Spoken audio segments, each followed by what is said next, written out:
How is it going, VOD watchers? Y'all know the drill. There'll be timestamps in the description. We're just doing 4 free coaching sessions, somewhere around there. Been having a good time. Might be 3. I'm not. Yeah, I've seen a show though. I have some tech to show. I learned this the other night. So this one's also credit to Division. I saw it on his stream. He was the one who did it, but it was on his stream. You know, you can cancel Bebop with by canceling, like, you know, just by pressing your ult again. You can cancel it. It'll refund, obviously, most of the cooldown.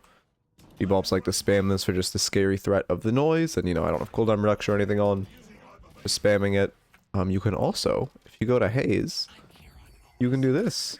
But you have to have a cancel key. You have to have a cancel key to actually be able to do it. If you try to do it with the main key, actually, okay, you can do it with the main key, but it's very finicky. So, okay, I guess I shouldn't say you have to have a cancel key, but to do it, you can do it very consistently. Like here, cooldown back off. If I do it with a cancel key, I can just chain do it. I can also wait, do it when just I want. If I do it with the same key, yeah, right there. I mean, it's honestly it's doable with the same key. I think as I've got more comfortable with it, it's become easier, but it's significantly easier if you have a cancel key. Oh no, actually, I'm doing it with the same key. Okay, it's doable with the same key as to turn it off. Maybe they changed something, or maybe I was just bad last night. Either way, you can bait Hazel. But it's, you know, if you even go a second over, or like if you even shoot 1 bullet, it's gonna be scuffed. But you could do some shit like this, right? Where you go in, they assume your ult was cancelled, they go in on you, you pop it. Catch people off guard. Okay. Man, I'm not. Ugh. Why is I'm in such like a, I don't know. Anyway. The bot ping. It's not fucking pinging. I just want to kick off the stream. One of those days. Ooh. Best player and fucking A.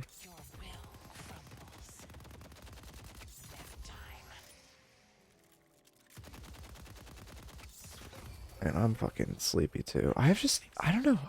I've slept a lot recently. Like I slept 2 to like, it wasn't even that. I've been sleeping for a while, but my sleep has been kind of shitty. It was really unlucky. Okay, there's the ball thing. But I don't know. Hey, hi, how's it going? I need to like, I want to grind this game more. But I've been very, not that busy. I guess I just, you know, try to take a mental health day. Like yesterday, I was just like, all right, I need to, I mean, I played a couple, it's ironic, my mental health day is still like playing. How many games I played today? Okay, I only played 1, but, you know, there's sometimes I need to take off the game. Hey, Reedy. I guess I'll just start a fucking, oh wait, no, fuck. Starts. I also should go online on Discord here, okay. Let me switch. Yeah, I'm playing some Mega Bonk. That's fun.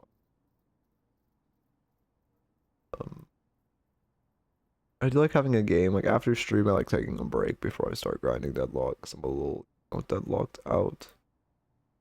Deadlock matchmaking is weird lately. Oh, it feels dog shit. I don't know if you saw my screenshot, but I got a game yesterday where I literally didn't have an M1. We were a full spirit team with no M1 into Victor. It was so fucking miserable. Well, to be fair, we had Kelvin, but the guy was too stupid to build gun. And when I told him he should go gun, he said gun Kelvin is only good in Pistolo. And it was an Eternus 4 player, by the way, who I guess you don't have to watch DLNS to be high elo smile. God, man. What do you think of Vin buffs? I mean, she's, I don't know. I don't think maybe we'll see her in pro. She feels like better in solo queue now, but like I said, the game's better when that character is bad. So like, oh, talk about rank differences. Oh, I see. Yeah, games have also felt scuffed as shit. I feel like half my lobbies the players are Initiate and the other half are Eternus. Like every game. It feels so bad. Like it actually feels like every game I pop half the players in the lobby are completely incompetent. And the other half, like, it's just a 3v3. And that, well, that's assuming it's actually an even split, because 9 times out of 10, it's like, what, you know, one team leads with competent players. But I feel like I just keep getting people who don't know what the word macro means. It's so bad. Hey, Boar Pig, how's it going? Error message. What the fuck? Okay, okay, that's good now. I need... I don't know, man. Weird mood today.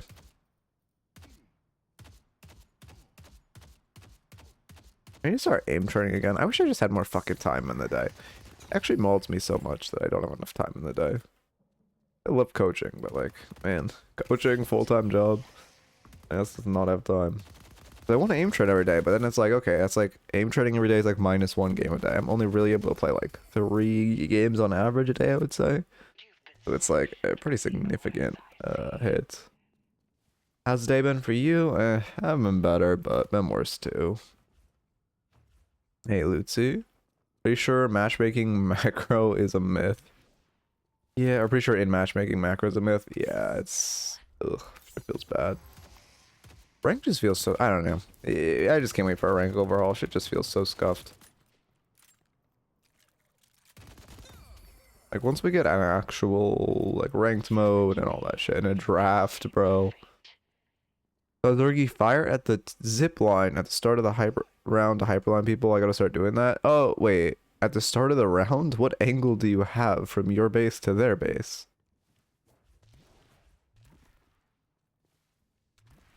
Wait, or do you just mean like in lane when people try to grab zip to go faster, you just hyperline them? Hey, Wolf. Okay. Yeah, I know you said Zergy, but like, wait, I don't think he's base to base hyperlining, so how would you hyperline someone? I'm just sitting here like there's a fucking raffle started, but there's no raffle. Oh my god, I'm tired today. Let me go online and start a raffle. Let me check. I also did what I have to do here. Yeah, I did. It's okay. My status still the holiday build? Yeah, use my fucking holiday build. I actually made this shit mathematically correct at this point. It's so solid. I guess I'm not quite sure Battle Vest should be exactly here, but it's like very, very mathematically correct.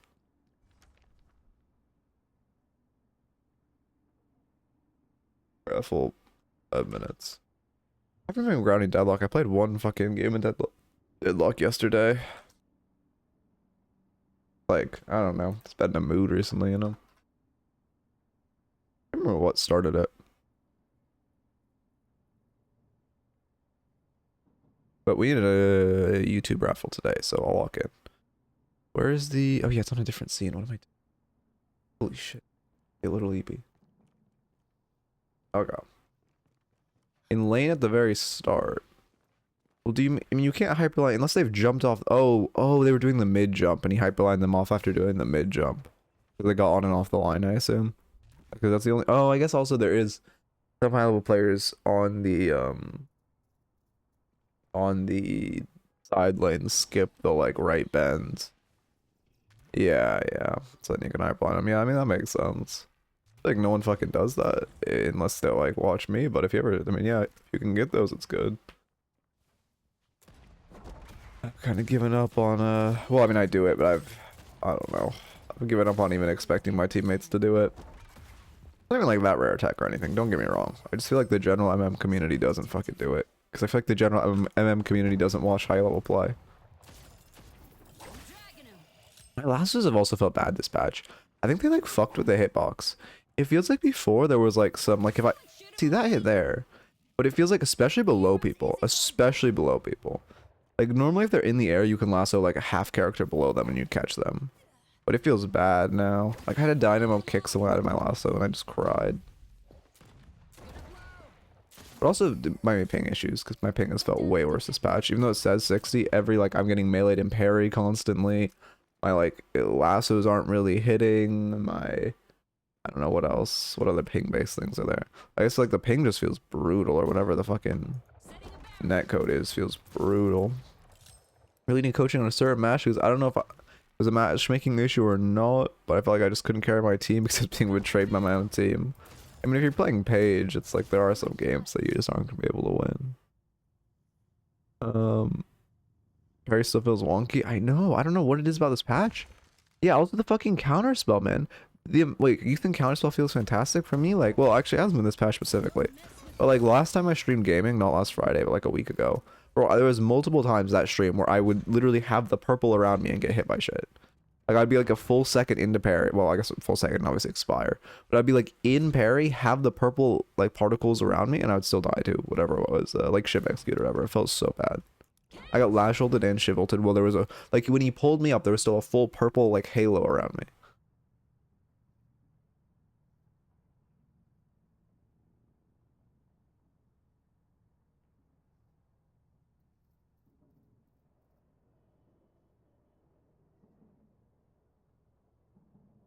Okay. Yeah, it's probably some server shit. Oh, but oh my god, whatever they did to change MM made it feel so much worse. Like the comps, I have not gotten a good comp since that change. Every comp feels so terrible. Every game I'm walking into it and it's like, okay, how many sports do we have? Well, let's see. We have Paige on our team. We have Holiday on our team. Oh, and we have Dynamo on our team. And how many sports do they have? Oh, they don't have any. Okay, cool. GG. Every fucking game. I think they added like a support requirement. But since I play a support like Holiday, I'm just perma in games with like 8 other supports, and Paige just became Turbo Meadow. Ada Yamato with 7k damage in 35 minutes. Can't win them all, damn. Yeah, sometimes the way the cookie crumbles. MM is the worst now. Oh, I also learned why this fucking character, like Yamato Fury Trance is so disgusting. Or Gun Yamato is so disgusting right now. Well, only really Wander can pull it off. But like, I didn't realize the fact that if you're Yamato, you just ult and then pop Fury Trance, you aren't silenced. You can still use abilities, you can still roll. You're just plus 40% Spirit Res and Fire Rate. And there's no downside because she's an ult. And this item is already disgusting. It's like, oh my god. Actually crazy. But yeah, and also you can just pop it in like Shadow Transformation. Use all your abilities.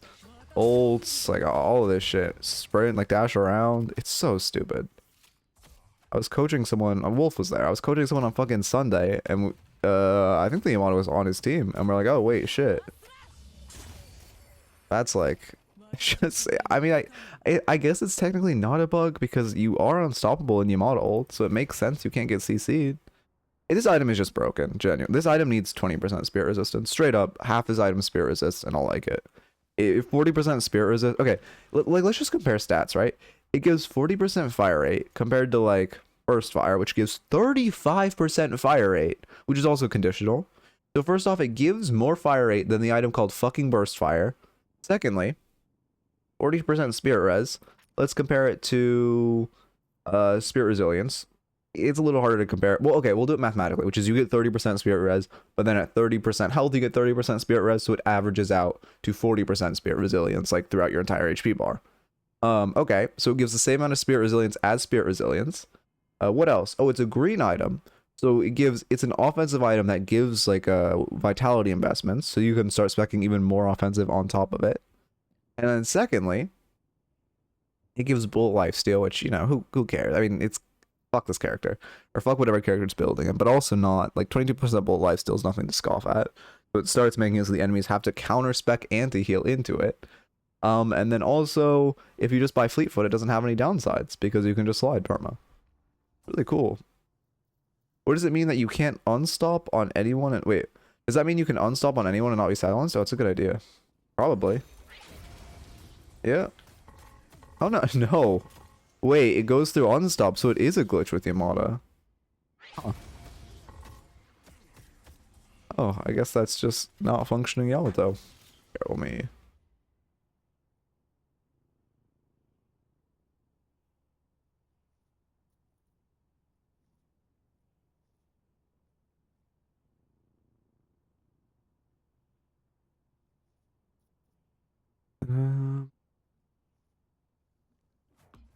Silence counts as a debuff. Wait, it's not a glitch because Yamato. No. You can be debuffed. You can get pocket ulted in Yamato ult. Yamato ult cleanses debuffs. So if you get pocket ulted and then you Yamato ult, it will cleanse it. But if you get pocket ulted while you're in Yamato ult, you will still like be afflicted. So it doesn't actually remove, or it doesn't actually stop you from getting debuffed. It just cleanses them. Okay. Hey Diet, how's it going? Okay, I need to get YouTube review because I don't have any in the backlog since there was a patch. My like backlog is obviously you know, not that usable. Read it through. It says you gain immunity to negative status effects. Okay, I don't know if it says that already. I mean, I don't know what it says, but either way, this is just how it works, right? I can't go in sandbox though. I have to show this. At first, all your abilities are refreshed. You get immunity to negative status effects, but it's not true. I mean, wait, I'm 90% sure Pocket can still afflict you unless they fixed it. Maybe they fixed it. To be fair, my information's like a patch outdated. Maybe they fixed it, but like, let's see. Let's get Pocket, right? Shit, it's gonna be hard to do. God damn it. Is anyone... Can either of you help me with this? Can you help me, I just need to have you afflict me a couple times. It's significantly easier. Oh, he's in a game. God damn it. Cringe. You're here, Koala? Okay, do I have you added? I don't think I have you added. Okay. Let me... You know what? Fuck it. I'll just show party code. Be open. It's bugged? I'm not? Oh, perfect. Okay. Let me come back and reinvite you then.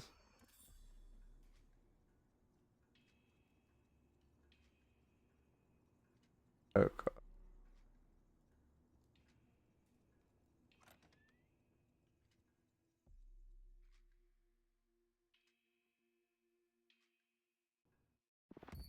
Perfect. Then we go sandbox.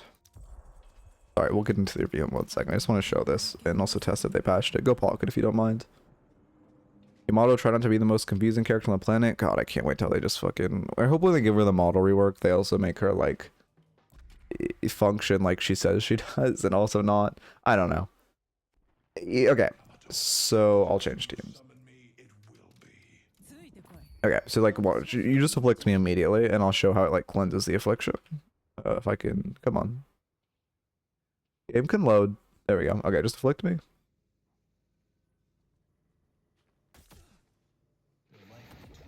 And then if I'll cleanses affliction, right? But now, here we go. Let me have no cooldown. Now ult me while I'm in my ults. Ult me right now. Yeah.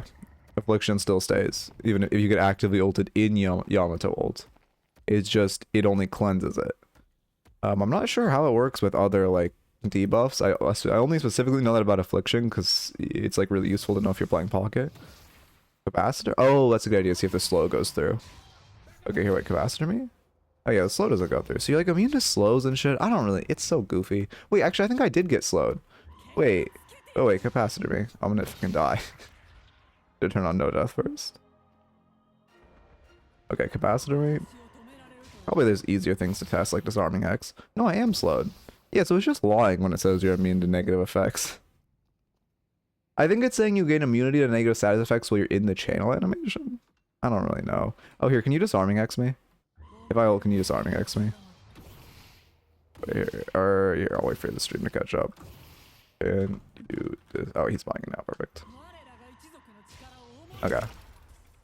Okay, but you don't get disarmed. It's just so wonky on what it actually does. It's just so weird because you don't get disarmed. I think you just can't get hard CC'd. Because you can't get silenced, you can't get disarmed, you can't get stunned. Obviously everyone knows you can't get stunned.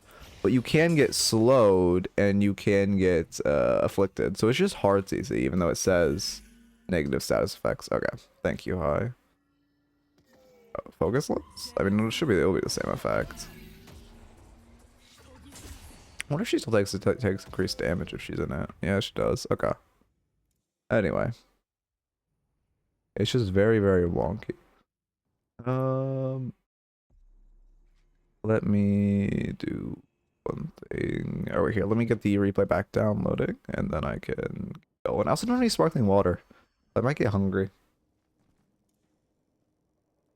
Okay, I was already downloaded. Shit, let me have to do one thing on Steam real quick. Okay, perfect. And then here, get the match ID back on my clipboard. Perfect. Okay. There's a bug. Billy Ult 3 will still get. Wait, you can like, could you pull Doorman through the map? Okay,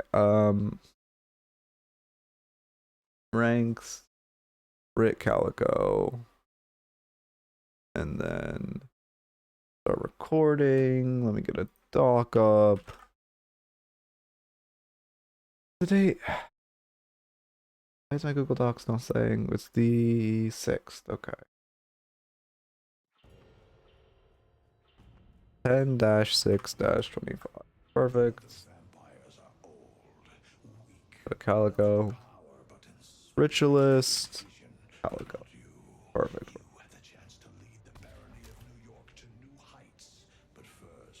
Okay. This will be a YouTube review. I will lock in Smile. Ugh.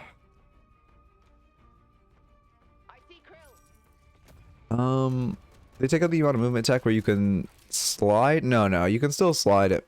It's not. It's pretty easy to do board pick. I think you're doing something wrong. This is not flame. It's extremely easy to do. You just slide and then immediately one. It's not like you do them at the same time or anything. Just slide and then immediately one as you're like in the slide animation. You can mantle after you start channeling your one, but you have to slide before you use your one. Okay, I lock it. I thought you'd do, yeah, exactly. No, the thing is, Yamada mains make it seem like, oh, the slide power slash and the mantle power slash are super difficult. They're like really hard to do, and then you try them and it's like, wow, this is the easiest shit in the game. Stop pretending like your character's hard. The tech for this character, like a baby could do it, genuinely. I mean, we have great wave power. This is a really good time for us to fight. We have ability on them and we have wave power. You should be really backing off right now.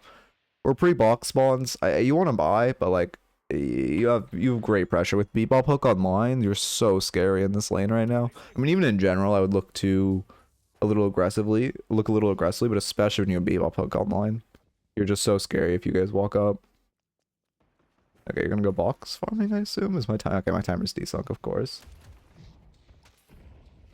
I hope they fix that. I think why the timer gets desynced is because it counts the like pre-game in this timer, because I'm always desynced by like 25-ish seconds.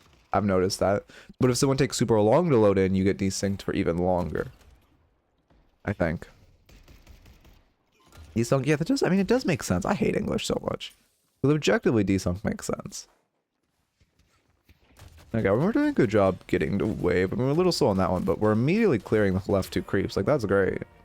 The fact that they're allowing us to do this is great. We're now just gonna box farm.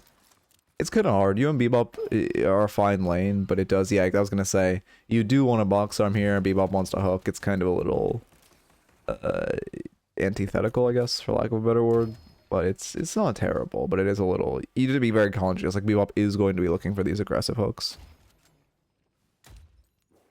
Sync and sunk are wait. Sync and sunk, sure, but it's desync. Like synchronize. Oh, I guess that makes sense. I fucking hate this language.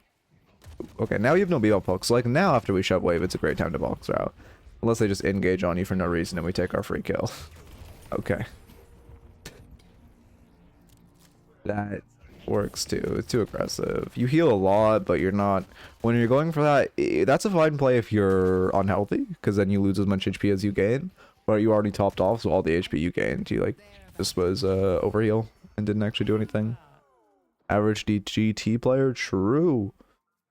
I mean, to be fair, this is a hard lane. This is not a hard lane for GT, actually. If Bebop doesn't rush hooked tier 2, GT should never be within like 30 or 25 meters of Bebop.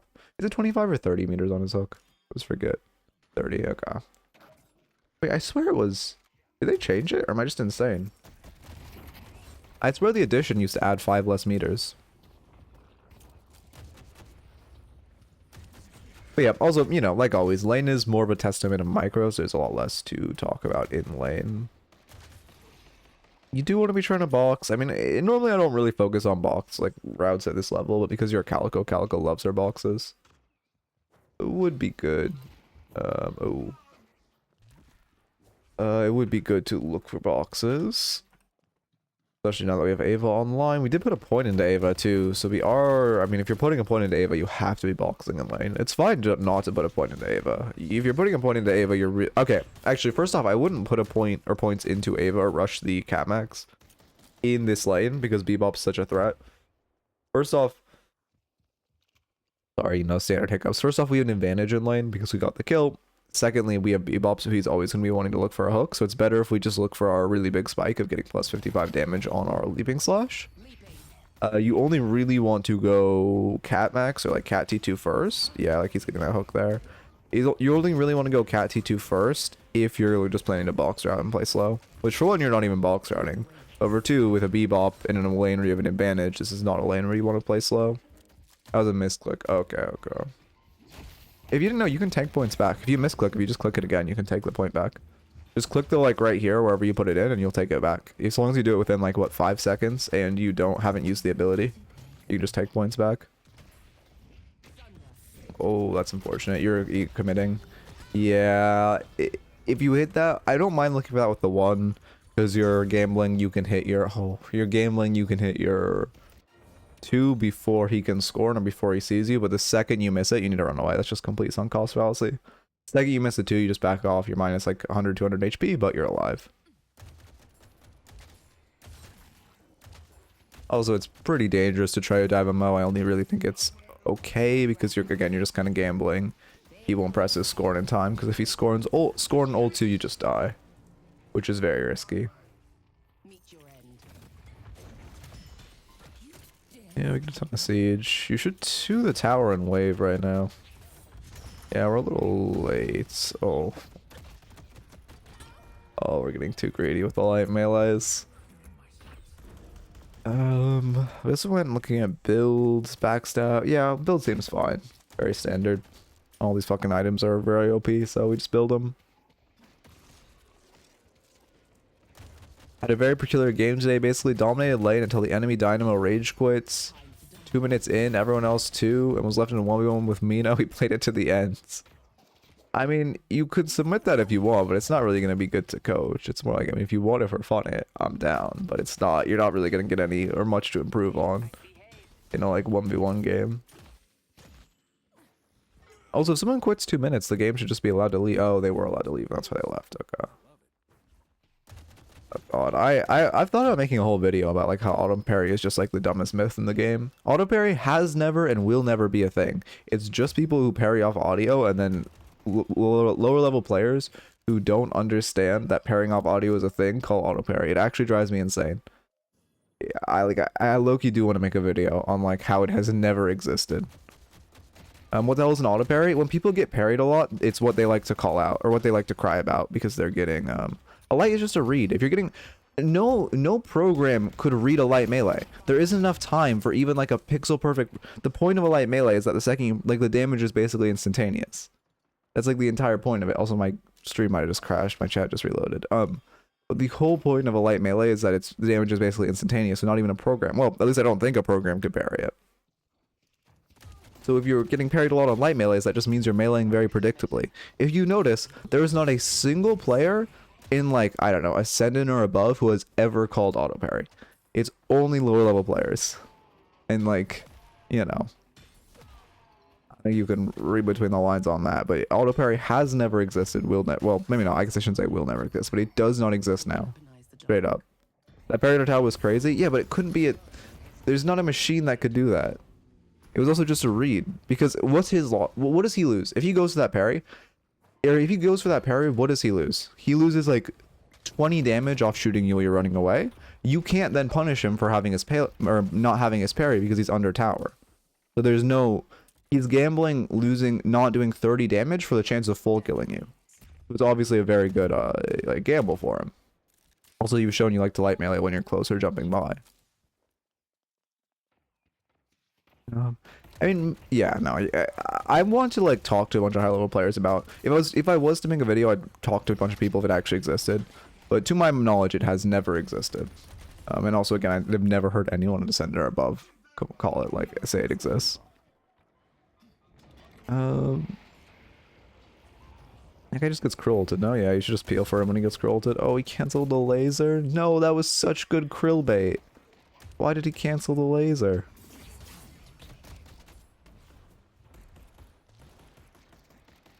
Their replays are bricked since the major patch. There's been no, if the replays after the major patch is not bricked, but replays before the major patch are bricked. I should have said that in the raffle, but we got lucky. Balewalker next. I mean, we're going a very cat. Ew, like, this is weird. I mean, Veilwalker's good. Post nerf, it's like weaker in the early game, but it's still a fine item. Like in my holiday build, I used to get it as my second T3 after rapid recharge. Now I get it as my third T3. I go rapid recharge, surge of power, Veilwalker, so it's still good. I don't know about buying it this early though, because you're kind of just playing for. You're kind of playing for box maxing and jumping people. This PvP is hitting gray hooks. Again, it does just kind of suck. I don't blame you for being box routing while he's hooking, but your character combinations are just not that's such a waste of ult. Are just not the best. You're also trying to fight. Well, again, Bebop got a hook. We don't want to look for a fight. If you're ever saving for like a T3 this early, you're so weak right now. Until you buy this item, you're like down. I don't know what all the stats it gives you, and then like is 5% max health. I can actually look at the numbers. No, you were down 9% max health. And then also all the base stats of 210 spirit power, right? Which is pretty significant, even though you have the boons. Let's see. Yeah, I don't even know where I would like go about researching. Like, I don't know. Anyway, reactive barrier into their comp. They are, yeah, it's not a bad reactive comp. It's not a good reactive comp, but it's not a bad one. I mean, reactive is OP as shit. So I respect just trying to force it. However, there's only 2 characters in the lobby that can proc reactive off a normal ability, which is GT traps and haze sleep. And then there's 2 ults really of Param, Krill, but then also technically GT can proc it with his ult. So I definitely wouldn't go reactive this game, but I do respect just trying to force it because the item's broken. On paper, you could make an AI that would parry light melee. I don't think you could. I don't think you could. With ping, I think you... Okay, I think maybe if you had 0 ping, if you were in the server room, on paper you could. I think if you were on anything higher than 20 ping, I mean, I would have to do more research into the specifics, but I don't think you could. Yeah, I mean, yeah, I think if... Oh, this thing is... If it was LAN, yeah, I think the light melee is reactable too, but I don't. Also, because like, I don't know, it's a whole different. We'll get into this whole tangent after the VOD. We'll go on a whole, my whole 9 years. But yeah, we get reactive again.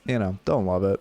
That's how League scripts work. Yes, except but League is like, you're dodging. Like, okay, again, the possibility is more how quick the light melee comes out. Like a League script dodging an Ezreal Q or some shit. Oh, this is so risky. Yeah, okay, we don't have Krill, but that was just way too aggressively positioning. A League script dodging an Ezreal Q is like a slowish projectile. Like a script dodging and something in your face that is relatively instantaneous is significantly harder to make. And also people have been crying about auto parry since the fucking... Before the NDA. Well, actually not before the NDA. Was it before the NDA? I don't remember. But definitely like a week after the NDA dropped, people were crying about it. This is bad. This is just such a weird fight here. I want to look at the specifics of our macro in this fight, because this is a fucking strange one. And they're obviously running Urn. We bullet it all. I mean, this is an Urn fight, so it's a fight I don't mind us taking. I mean, we aren't really in a good spot. Okay, actually, no, I do mind this fight. Sorry, I was looking at map now. Let me go back to when Victor's alive so I can show you why this is not an Urn you have to give.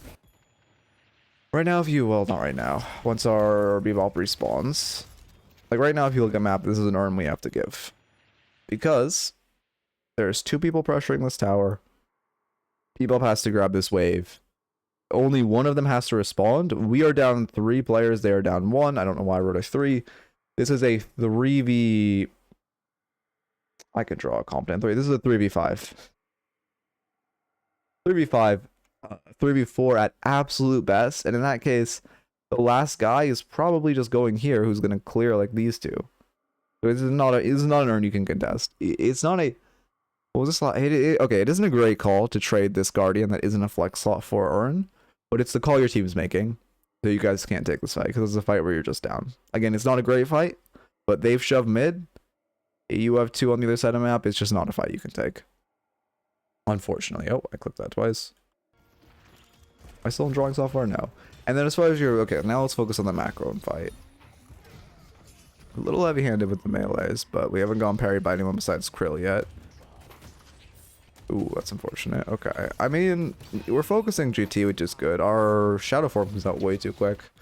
Okay, I'm noticing an issue with how you use your shadow form, and we'll watch you die first. And then we'll talk about shadow form usage. You guys actually, none of them picked up Urn, so somehow this worked out. The leaps are so sad. I mean, how many hours do you have on Calico? It does just kind of seem like an hours issue more than anything else. Okay, now we die. Just run away. Oh, you could have just, they gave you another chance to just get out. This is not a good fight. Urn's not even here anymore. You should just run away. You're still down 2 players. Okay, I was gonna say, I'm noticing an issue with you, how you ult. Like right there, we ulted as soon as that Yamada 2'd on us. If you're gonna use your ult, you want to use it to dodge key shit, right? So it's fine to ult the Yamada because you don't have max, you don't have cooldown refunding. But it's fine to ult the Yamada if you're dodging a power slash. If you're dodging a power slash, you are dodging a huge amount of damage in our kit, and you're going to do a lot of damage to our because your interface. If you're ulting to dodge the what, like 70 damage her 2 does, I actually don't know how much damage Yamada 2 does. 102 damage her 2 does, that's not worth. That's not worth at all using our ult because there was no pressure on us there. No pressure to force out our ult. Kobe, I mean, this Bebop is hitting hooks. I think our whole game revolves around this Bebop hitting Kobe hooks. He clearly can... I don't mind the ults. I mean, it's... What the fuck is happening here? Why is their whole team here? You guys should just back out. You know. Again, we have 3. We know we're not getting back up. We've seen 3 at this point. We should just back out. No reason to stay. Classic situation, you know, it's a best case scenario, it's an even fight. But anyway, I was gonna say is like, I mean, our comp, let's look at our comp. Our comp's not bad. We have Dynamo for team fight. Actually, wow, we actually have good scaling, good team fight. We're in a decent spot. Our comp is, I mean, their pick roll, they do have good pick around their pair at Mo. But if our Bebop hits consistent hooks, we have significantly better pick than them. Just off like player skill and a lot of characters. I mean, yeah, we should kill this guy. You tank trap. Oh, you just didn't get hit by trap. Okay, perfect. I thought he would arrow you to arm it, but he did not. I don't mind this turn before your GT's dead. The second your GT's dead, it's not a great run. All your wave states are negative. If you have a player up, you can fix waves and be good, but now you're a player down with negative wave states. I mean, you can fix waves and kind of lean forward. Ooh. Oh, this is so ego. You need to fix mid. Okay. And then just parry when she heavy melees you. Okay, that worked out. They actually forced us as a perfect position. You're still trying to run it. You need to be grabbing this mid wave. You just drop Urn at this walker, farm mid wave, and then you're fine. Also, you don't really want to be the one carrying this Urn. Better on your Dynamo, because Dynamo doesn't have ult. He's not going to do a crazy amount of team fight. You should not be trying to force this Urn while they're all off map. Your team, you know 2 of your teammates aren't here. Both of them, I believe, showed on map. You're trying to force this with no map vision. Yeah, there's... It is insane none of them have pressed their melee key yet. There we go. Oh, yeah, I like the vision to cancel parry. Unfortunately, we just don't mechanically get it off. That's a good ult.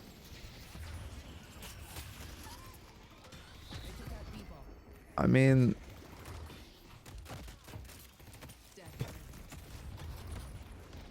we should just back out now. Okay, at least you get out. I mean, I don't like that fight happens. The whole time GT's splitting a walker too. Now it's like you just fighting. I mean, you should just reset because you're 1 HP.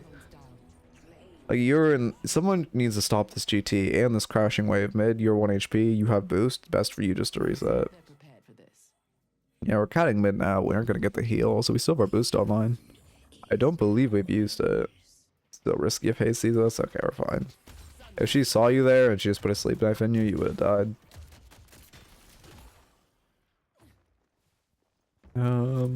Yeah, they get a walker for it. Walker for Urn isn't great. If we just boosted it back, we could have prevented losing that walker. That's true. If Dino knows how to 2 on top of Urn cash, it is. He doesn't want to be the one holding it. But at this elo, I kind of doubt he knows to do that. Yeah, we should live. We probably have to ult. Uh-oh. Uh-oh. So, few things wrong there. This is the first time all game you've held your ult, which is a little rough. And then secondly, you're not playing around your Veil Walker. Like right now, if I'm pathing out, you're trying to path the vent, which like I see the vision of, but you have Veil Walker. You should just at least dip your toes in this Veil for the plus 4 meters movement speed. Plus 4 meters movement speed is what you're at, like 8 right now, right, base? Yeah, you're at 7.29 base. It's 30% more almost 40% more movement speed for you if you just touch that Veil, which gives you a significantly higher chance of getting out. And then also the invis is good for juking.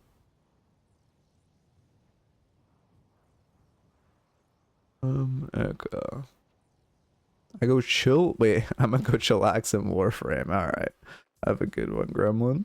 I never played Warframe. I know people like it a lot.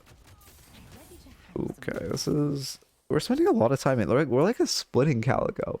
We're also playing aggressively. I mean, it's fine for you to sideline here. You're getting a lot of souls in you, which is our goal. Oh, I guess we haven't farmed any sinners. Okay, that's another issue I'm noticing. No sinners.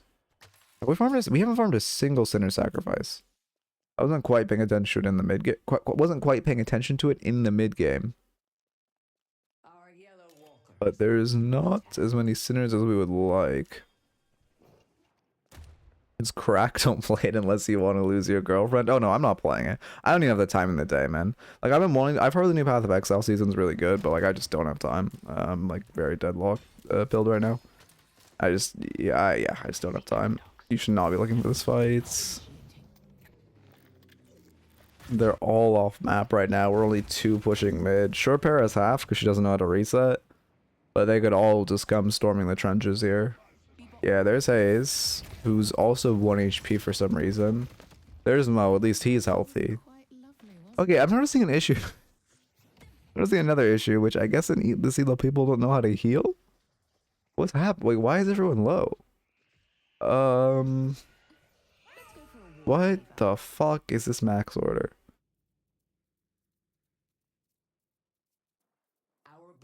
Okay.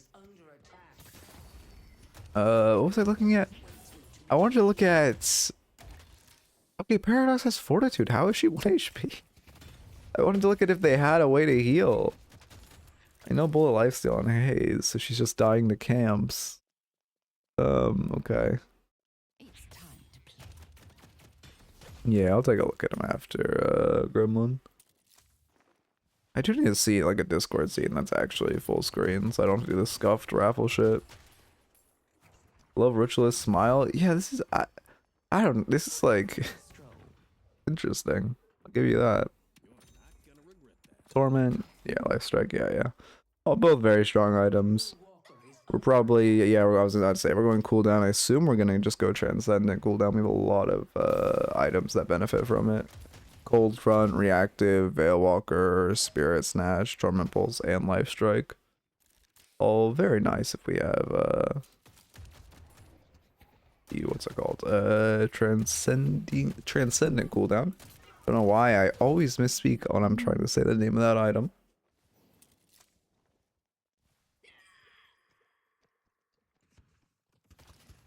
This is just not a fight we want to take. Again, classic situation, right? They're not showing... I mean, they're down 2 now. They're showing 1. Oh, well, actually, I was about to do the whole map thing, but we can see Hayes is behind you, right? But even before this Hayes shows, you're taking a 1v1 with Talon mid with not, like, all of them on map. Did I actually hit F1? Is that why we see Hayes? Oh, no, yeah, that is why. I couldn't do my dramatic reveal, damn. Like, we're pressuring this Walker, sure.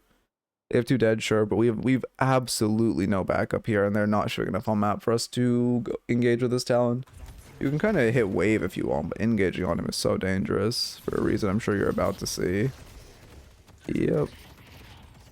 Just 2 out of the ults. I like ring around the rosing with the boxes, but you could just 2 out. Unfortunate. Yeah, I mean, yeah, it was just a bad fight. I'm noticing a lot. We're just taking these bad fights. What do you think of the Victor after rebuff? Abusable or balanced? He seems better. I don't know. I don't play Victor, so I couldn't tell you specifically. I've seen him more in lobby. I mean, I think they took him from D tier to like C tier, which is good. But I don't think he's like I don't think we're gonna see him in like DLNS next week is what I'm saying. But I think I think it's a step in the right direction, I guess. Yeah, the issue with Victor is that I don't think Valve understands. Victor can only be OP or useless until they add draft. He is fundamentally a counter character, like a draft counter, late draft counter character. And if he's good enough to be playable when you're just guessing, like the enemy team could just have 4 M1s and you're just completely guessing, then he's going to be broken. And if he's not good enough to be playable, where you're just guessing, does the enemy comp have 0 M1s? Are they full spirit? Do they have like a fucking haze who can just absolutely delete me? If he's not good enough for that, he's not going to be good. He's going to be like useless. And he's just going to sit at this balance, or until they add draft, he's not a character that can be balanced because he's a counter character. Yeah, God. You're really bright. Okay, wait. Yeah, I guess we're catching this wave. I'm not paying attention to your wave macro. We're spending a lot of time inside, which could be worse. Oh, another thing I want to start adding with raffles is I should start having people link their stat locker. You can identify a lot of issues just from looking at a stat locker without like... Actually, I should add that as like a point reward. Have me look at your stat locker. Because as I've been coaching more and more like privately, I've been like, analyze stat lockers. I'm doing that, and it's been like very useful to just look at stat lockers and be like, oh, like clearly these stats just show you're like, you never die, but you also don't you never die, and but you also have like low damage and low damage per life. They're all off map right now. They were showing mid, I guess. I don't love. Oh yeah, they're all here. I don't love showing your ults. Or that's like, okay, the thing about using Calico ults to not tank Walker Stomp is, wow, okay, right there you're basically saving yourself like 3 seconds by doing that, because the other option is that you just walk up and bait Walker Stomp, right? You do the little shimmy. If you ever watch me play, I do this all the time. You walk up, you're shooting it, you walk back, it stomps, and then you go in, and then if it gets a second stomp, you can ult. Also, there's 10 seconds in between Walker Stomp timing for whatever reason. I'm sure that'll get nerfed, because Walkers are just useless in between, like in the 10-second period. So I hope they change that. Anyway, the point is, you would lose 3 seconds if you just chose to bait it instead of ulting, and then if you have your ult online, you have a higher chance at living. So I would not use our ult like that unless it's like a situation where it's like, oh, the Walker is about to stomp us, it's caught us off guard, there was an opportunity to bait, let's ult. Or it's like second stomp. But first stomp, you just can bait and only lose 3 seconds, which is, not an insignificant amount of time. Holy shit, grab that bag, please. But it's not a significant amount of time. Oh, you're giving the bag. You should not be chasing this. Not because, yeah, oh, this is bad. Okay. One thing people don't think about, it is like a very common thing. After Haze ults you, right, you just want to back out because you're already at 37 stacks of fixation. So she has, even though you're like still relatively healthy, you're like what, 60% HP? I don't know your max HP right now. Yeah, you're like 650, what, 50? Yeah, 60% HP. 55, 60% HP. She already has almost 40 stacks of fixation on you, which means she's like this. She can shred you very quickly. A lot of, also, I mean, especially this weird ass toxic bullets builds. Most of her damage is backloaded. So it's very scary. Yeah, okay. Luckily she doesn't engage. Now we get our fucking like, I don't even know what you'd call this bag, but why can't Victor just build a shit ton of bullet resist if there's a lot of M1s? I mean, yeah, I guess to be fair, after the change, he is less spirit resist pilled. The issue is, like, M1s just shred him. The way he works, thank you for the follow, Gron. Welcome, welcome. The issue right now is like M1's just fun, even though now he can build more spirit resistance because he doesn't benefit, or sorry, bullet resistance because he doesn't benefit from his own spirit resistance, which that is a good point. I didn't think about that helping. However, he like okay, most spirit characters are like burst characters, right? Most spirit characters are relatively bursty, relatively like he can survive them very well, but an M1, especially one that's like building, well, toxic isn't that good right now, but it's good anti-heal into him, but especially one that's building some kind of like, toxic or sustained type of damage, or just, I mean, he can cleanse haze fixation, but like an type of character that can build up sustained damage and just kind of like beam him in the head, yeah, also crippling headshot is good into him, but any character that can just beam him in the head does a significantly better job of killing him, because he's kind of like anti-burst inherently in his tankiness. Also, he's very immobile, so like he doesn't have the same, the reason Abrams is also better into M1s is because like Abrams can, great parry. Abrams can just one-shot an M1 if they walk up with his dash. Well, Victor doesn't really have that one-shot potential. Like, if the one-shot can space him. I also don't love diviners. I never really got into that, but it's not. Well, you got a high score in Mega Bonk, I'm assuming this one though. That's the only reason you'd come into my chat to brag about that.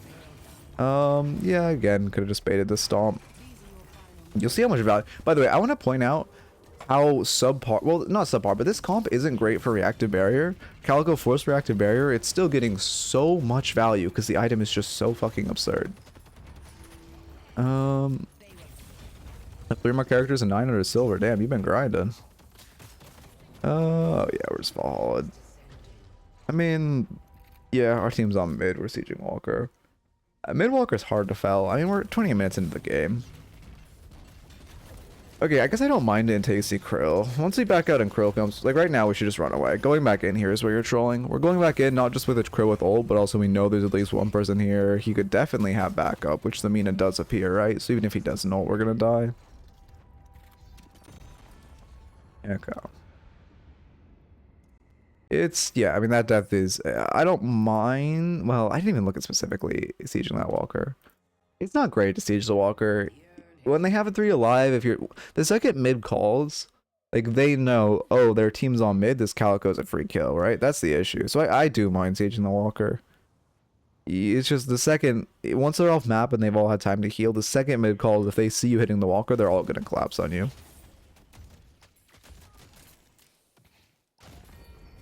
Arctic Blast next. Yeah, that makes sense. Again, we're just splitting a wave though. Like, I'm sure if we look at your damage this game, you're in Ritualist, so like, it's not, you are gonna be, there's a lot of waves you are gonna need to catch, and this is a bad fight from our team. You know, this is a good fight. We're the ones with Rejuve. Wait, yeah, we should 100% be in this fight. I thought they had Rejuve with the way we're playing. But no, we have Rejuve. We should 100% be in this fight. We just wasted all 3 Rejuves. That's partially our fault for like, well, our team's taking the Rejuve fight. We're just pushing this lane with no objective in it. Not even base guardians in it. And now we've just completely wasted our Rejuve. I mean, I'm just really noticing a big issue where you're not in team fights. I don't think we've been in a single team fight. We like, I mean, we're playing like a, I don't know, Wraith. We're playing a Haze with Hunter's Aura. Or like a Wraith with Hunter's Aura. We're just splitting walkers and we're just trying to take 1v1s. But you're, I mean, yes, you're an assassin, but you're a Calico who doesn't do a crazy damage to walkers. And also you don't, you know, you're not even taking, you're not even taking, you're like trying to take 1v1s, but I don't think you've actually gotten a single 1v1 where someone else didn't show up. Which isn't great. I mean, yeah, you can't fight this. It looks like Haze is overextending right now, right? But you're down 2. And there's only one object, like they're not pushing this lane. I mean, to be fair, one of them's probably here grabbing this lane if they're playing well, but there's probably 2 of her teammates like here. Unless maybe she's making a huge mistake. There's probably 2 of her teammates in this box. Let's see the dramatic reveal. No, she's just griefing. Okay. I mean, to be fair, 2 of her teammates are fairly close. But you get kind of lucky with this fight. If you ever see Haze pushing like this into your one objective while they have an advantage, you have to assume her team is pushing with her like there. Looks like we'll get lucky. Okay, she's backpedaling. We can't chase this for the exact same reason. This is such a bad chase. Yeah, okay. I mean, sure works out. We're fortunate. Also in this elo, though, they could have just had 4 running mid for no reason instead of catching their, like, pushing their other objective wave. I would not put it past them. Whenever you're down, I mean, the TLDR is just, if you're ever down players, you don't want to look for a fight. You never want to fish for a fight when you're down players because it has a significantly higher chance of being a negative fight. And now they all have positive waves. This is really dangerous. Okay, we see 2 on map. We need to be a little careful. Yeah, we aren't engaging, which is good. I mean, you have the vision of good movement. I think like your movement is movement fundamentals are there. I think your movement will just improve with more hours in the game at this point.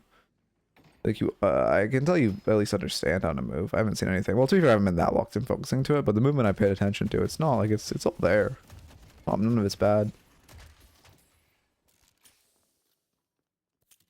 I don't really love the build though. I mean, I guess the thing I don't like is diviners. I think everything else is fine. Although I mean I do get the Vision of Diviners on Calico, to be fair. No, never mind. I see the Vision of Diviners. I still don't love it, but I don't. If there's a better Calico telling you to buy it, they know better than me. To be fair, I don't really know how the Calico's meta situated after the buff. But to me, it doesn't feel right. We prefer something that just lets us commit even more to burst. Are we? I mean, we're 1 max. Boundless would go kind of crazy here. We have kind of really good spirit scaling because Gloom Bombs scale 0.7 off spirit, but there's also what, 7 of them? Yeah, 7 bombs. So it's basically 0.49 like spirit scaling. That is a massive ult. Holy shit.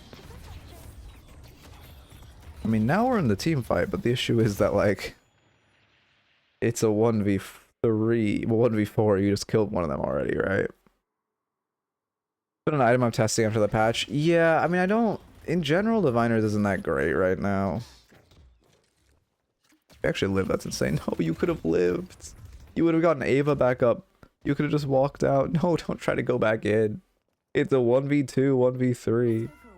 Okay, we're walking out. No, do not go back in. Okay, you're just routing safe. That's fine.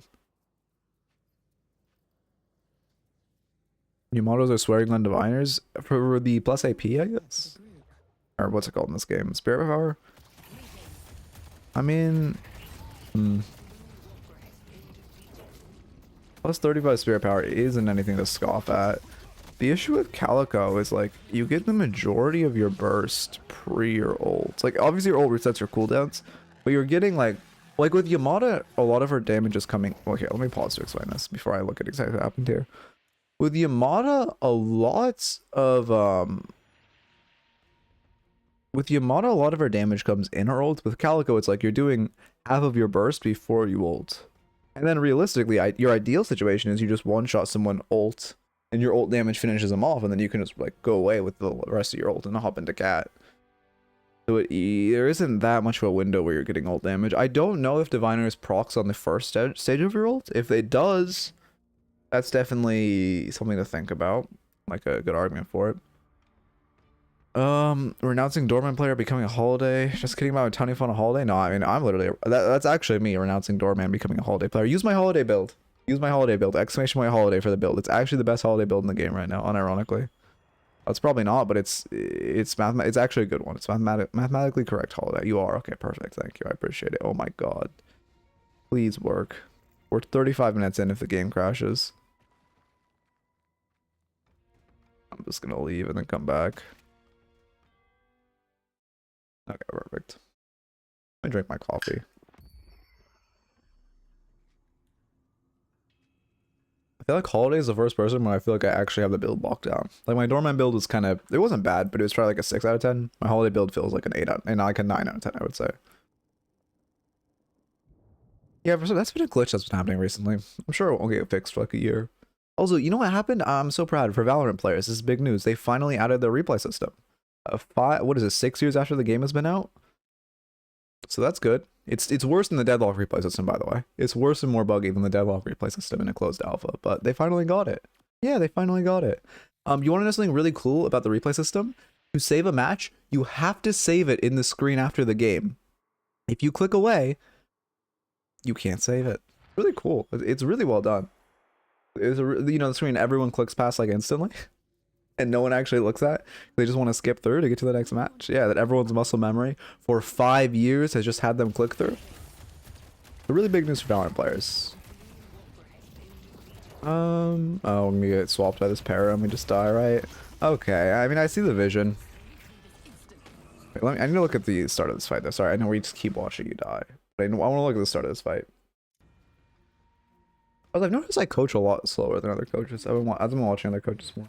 I don't know, I kind of like the slow pace more because it also allows me to tangent. Okay, this is just bad. Because you saw a para on map. You're engaging on this para, but you're engaging on this haze, but you saw a para on map. Best case scenario, Krill's in here. Paradox just swaps you back and you die. You know Paradox is here, you know she has swap. You're never in a good spot to take this fight. I love watching me die, it's motivation. Yeah, fair enough. Honestly, a good way to vault over yourself is just skip around all your deaths and like ask yourself, was every death worse? Every death worth? I mean, or why did I die? I mean, my first, wait, I mean, my first build being Victor, a Victor build that did wonders. Then a week passes, patch notes, and the build's dog shit. Yeah. Yeah, I feel that. Yeah, I feel that. I literally published my holiday build at 4 a.m. because I made it. The patch was the next day at 1. Like 1 p.m. Well, I guess the same day, actually. So the second I published my build, they released the patch, not...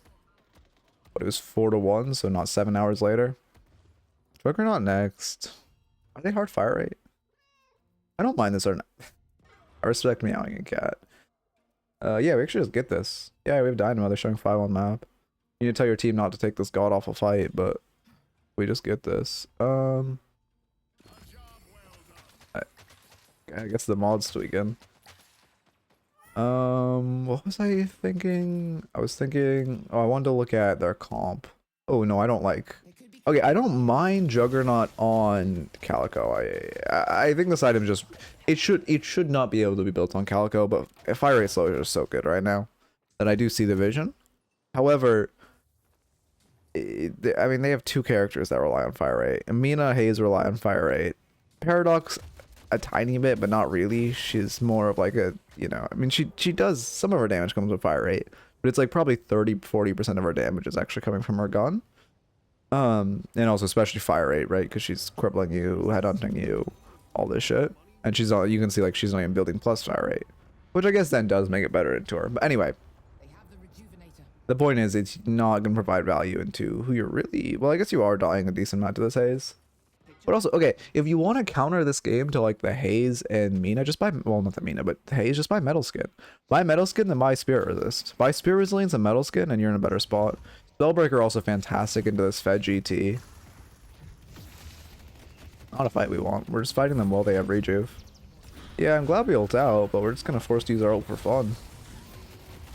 We're fighting them outside of base while they have Rejuve. And we're down too. It is insane we got a kill here. You're gonna get cruelted. No, he doesn't have it. Okay. Oh, that hurts.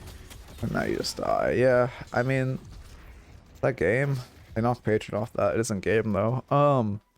That was just not great. We're trying to fight them outside. Like whenever they have Rejuve, just whenever the enemy team has Rejuve, you just want to fight them in your base because they're going to push into your base. The actual Mina counter on Calico is Phantom Strike. I mean, I see the vision. I don't think we should be buying it, and I wouldn't ever recommend that, but I see the vision. I think if you just get, like, I don't know. Flowing X is, like, just does what that does, but much cheaper. Slowing X is so OP, especially in a Mina. If Mina's ever running your lobbies, just buy Slowing X. This game's Slowing X is, wow, actually, this is the first game I've seen in a while where, like, only provides value into 2 characters. But ton of value, insane value into Mina, decent value into GT. On your comps end, what, insane into Viper, good into Dino, insane into Calico. Like, there's most games you should be buying Slowing X. I'm kind of a hypocrite when I say this because I don't buy them enough myself. Slowing X is just OP. Did Soundwave still hit their Mina bats? I don't know. I don't think it does. I'm pretty sure I have my Soundwave dodged by Mina bats as Holiday, and I cry. Oh, also, I learned this recently. Spirit Power can go negative, so I'm getting Spirit Sap significantly earlier. You can go below abilities base damage if you have if you Spirit Sap them. So I'm getting that shit earlier than I thought. It's like the Pocket who never is actually buying a Spirit Power, not completely, but you can hurt their damage if you Spirit Sap them, like significantly, because you can go below their base damage, and their whole, I mean, Pocket's whole build right now relies on just not relying on their base damage and not building any extra. Obviously, there is Spirit Power use you get from like boons as you scale. But you'll still, for a while, be putting them in the negatives until they're like level, what, 18 if they're not buying any Spirit Power? 17? You get 1.1 per level? I think? On Pocket? I actually don't know. Yeah, we're posturing for the Zern. Okay.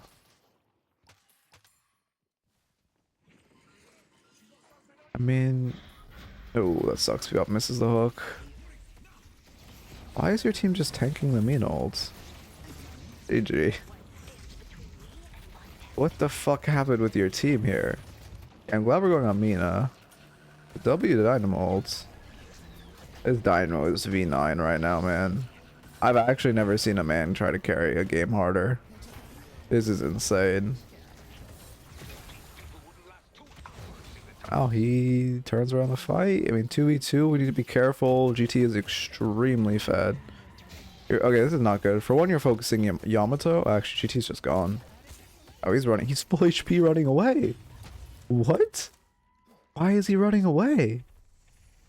They win that fight if GT stays, by the way. You guys are full focusing Yamato. They would have won the game if GT stayed. He's 60k.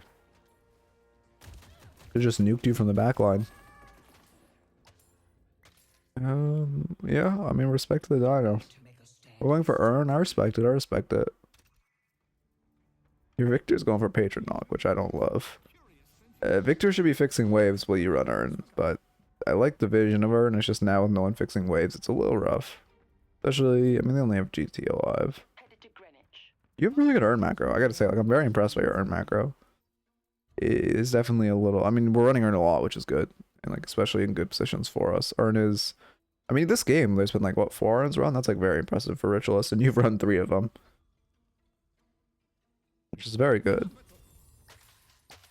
Yeah, there's our Cat Max. We're just, like, thriving on AP. Wait, did we only run 2? How many? Okay, well, we've ran 3. We picked up 3 Urns. I guess that was our second one we actually cashed. This is, you need to be careful. Few reasons, right? No, that's does not look great with the cold front. But anyway, your team's showing 3 on map. Both of these waves are negative. If their team, they have 5 alive right now, right? If you're their team and you just respawned, where are you going if you look at this map? 2 of them are coming to eat this jungle, grab these sinners. At least one of them is coming down this line to fix their only wave that needs fixing. This is very risky positioning, and you pushing this wave aggressively, if they see you, they should 100% collapse on you and kill you.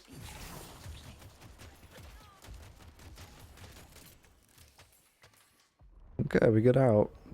Oh yeah, if you die there too, they get mid-boss, that would have been terrible. Once you have Dynamo with non-stop, you guys just force mid and win, right?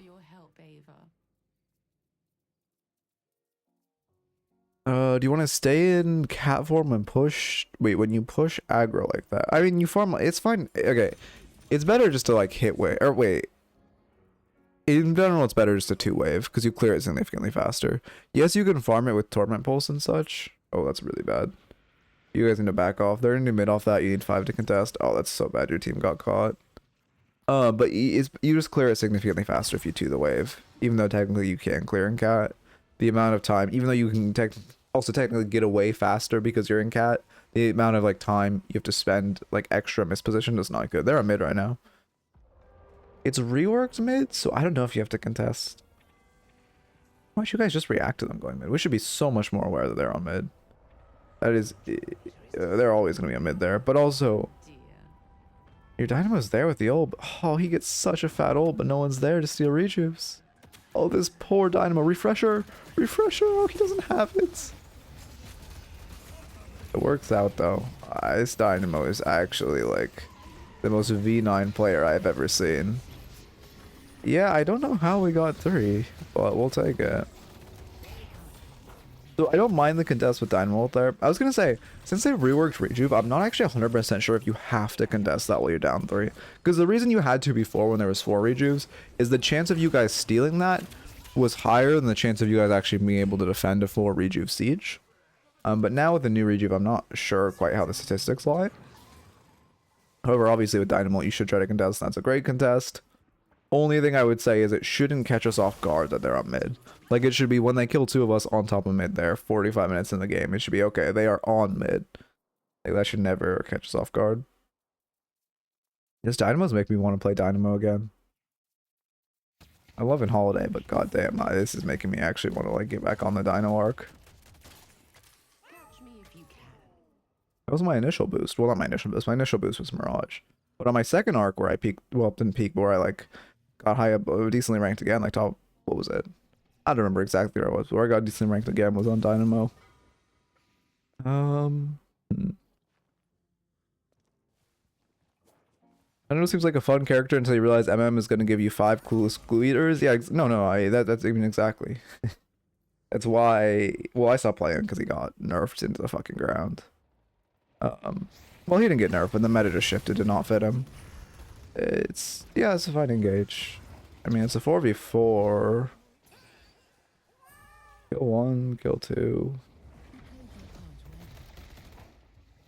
When your team's here, Victor's like running at him.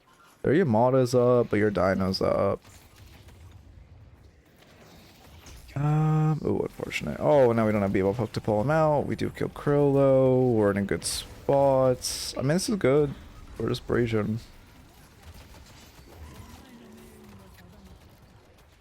I mean, this is a little okay. Our team fight focusing isn't ideal. I mean, we're focusing Para there, but like Para can just very easily walk to her spawn.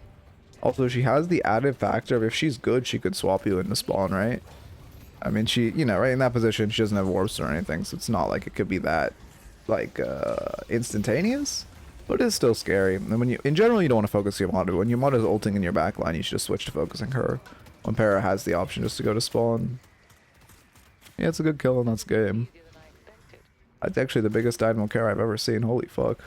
Or Dino. Well, I guess well played by Dino, but like... Why is his ult so tiny? No Arcane Surge? He has Arcane Surge. Just no range items. No expansion. Well, he has expansion. Why was his ult so tiny the second time? Man, the enemy Dino ults into the entire size of the fucking pit. On the B-ball BMing. Okay. There's a few things here. Let's look at your lane stats. To start with your laning stage. I think your laning stage was played fairly well. Obviously, again, it's more of a micro thing than macro. Our damage isn't crazy. We have a good amount of denies, good amount of confirms. So, biggest issue with laning. First off, I mean, biggest issue was just playing around our B-ball hook. In this, you obviously want a box route, and you did a great amount of box routing for your elo, significantly better than what would be expected. However, when you're with Bebop and he has hook online, you really want to look like if you're in an advantageous state, you really want to be like prepared for him to hook and look for these hooks on like this permanent mispositioning GT just to shut him down and like, you know, get a huge lead in lane. So Bebop fumbles hook, great time to run boxes. When Bebop hook is online and you're like, you know, kind of pressuring or on wave or pushing wave, again, if you're crashing wave into the tower, it's not that. You can, you know, if you call them to your Bebop, you're gonna box her out, it's fine. Because they should just be respecting, even though they weren't really. But like, when you're in just saying neutral farming wave, you should be like shove wave and then look to see if there's a Bebop hook, and then once wave gets to their stairs, you can back off. Or just look for Bebop hook when waves are crashing. The best time to use abilities is when waves are crashing. Well, then by this Bebop abilities, I also especially talking about Bebop hook. When waves are crashing into each other to make like space around the wave, or if you've already killed their wave and your wave is pushing into them, to then, you know, keep pressuring them while they're forced to just shoot the wave. Yeah, GT did hard sell by not helping his Yamato. If he just like arrowed you twice, they win. The arrows are doing, wow, actually his arrows are doing fuck all. What the hell? I see why. Oh, I see. Okay, I see why. Oh god. I mean, refresher's fine. I'm hovering over refresher. I'm saying good. Oh god, but that's fine. By the way, the reason you buy refresher on GT is because it refreshes your charges. You dump all your arrows and you dump your ult, and then you use refresher and you get all your arrows back. So it's very, very good for, I mean, not doubling your damage in fight, but giving you a significant amount more damage in fight. Well, I guess you're buying this the minus movement speed on spirit damage. Well, it doesn't matter. His build doesn't matter. Anyway, mid game notes. I mean, it's a classic. I wish I could see specific. I wish in Souls by Swords I could see Sinners versus Creeps. I can't, Sunny. Remind me after I'm done with the notes, and then I will show you. Let's see. Okay, where are you? Because like, we don't think did we farm okay, I can look at your buffs. Can I look at your buffs? I can't. Well, here, we'll go over and replay. Because I don't think we farmed a single Sinner camp. Which is, no, we farmed one. But that's still really bad. You want to be farming, like, I don't know, you want to try to farm yours off 8 minutes. If the lane's neutral, you're losing. Theirs, if you have one lane, you want to try to be, you know, invading, especially as a Calico. Calico is one of the best characters in the game at invading, and invading sinners and invading enemy boxes, which also we should be invading boxes. We didn't do that because she has so much mobility. She can get away so easily. Especially if you didn't buy E shift up pretty late, so you did lose a little bit. But like with Cat and your ult and everything, and your 2 for vertical mobility, it's good for you to look to try to invade enemy centers when you can, and then just Cat away if it gets dangerous. Also gear buffs. Spirit power wise, we have, is that 0? No, I'm missing something, right? No, I'm missing something, right? Where does it show? Okay, I think it's glitched. I think this is glitched. Yeah, I don't see, am I missing where it's showing? Did they change it this patch? I swear it used to say statues or buffs or something. Am I crazy? Wait, is CDR? We have no, we have 30% ability cooldown. I don't think we farmed this. I don't think we got a single earn buff this game. Unless I'm missing something. No, I think it's just glitched. Okay, I think it's just glitched. We're fine. Okay. I still think we should farm more, but I do think this is just glitched. Am I wrong in thinking that Ethereal being bought instead of Diviners? Oh yeah, no. Ethereal definitely would have been better there. Okay, and then with the rest of the notes up, yeah, far more Sinners. Big note. Sinners RLP, they're a third. Okay. At the start of the game, they are 2/3. No, wait, what is it? Oh, I can't remember either way. Just think of them as a third. I think they're 2/3 of soul, a wave souls at the start of the game, and then by the middle of the game and the end of the game, they're 3/4, something like that. But then also the buffs it gives, you can basically equate to 1/4 of a wave and souls. So you should just think of Sinners as like 1 wave and soul value. Super important if you can farm them. They're the best camp in the game to farm. They're super valuable. What you should be doing is, especially as Calico, again, just look to invade those Sinners. Look to secure your own. Much more farming on Sinners so we could get our own soul count higher. Our own soul count was not bad, but we also didn't do the box. Okay, if you're playing Calico especially, get used to doing that boxer out below mid. Super OP, like the boxer in below mid. There's a ton of souls in there. You should also get used to doing that. If we look at our souls by source, I mean, significantly higher troopers. Holy shit, we also did not farm any camps. I compare that to, like, I don't know, Viper.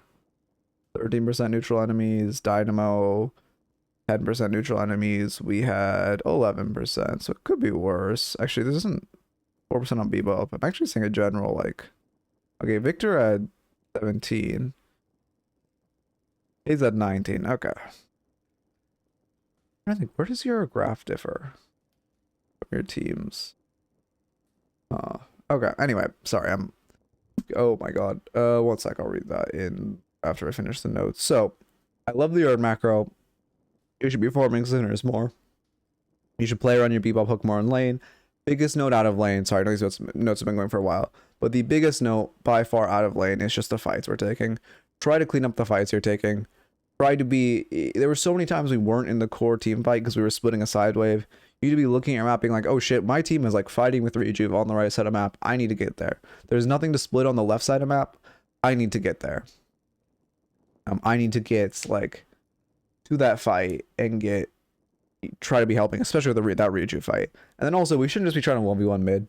If you look at your map and you know you don't have anyone nearby, don't try to take the fight. If you know again, if a fight is at best neutral because you know you don't have anyone nearby and you don't know if they have anyone nearby, don't try to take that fight. There's so many times, or we just would engage on a mid when we knew that they had 2 teammates nearby. We knew the para was nearby and we still engaged and it just didn't work out well. So really try to clean up the fights you're taking, and before every fight, take a second and assess, look at your map and assess, hey, do we have an advantage in this fight? Is it over an objective? If the answer is no and no, don't take the fight. I think I know this guy. Anyway, those are your notes. Let me read that message and I'll show the Imana thing and I'll start a new raffle. Why should my friend ask me what to do when they win lane early because they felt like it was bad to go to other lanes with how soul sharing worked. I mentioned how it lets the enemies solo farm pretty safely and less map pressure because they can safely receive waves of the Guardian instead of being able to take Their walker to create map pressure. I wasn't sure how to explain the second part. Wait, what do you mean for like what you should do? I wasn't sure about the timing at 8 minutes. If you see enemies pushing, well, if you win it, like, I'll just answer, give you my answer because I'm not quite sure what you're asking. If you win lane really early, you want to hard shove your wave at like 7:30, and then invade the enemy centers, right? Invade that centers is huge. Then you go to secure your own, whatever, while they're ping ponging the wave back. That's the hugest thing you can do. And then after you've taken their centers, you can look for a roam. It's fine to look for a roam. After you shove your wave and you have, one person stays by to keep like ping ponging it, especially if you're like a support character, whatever. It's fine to look for a roam, but the roam you have to, when you're looking for a roam, first off you want to look at, hey, where's the wave? Is the wave shoved into us? If so, also nothing. You have to say my bad at all. Nothing I'm wrong. Is the wave shoved into us? If so, it's a good roam and we should look for it. 2. Does my team have ults? Because if they have ults, they're a lot more likely to be able to force a fight. You can't really force a fight under the enemy's guardian. If your team doesn't have ults, we're just going to be at a disadvantage. And then the final state, are the enemies healthy? And if the enemies aren't healthy, you can, then you can force a fight even without ults. If there are healthy, shit gets a lot scarier. And then if you choose, you say, hey, this roam is good, and you roam, I would say you have like 2 waves to break tower. If you look at this tower and you're like, hey, it's gonna take more than 2 waves to break this tower, you should just back off and not grieve with your soul sharing and just go back to your lane, farm some more enemy camps, farm your own jungle. But if you can break the tower in less than 2 waves, go for breaking it. And go for taking it. Because if you are roaming to kill a tower, it's great, but you need to kill the tower like very quickly so you aren't wasting a ton of souls. And also if you're showing on map too long, the enemies will respond by hard pushing whatever lane you're in with like 2 to 3 people. Okay. And then here's the Yamada tech before we start the next raffle. Literally all you have to do is slide and then power slash. There's like no skill to this. Again, Yamadas make it sound like this is the hardest shit in the world. Literally just slide and then power slash. It's a lot, you get less momentum in the air, I believe, yeah. So it's much better if it's a ground dash. This is like the one-time ground dashing is better. But you just slide and then power slash, allows you to get like, say someone, like I'm trying to hit this Abrams, but I'm like here, and I go like, oh, okay, I got you. And we just hit someone sneaky like that, right? Obviously imagine the wall's bigger or whatever. And then I'll test that in 1 second. Let me also show the mantle thing, and then I'll start the raffle, and then I'll test that. As far as mantling, you literally just stand next to a wall, power slash, and then mantle. For the dash, you dash before you use your power. Or am I saying the wrong thing? Dash and then power slide. Wait, you literally just dash and then power slash, right? That's what it's called. Yeah. Dash and then power slash. Easy as that. As far as mantling, you want to power slash and then mantle. It's just as simple as that. Power slash, mantle. It's again comically easy for what you want to make it out to be. Okay, now I will start a new raffle and I will check if the ability range on Cultist is good. Could you please tell me who's better between Mirage and Lady Geist? I started playing Mirage and prefer him over Haze and other M1s, but now I want to try Geist. I mean, they're both good in their own way. Neither is like better. If you want to play them, play them. They're very different. Obviously Mirage is like an M1, who's relatively supporty, and Geist is more of like a bruiser, who a lot of her sustain comes from her ult and a little bit of her healing. Who is better? Mirage has better carry potential in low elo, I would say. In general, M1s are just better at carrying. And yeah, of course. Sorry, I feel weird saying your name. Of course, Flunky. Flunky? Flunky, there we go.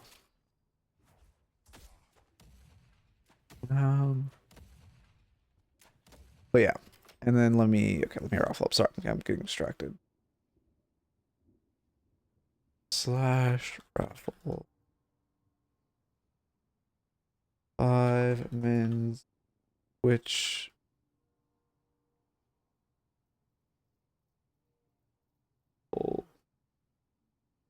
Not true, false. I should probably do this after. I don't know. I hate ads so much. I hate that to integrate them into my stream. I do this and then I should run the ads before. But it's good to run them during this break with the people who come off the raffle ping are immediately coming into ads, which isn't great. Oh yeah, of course. To the thanks. You can you can fix them or split push and TP to whatever monkey mosh pit they're doing. Oh, with Mirage, yeah. It's also good for being able to split push. Is huge. I want to break from the ads. Literally, wait, can you hear me? Watch this short 30-minute video of ad-free listening. Okay. Also, I did add something. If you go to the FAQ section in my Discord, if you don't like ads, go to FAQs in my Discord. Well, ironically, I'm saying that while ads are running, so everyone who is hearing this isn't the ones with ads. I do this all the time. I'll say it again after. Already got, okay, yeah. I'll say it after. I don't know why I always like to aim train like this. For some reason, this is like one of my default aim training drills. Hello? Come on, one of these hits. One of those hits. Yeah, it is a command. Exclamation ads does do that. It just, well, it doesn't, it says to go to the FAQs in my Discord. It doesn't say, you know, Twitch is, you know, it just says to go to FAQs in my Discord. We'll leave it at that. Oh, I wanted to, someone asked to check if Cultist range was bugged. Let me test that. I think want to do is aim training in the lobbies, pick a character. Yeah, shooting the birds. Yeah, I don't like that they're above me. I do that sometimes. I don't like that they're above.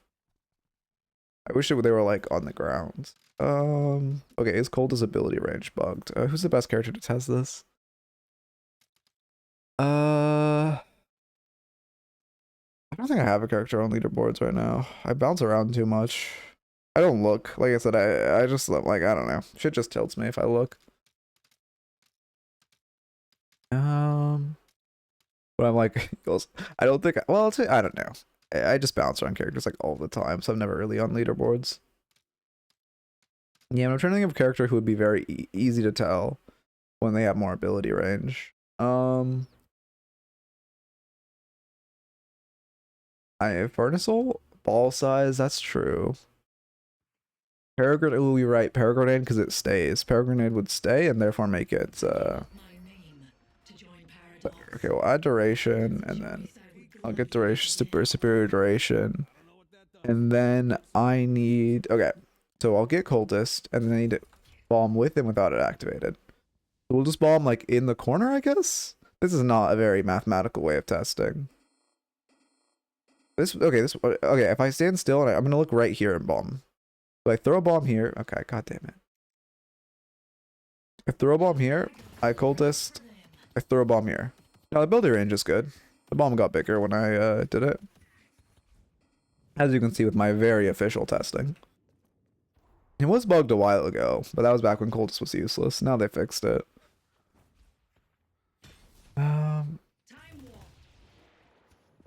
Is there other, wait, what's up with I missed.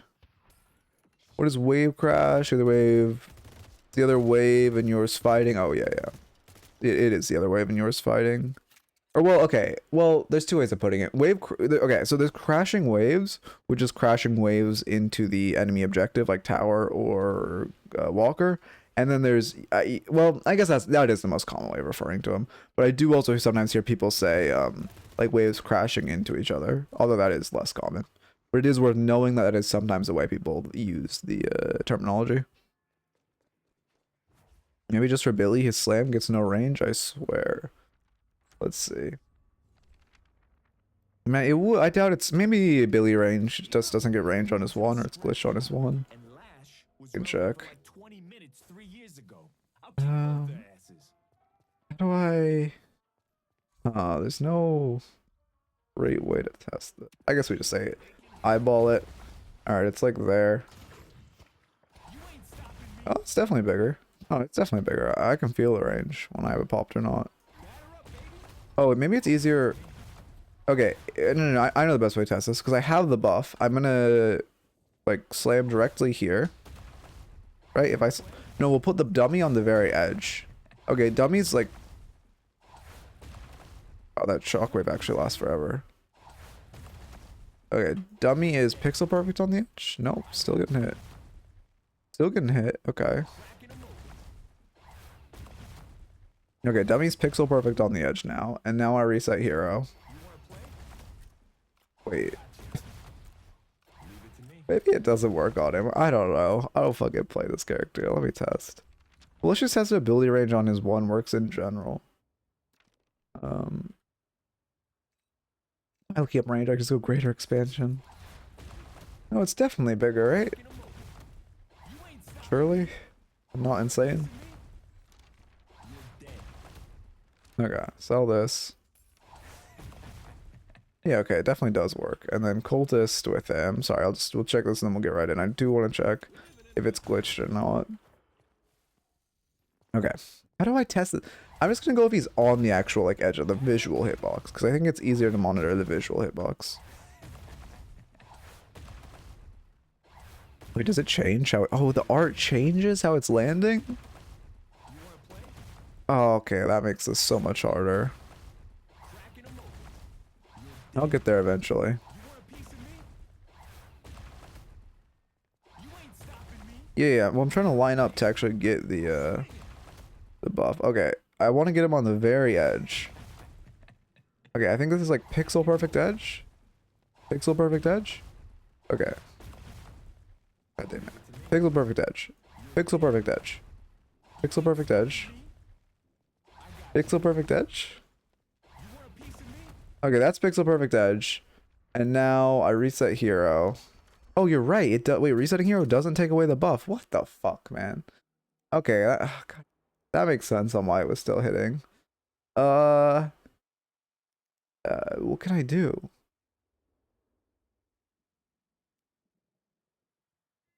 I think it works. I'm pretty sure ability range works. Visually, it looked bigger. I don't have a mathematical way of testing this. Secret Mina, okay. Who's playing right now? Noob or High Docker? I don't think High Docker's played in a minute. It's probably Noob. Could be Wolf too, to be fair. Okay, I'm not noticing. What do you mean my friends in this? No Steam friend is here. I guess getting light. Oh, it is Wolf. Okay. Wait, he's on Infernus. No, he's betrayed us. I thought he was off Infernus. Hey, Pugs, how's it going? Okay. Let me also update the rank. On the wrong direction. Oh, I need a YouTube fucking raffle, man. I mean, that last raffle wasn't bad, but it needs editing, which I don't want to edit.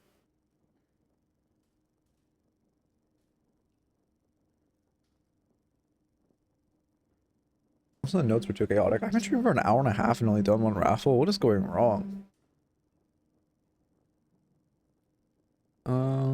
Okay. A Warframe clip. Oh yeah, I could look at it briefly. Oh god, I don't even know what I'm looking. Like, so go to this. I really need the actual Discord stream. Here, I'll watch it post stream. I'll watch it post stream. I don't have a good way of watching clips actually on stream.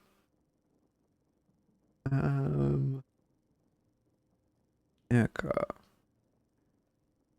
Will your tilt guide go further than muting everyone? Because I've recently managed to full tilt, having everyone muted. I mean, yeah, when I'm eventually make an actual mental guide, it'll go into like actual like mental resets and talking about a lot of stuff. Like actually with how to manage your mental. But I need to read more sports psychology books first. Yeah, take a break is also not the worst angle. It'll decompress smile. We'll get there eventually. There we go.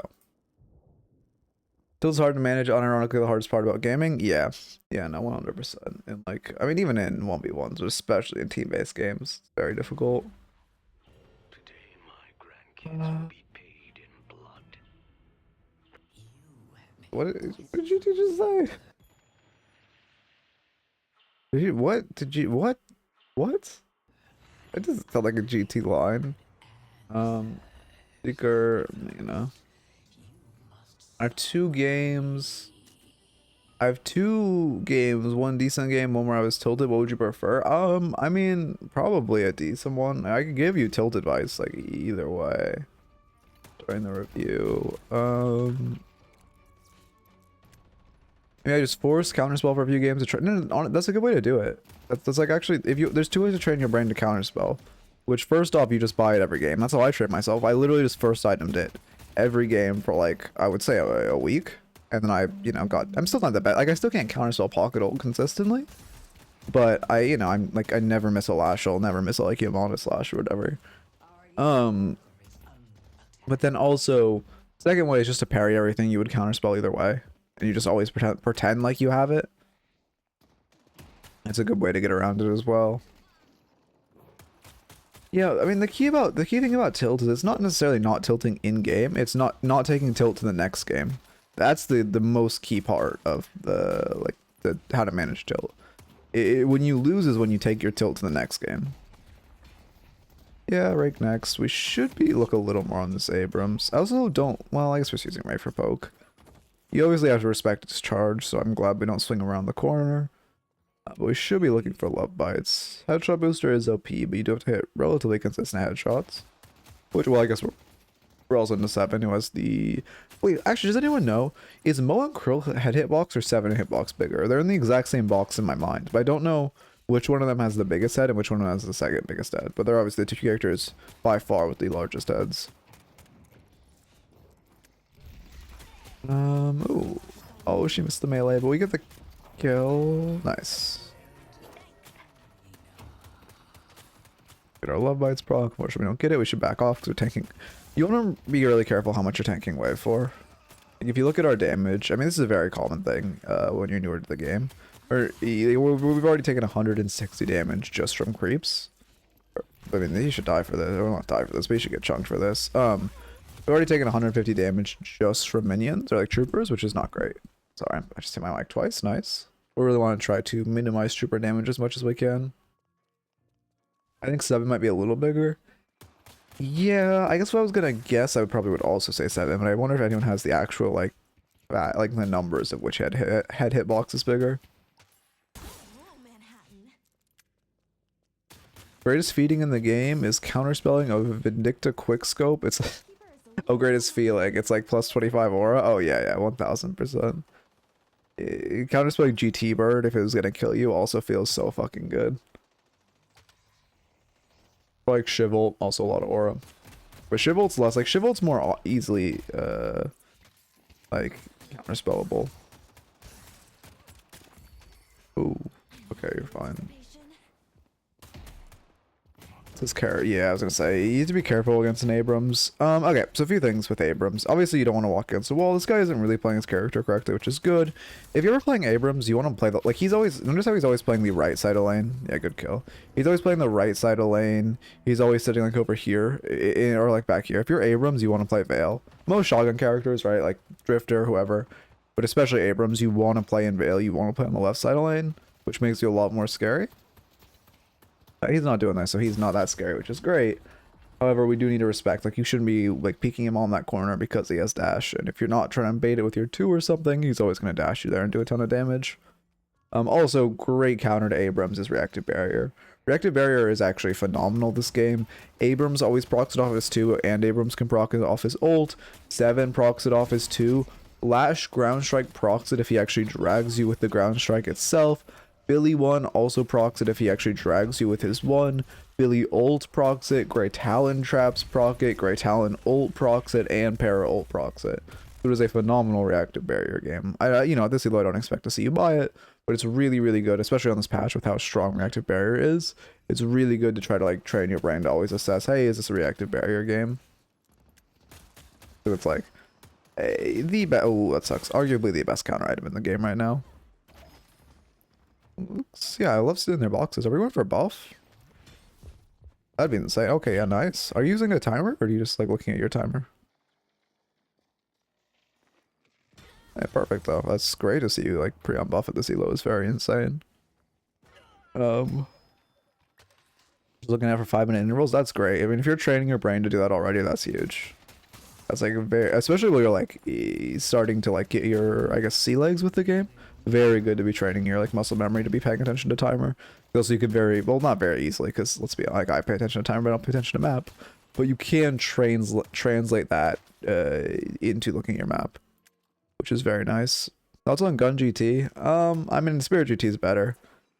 I would put Gun GT in the same box I put, like, I don't know if it's gun Yamato level or gun page level. Also, for the record, I think gun Yamato is 20x better gun page than gun page. But it's definitely worse than Spirit Talon. But if you're having fun with it, you can play it. Counterspells. Oh yeah, Counterspell is very strong right now. Well, they did, but the thing is, what you don't understand, Lose, this is they nerfed it by it has a 0.1 less second duration after the last patch, so you could say it's useless now. It went from 0.9 second counterspell duration to 0.8. Gunpage is like giving a rock machine and expecting the inanimate object to pop off. Yeah, it's just like. It's just worse gun Yamato, like, objectively. Okay, your movement, you have the move. Okay, I don't mind the movement. The fact that we're sliding after our dashes is good. I need to add exclamation point movement and link to this guide, because I recommend it, like, every fucking VOD. Look up with the Deadlock Movement Compendium by Cafe DL if you want to get good at movement. He has an amazing movement guide. Ooh, movement? Okay, well, I guess he did melee. Great ults. Honestly, phenomenal ults. Oh, that doesn't pick him up, but the Ivy ults? No, we lost him. Oh, well, we got him. I respect the one while you're in the Ivy Kutsu. It's horrible to play Gun Yamato on a gun-heavy match. Oh, yeah. Also, I don't think Gun Yamato is that good, for the record. I think Wander can play her, like, way too well. But I don't think she's good, but I don't think she's bad. I think Gun Yamato is, like, okay, I guess. I mean, they have played it once in DLNS, so, you know. Going into a Fed support page literally makes the game unplayable, because you can just spam shields late game. Yeah, I mean, I hate page. I hate true supports. I hate page. Oh, also, one good timer, too. If you're already, like, have a good habit of looking at, like, buff timers, one good habit to train your brain.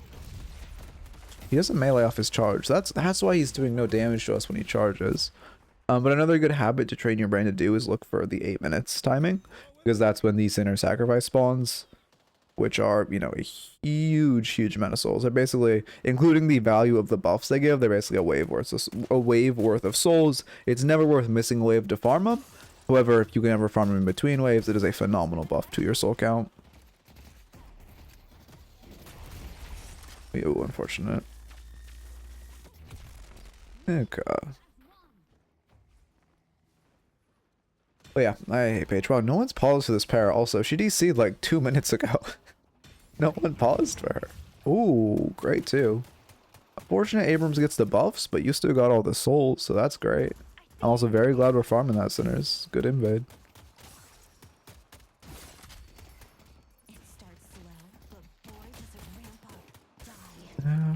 Oh yeah, R2 does the fresh dash and jump. That's a good point. That's also why people like Superior Stam on Mina.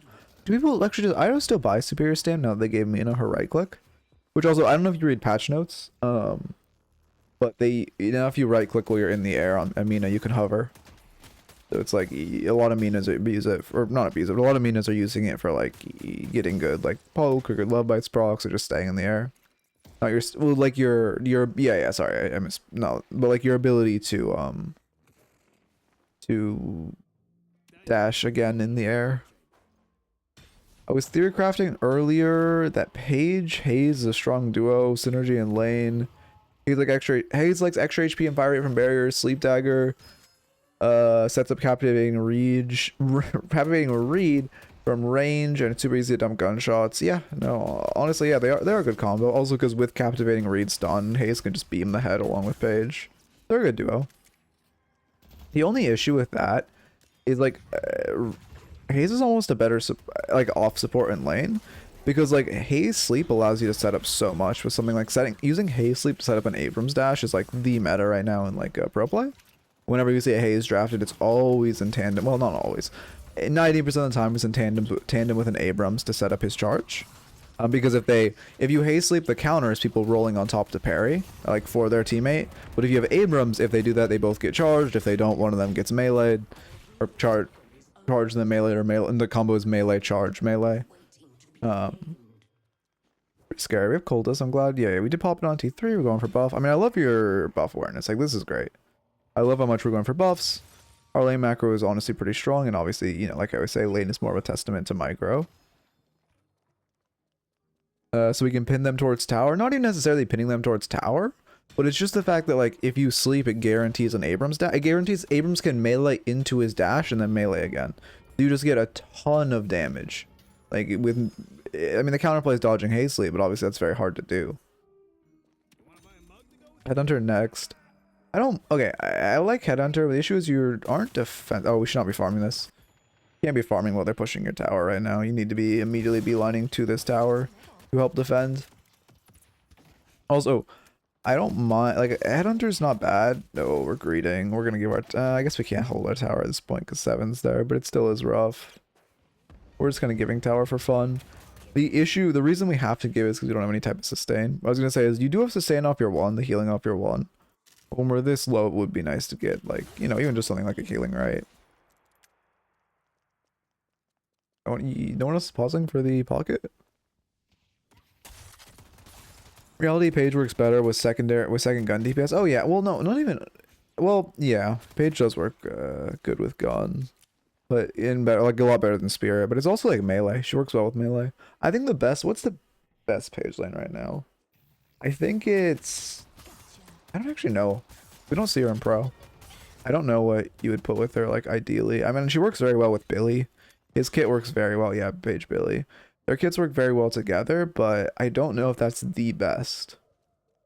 Because also, I don't know. I mean, we're spending a good amount of time farming, which is good. I think, yeah, I mean, as long as we're not missing waves. Like, we did lose our Guardian for that first amount of farm, which isn't great.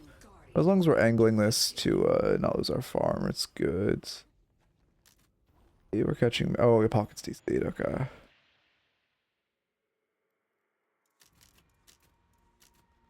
Yeah, respect catching pause the pockets. Okay. Page Fern. Yeah, I mean, it's not bad, but Inverness can initiate, but he's not like, he doesn't have initiation on a normal ability like Billy. I think, who's that one? There's one character that's really good. I can't remember. I'm blanking on it. And Page Billy might be the best lane. I'm blanking on who's the, like, go with Page. We come to Cadessa's Urn, which is good. Not Beep. No. Beep. I mean, no. Because the thing about Billy is, there's some character that does this, but also can set up Captivating Read. We should try to melee the 7. Okay, he's pushed back. He's gonna keep Urn. 7 Page is good. Not really, because 7 also can initiate. You need someone who can initiate and can set up Captivating Read. That's like the ideal. Because Page, you want to place your barrier like on a Billy, and then Billy 2's in, or like Abrams charges in, whatever. You want them to engage with the barrier. Oh, okay. One thing with your movement, you want to train yourself to mantle slide, which this is not hard at all. Literally, all you do is hold control while you mantle, and you will slide after. Super easy to teach yourself to do. You just want to make it. You just want to make it muscle memory, and you want to make it a habit, and it'll improve your movement by a decent amount. Again, you just want to, like, it'll take you, like, I don't know, a week of just, like, thinking not a week, like 7 games of consciously thinking, like, I want to hold control as I mantle, and then you will just, it'll be complete muscle memory, and you'll just go like go far. Oh, as a like Para and Holiday as a combo? No. Dog's going sicko mode. You unlock it as a passive for real? Yeah, that's a good way of thinking of it. I'm surprised mantle sliding wasn't patched when I learned it, honestly.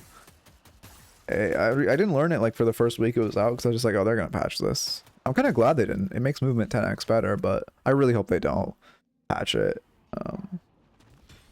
It's so fun. Okay, yeah, you don't need a melee there. I think we're maybe a little play Deadlock back in the day where you wall jumps before the wall jump rework. Yeah.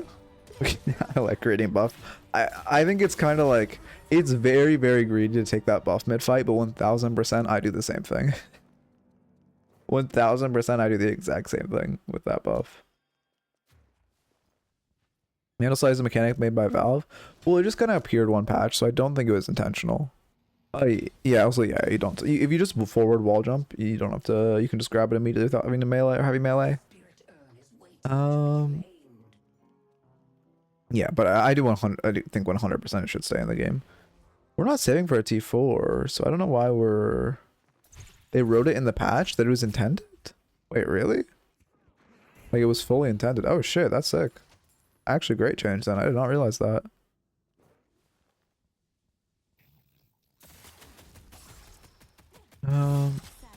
It was listed in the patch. They removed mantle melee stun. Oh, okay. I miss mantle melee stun. That shit was so funny. Oh my god, we're in a dominant position in game. This would be a great time to run Earn. The way Earn works is first Earn, if you're behind by more than 15%, it's on your side, and the rest of the Earns are if you're behind by more than 10%. I mean, he doesn't kill. We have reacted? No, that was spirit shielding. I mean, I feel like with spirit shielding. I was gonna like pog if you had bought reactive. What was I saying? Oh. Oh, wow, your aim is actually really good. You're doing a ton of damage right now. This is just such a weird mosh pit fight, but we're playing it well. I mean, at this elo, I don't mind mosh pitting that much, because, like, well, the thing is, normally I don't criticize mosh pitting by Seeker, because you're trying to improve your, oh, you actually, yeah, you know how to right click, perfect. Because you're trying to improve your micro in the game. However, you seem to have actually pretty strong micro, so I think it's actually a certain point we should stop mosh pitting and start looking for, if you split more instead of mosh pitting in this type of situation, you will climb faster. But again, normally I recommend people focus on their micro, but I think you should start focusing on just climbing, because you're clearly playing above a secret level. Like everything I've seen so far. It's very sink or swim, sure, bro. I don't know why I'm blaming the like fucking Seeker page, but I should get drowned. True. Oh, spiritual overflow, that's what we're saying for. I don't mind it. I think about Mina, I don't know. Well, I'm sure she'll get another nerf.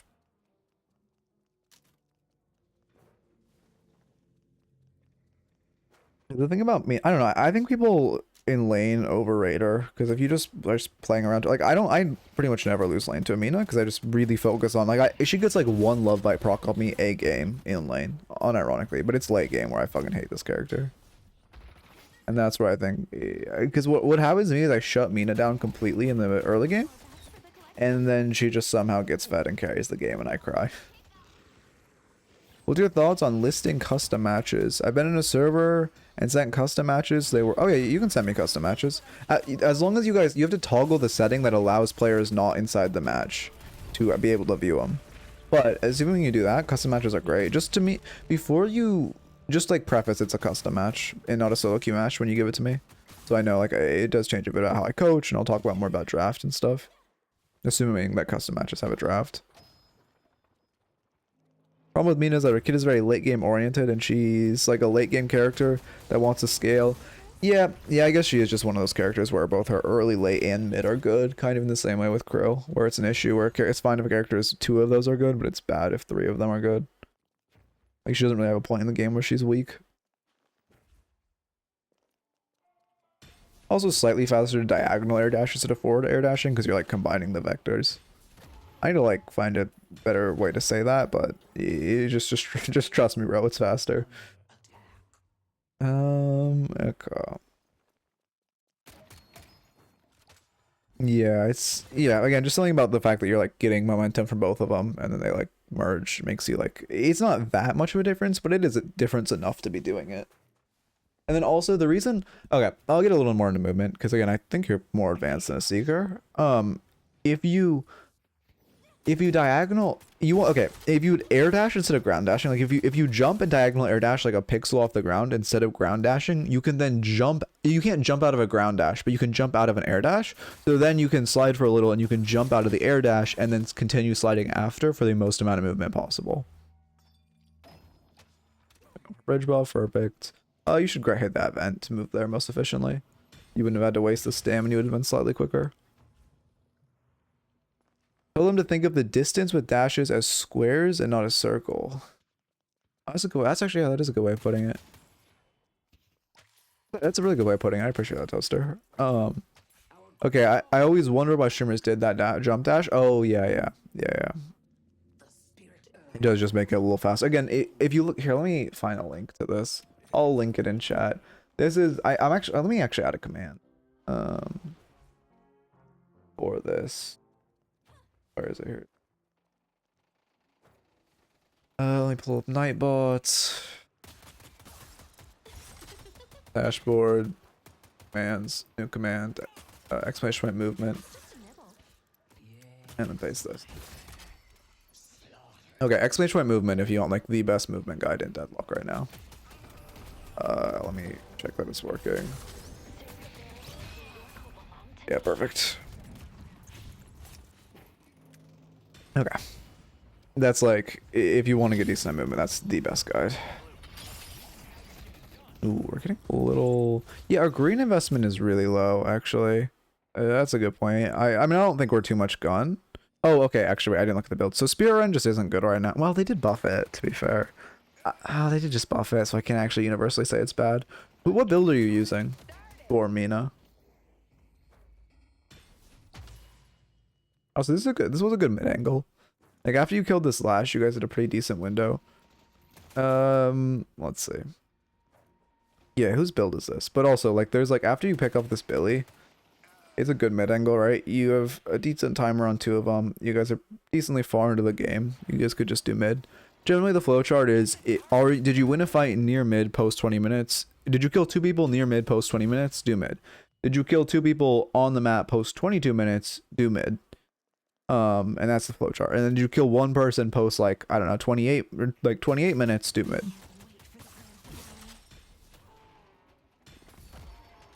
Should they really buff it that much? I just copy Ida's build. Okay, I mean if he's using it, I trust. They did just buff it, but I haven't seen many Minas building it. Only thing I'll say is you're very weak on green investments. We need to be buying another green item. The way the like item system works is you get these like little like weapon investments and vitality investments, which basically means you get like diminishing returns going super into one type of damage tree. It would be better to have like at least another 3k spear or green item to keep you alive. Debuff remover is good in general. Pretty good this game. Counterspell, good in general, pretty good this game.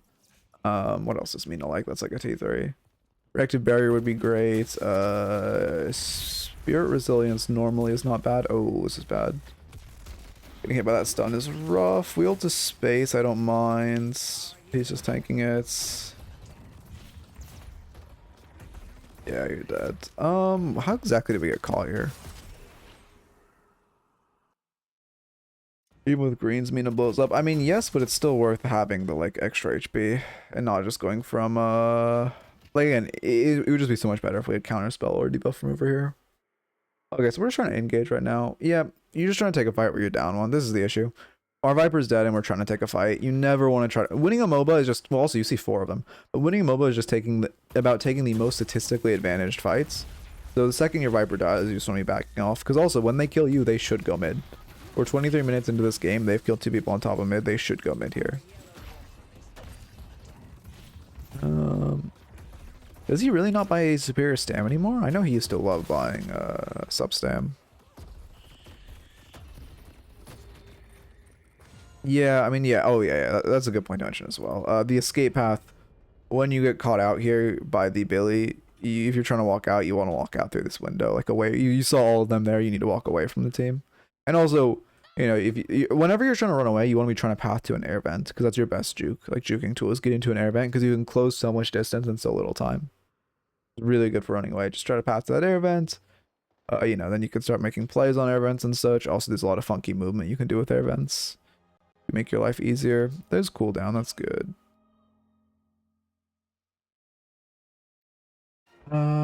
Oh yeah. Also, I was talking about... Yeah, I don't think Spirit... Sorry, I did mention Spirit Resilience. I don't think it's good this game specifically, but Spirit Resilience is a good option to fill that green slot. What did you find, Apollo? You guys are doing mid because you're... I think my respawn timers are desynced, surely. Or desynced. God damn it, why do I keep saying desynced? I think they're desynced, surely. Okay, yeah, they are. Okay, this is a good mid then.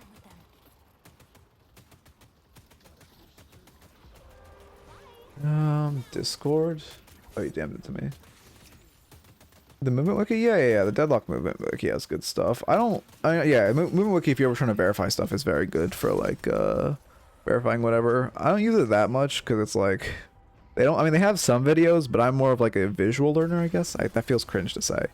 It looks like some school type shit. But like, if someone just says, "Oh, doing X and X and X is more efficient," I need to see a fucking video of it. And like, they have some videos, but not a ton. But they are very good for information. It's how. What did I've learned stuff from the movement wiki. What have I learned? Actually, I have no idea what I've learned. We close to T2. We have rejuve. Okay, classic mistake. You want to look for a cultist, which makes sense, but we're just farming when we have rejuve. You get rejuve, the flowchart should be... Okay, here's the flowchart of once you get rejuve. Once you get rejuve, well, you're going to do a big fight, win a big fight, and then do rejuve. So after rejuve, most people are going to need to buy. Oh yeah, sorry, I have links off in chat. If you don't mind, you can link in a Discord and I'll look at it, but I don't know. Anyway, the flowchart for mid boss is after you get rejuve, you want to take like a 30-second break to fix waves and for everyone to buy, anyone who's low to reset. After that, you want to look to start pushing we're on this map. So after that, you want to look to start pushing some objectives. You could fix all your waves, start pushing on some base guardians. However, because they have lash ult and stuff, it's very risky to like immediately push in. So the next step is see if they make a mistake and just eat their jungle, like eat this camp. Oh, we're taking their farm. Oh, okay, never mind. I do like taking this camp, and I am used to the map staying upside down. I do like taking this camp because it's their farm. We're eating this farm. You just want to put pressure and eat their farm. And then at that point, once all their farms ate, this should be like a minute 30. You've ate all their farm. You have them shoved in base, and they're not making a mistake. It's like, okay, at that point, we just force a fight in their base with rejuve. But okay, actually, the parrot just respawned. I was gonna say, if this parrot had a long death timer, you could also look to abuse that. But no, I do really like taking this farm. I'm still not used to the map flipping on replay. Been doing this for a year, by the way. Still not used to it. You have the exact same chair, really? I am. I like this chair. It's nice. Yeah, I mean, okay. Oh, this is a hard position. Your team's fighting. This is the type of thing where okay. So the correct call is to steal their farm like you were, but because your team starts fighting, you should get off that farm sooner and go. You're gonna get punished for making, like, if this team fight had happened while you weren't here, you would have gotten punished for making the correct play, which is really bad. You need to be like, okay, my teammates are making the inoptimal play, which means now that my teammates are trying to force a fight mid, it changes it so my best play isn't stealing their farm, but is to be in this forced fight mid. Did Viper just try to bolo the Lash mid-air and ground slam? I respect that, actually. No, I full on respect that. If you hate that shit, like, that's just a clip. Group of 50-50 shot, which, oh yeah, also. That's a great thing as well, Flucky. Earned. Also, I completely forgot to mention that when you get rejuve, in this 30-second window where you fix waves and people buy, if Earn's up, someone should grab Earn and just run it, because they're not going to contest your Earn. You get a free plus worth 27. This is like probably plus, what, 5k souls? You get free plus 5k souls, and if they do contest, you guys have an amazing fight outside of their base that you just win and then use to end the game. So you do also want to be trying to run Earn. I completely forgot about that as well.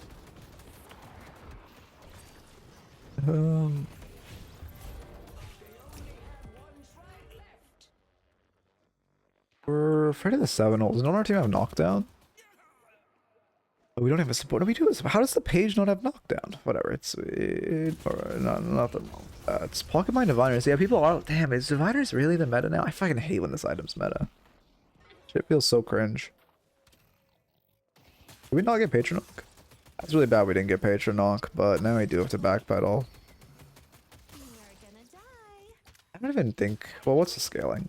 Boundless awful on page. Boundless. It's not awful on page, I would say. The issue is just not having knockdown is what's rough.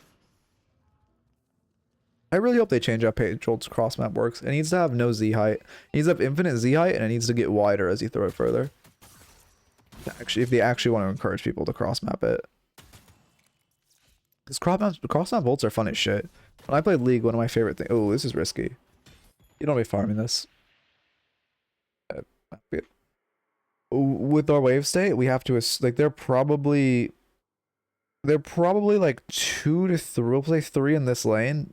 One of them is probably, well, okay, good. I don't expect this, but good play would also be one of them is on Earn, about to run Earn. And then because they have this wave state, they're looking at your jungle and they're like, hey, we picked a lot of them. We're going to take this walker and then we're going to eat all this farm. So there's a pretty decent chance one of them would hear you on this and two of them would just immediately collapse on you and kill you. It's too risky to farm this. Well, you have, especially because both of your waves next to you are shoves, so you have no information if someone's nearby. I do like that you're ignoring this pocket spam pinging blue needs help. Because he's stupid, right? The motherfucker spam pinging blue needs help and trying to get you two to contest in a 2v6 is dumb as fuck. So I'm glad you're not listening to that. Okay, we do kind of come over. It's just a waste of our ults. Unless the Abrams just tanks it. Okay, and then they just wants to... Oh, rake him, please. You should rake him before you two away. He's one shot to your rake. Oh, that's your page. Okay, you're fine. Okay, that works out. He yelled at me after it went down. Yeah, I mean, that was just to mute the guy for being dumb as fuck. I mean, yeah, I don't know. Some people are just interesting.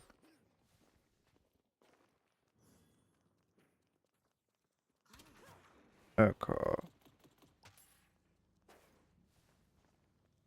Okay, I have free range to flame this pockets build now. Okay, I mean, Mystic Shot's OP. We're buying Mystic Shot late. What the fuck? Where are our souls? Oh, we're 26k. Where are our soul investments? 3, 6, 12. How many souls is this motherfucker sitting on? Only 4k. I guess they sold something? They must have sold something. Their soul value does not match the amount of items they have. Rake will do giga damage on Abrams with missing health. Oh yeah. The missing health damage is... I mean, that Abrams is one shot, 2 rake damage, not even including missing health. But obviously also... Oh, poor Para. But obviously also missing health helps. Yeah. I mean, your aim is very good. You're honestly a very solid player. Oh my god. That's split shot GT. I've not seen that before. Your team dog's patron. You're resetting because you're low. That's the correct play. You're gonna grab bridge buff. We'll 2-up to it. Perfect. Light show GT. Yeah, I think split shot needs a visual rework. I like the item. I don't dislike the item, but the amount of times I've seen it, like on Yamada or on like the characters want to buy it are shotgun characters, which makes it so that it just breaks your fucking screen. Okay, we're just using our 1 to heal instead of resetting. I don't mind it. With survival buff, we have a ton of regen. How did our team not knock patron? The thing is, you had your zipline boost up, so in the time you did all that, you could have just boost, reset, healed, and then come back and, you know, ulted patron and killed it. Which would have been really huge.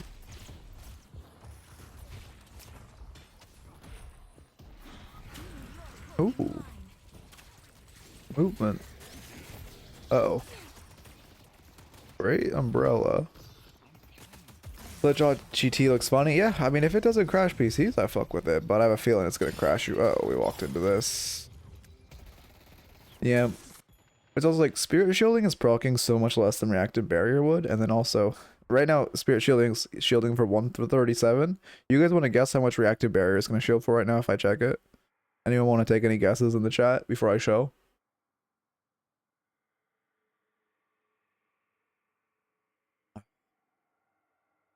$600. Okay. Where's reactive? 600, 760. I can't hover over it. No, they... Oh, it's just what the game's paused. Okay. I have to do my dramatic reveal of the game's... No, they fixed it. I'm crying. Okay, I'll do the math. Mina has 108 spirit power. And actually no reactive barriers. But reactive barriers is the same as spirit shielding base. I don't know shielding's base. God damn. I will never know. If I had to guess, it's 800. If I had to guess, it's around 800. But I'm honestly... I'm so sad they made it... Wait, I can look at items... Oh, there we go. Wait, 550. That's not right. That's not right. What's going wrong? I know we don't have boundless, but that's not accurate. Wait, that's definitely not accurate. That doesn't make... Oh, it's because of the damage warning. Oh. Yeah, so the way... So, Spirit Shielding scales off boons, which you get 30... Oh, they just changed it. You get 33 a game now. Right? Yeah, you get... No, you get 34 now. You get 34 boons in total. So you get, you know... Are you max level at this point? you're okay, you're not max level, but spirit shielding is going to cap out at around like 450 shielding versus reactive barrier scales with spirit power. So if you the second you buy boundless and you go from 100 spirit power to like 150 spirit power, this thing's going to go from, again, still shielding 100 more than spirit shielding, but it's going to go to shielding like 800. Because also reactive barrier has 2.1 spirit scaling, which is ridiculously high. Yeah, oh, 325 base with 2.1 scaling, thank you. It is ridiculous. It is a ridiculously high amount of spirit scaling to have. 2.1 is like, I don't even know if there's anything in the game that scales higher than 2.1. Actually, is there a single thing in this game that has higher spirit scaling than reactive barrier? Can I wait for them to completely change boons so I can actually understand them? The way they changed bullet / spirit shields. I wonder if I don't know. I wonder if I think they should just make the boon system in tandem with the AP system or ability point system. This is not a fight we want. Your team's coming, but you don't know theirs isn't. Yeah, there's the GT. Ooh, we just get nuked by that spirit there. Also, keep in mind, it is a gun GT, right? GT gets a gun buff when his trap hits the one. Or sorry, he doesn't get a gun buff, but you get a bullet resist debuff, so he's doing more damage to you, which isn't great. We don't have that much spirit power. I mean, yeah, 102 is actually pretty, or 108 is pretty low because we don't have boundless. Also, if you guys don't know, another thing I've learned people don't really know, boundless doesn't just give spirit power. It's like it gives plus 15% spirit power. So it's like it's like Rabadon's in League. Like it also gives additional percent spirit power. Yeah, exactly. So especially that especially is good if you're farming, like that's why GT rushes it, right? Because he's getting spirit power off his bird. Then it's especially good if you're farming a lot of like statue buffs. I don't think we have that much spirit power off statues, and that's why it's so low. Only 6 off golden statues. That's pretty bad. Yeah, I would expect like. I think we kind of got unlucky because I don't think it's like we have been farming vending machines. Yeah, it's well, no, we actually don't have that much vending machine buffs. Wait, do you? No, yeah. Wait, we only have. Well, this has to be wrong. I feel like we farmed so many lottos. Wait, have you been farming? Wait, do you know how to get the buffs off lottos or like vaults or some people call them punch boxes? Sinner sacrifices are their actual name. I don't know why I didn't say that first. Yeah, you can check where all stats are coming from. It's really nice. Okay, so I guess it's just you got really unlucky. I'm not sure. Maybe it's glitched. I'm not sure why you have so little. You should not only have 6 spirit power because I've watched you farm at least like 4 punch boxes. I'm really unlucky. Okay. I mean, we play Mina very well. We're like guerrilla warfaring very well. Okay, we did buy subs. No, we didn't. We just have movement buff. Yeah, I mean, this graph just looks so bad. Whenever you're going with investments, it's fine to forsake one thing. You never want to forsake greens because then you're just so squishy. Mina already has a low HP pool, but it's still worth just getting like any T3 green here would just make you. It's plus like 11% HP, right? Yeah, plus 12. You literally get plus 12% max HP plus all the buffs of the green for survivability, which is very big. Okay, we're pushing in now. Okay, we get Patron Knock finally, and then we're gonna back out and do mids. Maybe? Here we have to sneeze.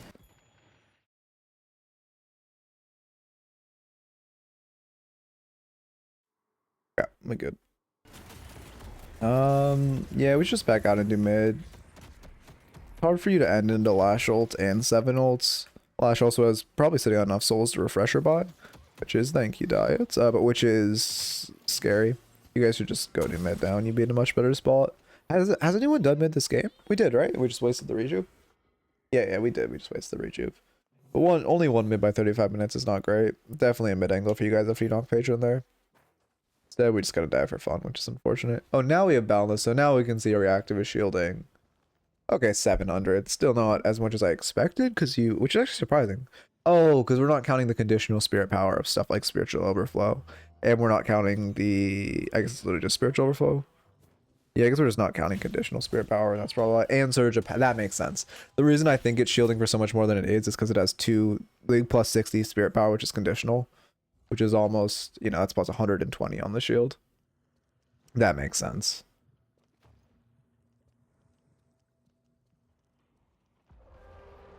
Okay. Are they doing mid? Okay, I mean, this is a good mid by them. Great ult. That's a huge pick. Unfortunately, we just get mowed the fuck down. You can also, you probably should have canceled your ult there. You shouldn't go back in. If your rake, if you got 2 on that rake and you healed, maybe, but you can't still look at, oh, you're dead. Yeah, you should not walk up like this. They're just going to turn on you immediately and kill you. So, your team's going for a rejuve steal. I don't mind that. The second after rejuve falls and you guys only got 1 and that you're down in a 3v5, you should just be running the fuck away because you guys are never going to win. Yeah. Well, any conditional, it's not, Surge of Power gives, oh wait, no, you're right. I'm so stupid. Thank you. I was thinking it was conditional spirit power, not imbued spirit power. Thank you, Skullet. I was tripping. But it's 30. So 30 conditional spirit power off spiritual overflow, which is plus 60 shielding. Ooh, unfortunate.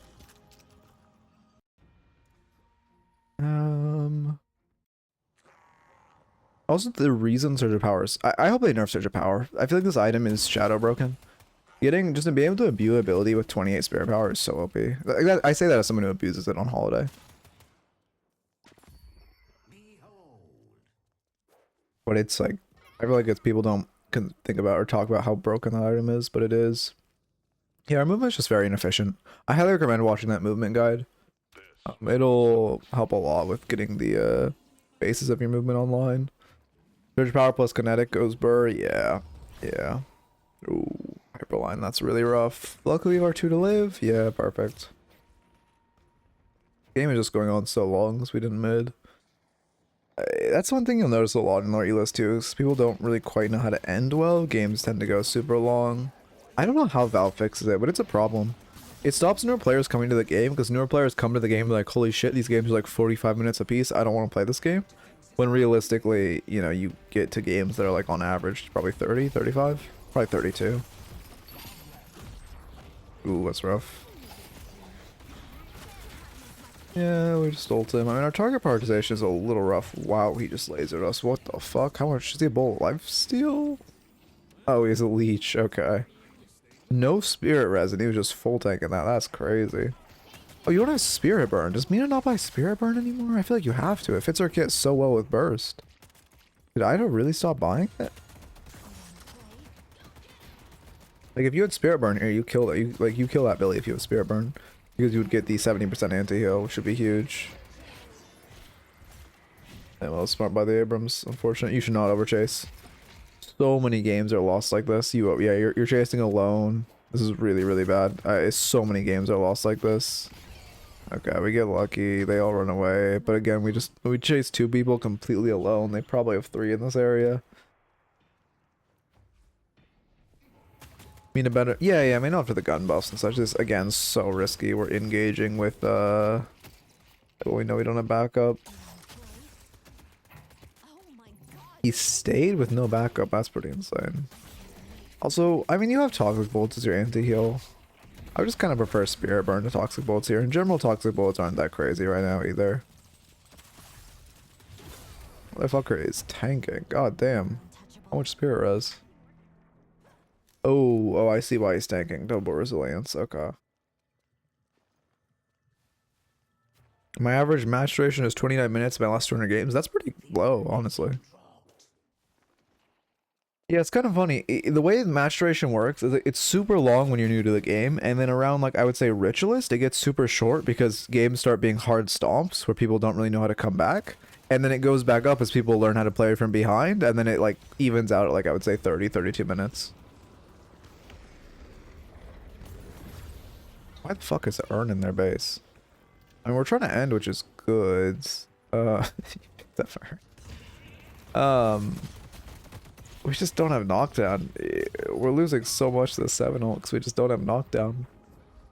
At this point, it's worth you buying knockdown. It sucks to have to buy knockdown on Mina, but if no one on your team is buying it, I mean, you could also just ask Paige to buy it because she 100% should.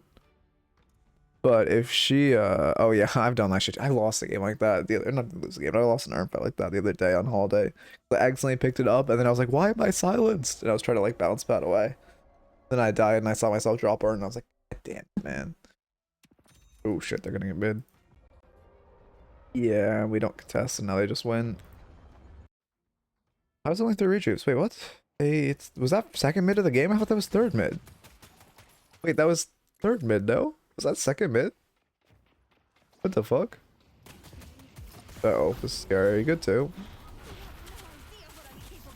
Yeah, I'm glad we're not focusing this Abrams. Yeah, it's actually great that we're just ignoring him. Yeah, your oldest one-shots GT. No one bought knockdown against 7 and Bebop, against 7 and Bebop. Or even against 7 and Bebop, yeah. Yeah, it's... I had a game with Dino, Page, and Doorman, and no one bought knockdown. That's rough. Yeah, wow, that's actually really rough. It does suck, though. Yeah, that's one reason 7's so much better than lower elo. Just if you know to buy knockdown, he's like so much less useful.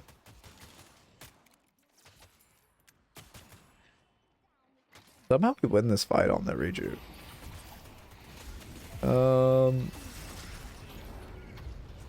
We hit our 2. Yeah, nice. Era is just wanting to die for some reason, so you're just gonna go press Surge of Power. All teams. Oh, our Victor DC, that's so brutal. And I don't think we have any pauses. Well, we don't have a pause personally, but I don't even know if our team has any.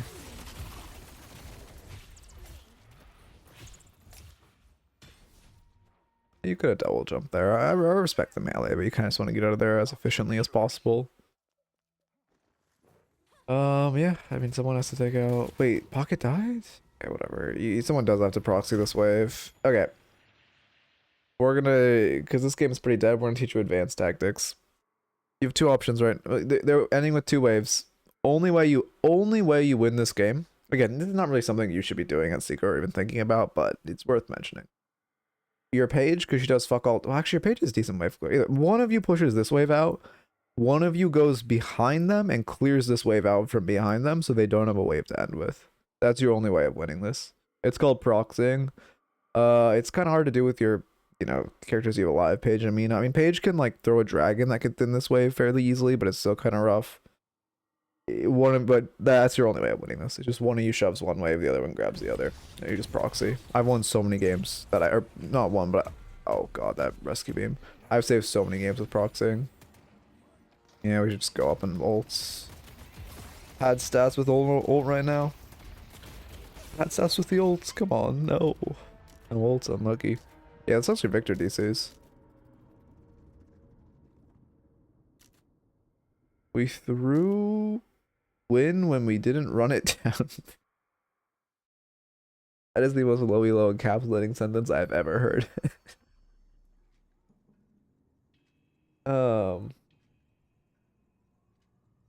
What? Build. Okay, it's support. I was gonna say damage is low, but support, that makes sense. We're low. Well, I mean, still, we're fairly support-ish. Oh, we have support Ivy and support Page, and I'm by knockdown. That hurts. That hurts.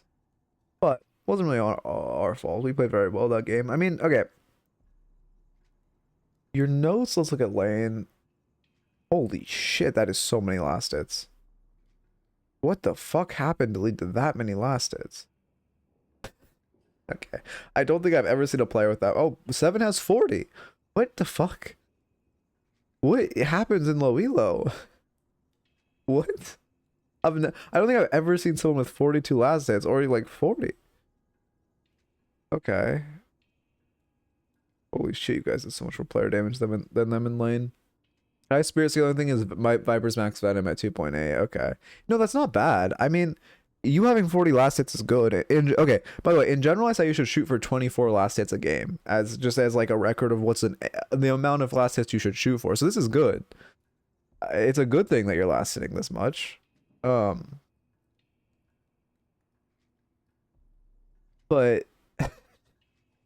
it's just it's surprising to see this many. It's more like like your Ivy not last, but your Ivy has 22. What even happened? Anyway. Okay, your lane was played pretty well a while ago, so I'm kind of blanking on exactly what happened. I think we just kind of won fairly dominantly. Abrams wasn't meleeing off his charge, so he wasn't that scary. Yeah, we got buffs too. Honestly, I think we played lane very well. I can't think of much more critique besides, reactive barrier would be a great buy this lane. It's a great buy into an Abrams lane. Good buy into 7 as well. Why does 7 only have wait, I need to look at the 7's damage split. Sorry, I know I get distracted by this stuff, but like his oh my god. I was gonna say this damage split must be insane if he only has 34 or 2k damage considering how much his ult did. Yeah, that split's pretty insane.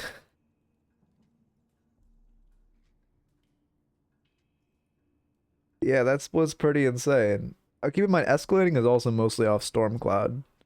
So 79% of his damage is from his ult. Oh wait, no, the lightning strike as well. Yeah, lightning strike is 2%. 81% of his damage is off his ult. Holy shit. Spirit burn kind of counts for ult too. Damn. Okay, well I haven't seen that before. Anyway, that was just interesting. To win this game, the reason you guys didn't win this game is because no one bought knockdown. It should be one of your two supports, but at the point where none of them are buying knockdown, for one, you should be like, hey, when you buy knockdown, it's the only thing for the 7. Also, it's great into Lash, and it's great into Grey Talon, and it's decent into Abram since he never maxes ult. Good into all these characters, can when you please buy knockdown. But if you don't want to say that, or neither of them buy knockdown even after you say that, you should just buy knockdown. It sucks to buy on Mina, but it's better if someone has it on your team than no one has it at all. Even if it means you basically sack a slot and 3k souls. Oh, we did pivot to reactive. Oh, perfect. I'm glad we sold for reactive at the end, or we got reactive as well.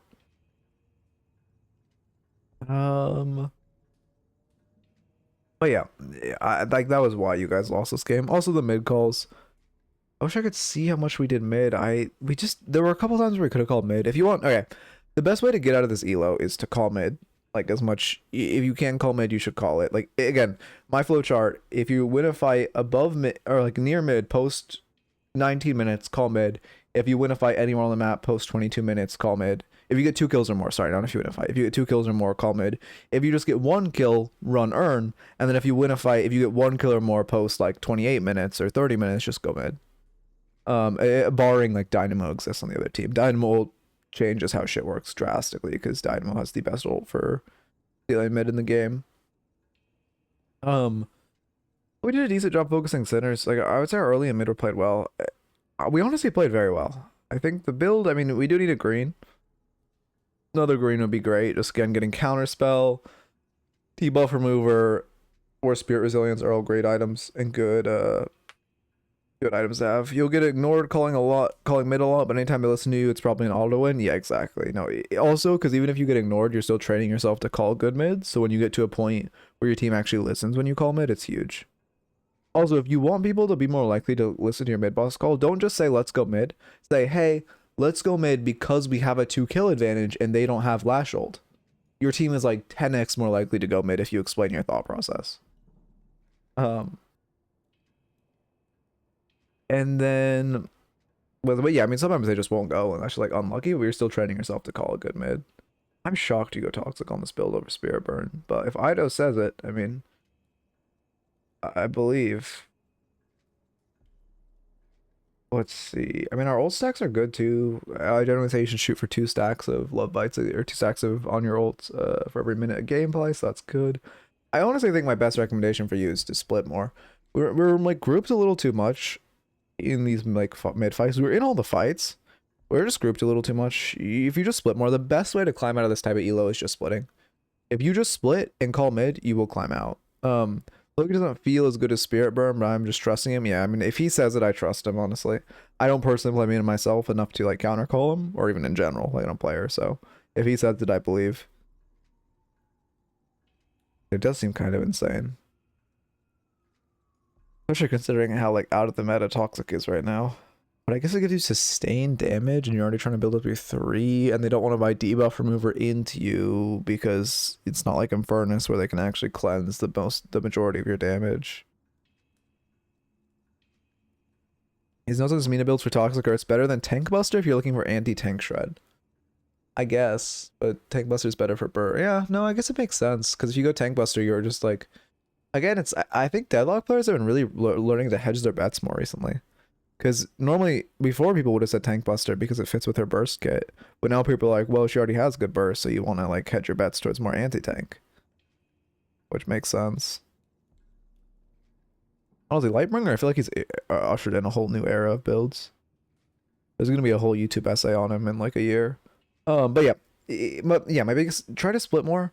Like if you're just trying to split, especially as Mina, even after the nerfs, you can still ult objectives and do pretty significant damage. We didn't ult any objectives. If you just ult, I mean, you can ult mid boss and do a ton of damage. You can ult like either the sidewalkers for a good split. Also, we were kind of trying to look for engages while we were down one. Again, winning a MOBA is taking the most statistically advantaged fights. So just try. You know, you don't. If you have a player down, don't look for a fight.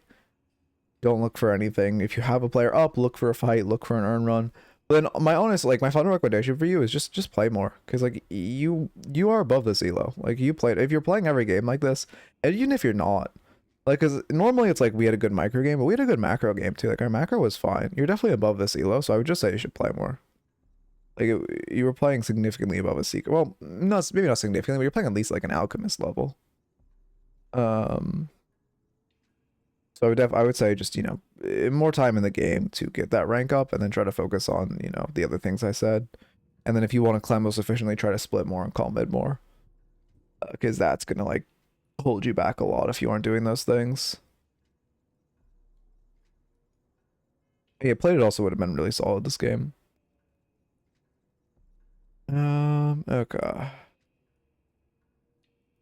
Oh yeah, no, your aim was significantly better than me. Let's see. What was I saying? Oh yeah, Plated armor would be good because it, you know, these okay value into Abrams, not crazy because Abrams has a lot of melee damage, but okay value into Abrams. Actually, I don't think Plated armor is good this game. I think bullet resilience is better because bullet resilience provides a lot more value into melees, since bullet resistance translates to melee resist. Micro, I mean, okay, yeah, micro is aim, movement. I mean, it's mostly just aim and movement, realistically. And your movement could definitely use work. I did excellent short movement if you want the guide again. I do really recommend watching that guide to get a better handle on movement, because the movement also could use a little work. And mantle sliding, try to learn to mantle slide. But yeah, I think bullet resilience probably would have been a very solid option in this game. Because, you know, Para's doing a decent chunk, mostly like Spirit with her carbine. These two very Spirit heavy. We were getting shredded by 7 ults because of that. But yeah, anyway, those are the notes. Sorry, I've been doing this recently where I like stay too long on the post screen after I've said the notes. Let me just start a new raffle. Let's go. So close quarters used to be like one of your best options into Abrams because it gives 20% melee resistance. However, now that they gave melee resistance to rebuttal is just like so much better because it gives basically the same melee resistance and it gives the less parry time, which is huge, and the bonus on parries. So it's huge. Before, there used to be a world in which you could buy close quarters before the last patch, and it was kind of better on Abrams because if you were getting heavy melee, it was kind of a skill issue. Like where it wasn't guaranteeing it off of his dash. But now they added bullet resist to rebuttal. It feels way better. Melee resist to rebuttal, it feels way better. I thought it just didn't have it, and I had a dream about it. Oh, I feel that. Okay. Let me get a new raffle up, or I'd be fucking dreaming about this game like crazy.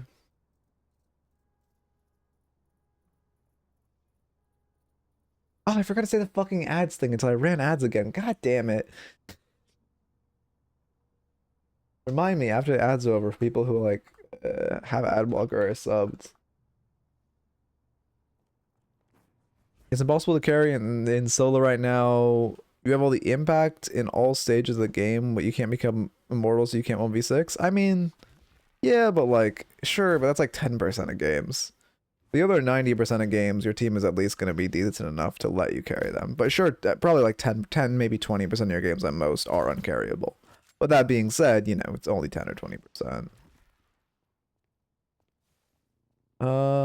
Wait, what build are we talking about? I don't like Lightbringer's builds. They're too farm heavy on some non-farm characters. Capacitor isn't a must-buy on Billy. I don't think you realize how broken Capacitor is. Capacitor is fucked right now. The active is just insane. Because you can cleanse, like, everything, man. It's actually so fucking good. But also, I'm more thinking, like, when I say Lightbringer builds, what Lightbringer builds do I gas? Obviously, people love his Victor build. I gas his Infernus build obviously kind of revolutionized the character. I guess, was that, who else? I guess his Wraith build. It's not crazy, but it's probably one of the best Wraith builds out there. Anything else? I guess there's many other builds I guess his, but also, oh, I don't like his ship build. I don't like his ship build. I think he also technically has a McGinnis build, so fuck him for that. I feel like wait, I feel like the goat build is low damage. His goat build is weird damage. I haven't played Lightbringer Goat, so I can't speak on it, but I will tell you Capacitor is a fucked item and that active is fucked. So like I understand building. Like just for the record, again, like I'm gonna pull up, let's pull up last game and I'll tell you everything that Capacitor could have cleansed. I need to show you this shit. Oh, no. You know what we're doing? I need Vindication before I do this. I need Vindication. Tell me if this is zesty or not. I'm not even going to say anything else. Just tell me, is this animation zesty? No, this is the wrong one. Sorry. Is this animation zesty? Is that zesty? Yes or no? That's all. Is this zesty?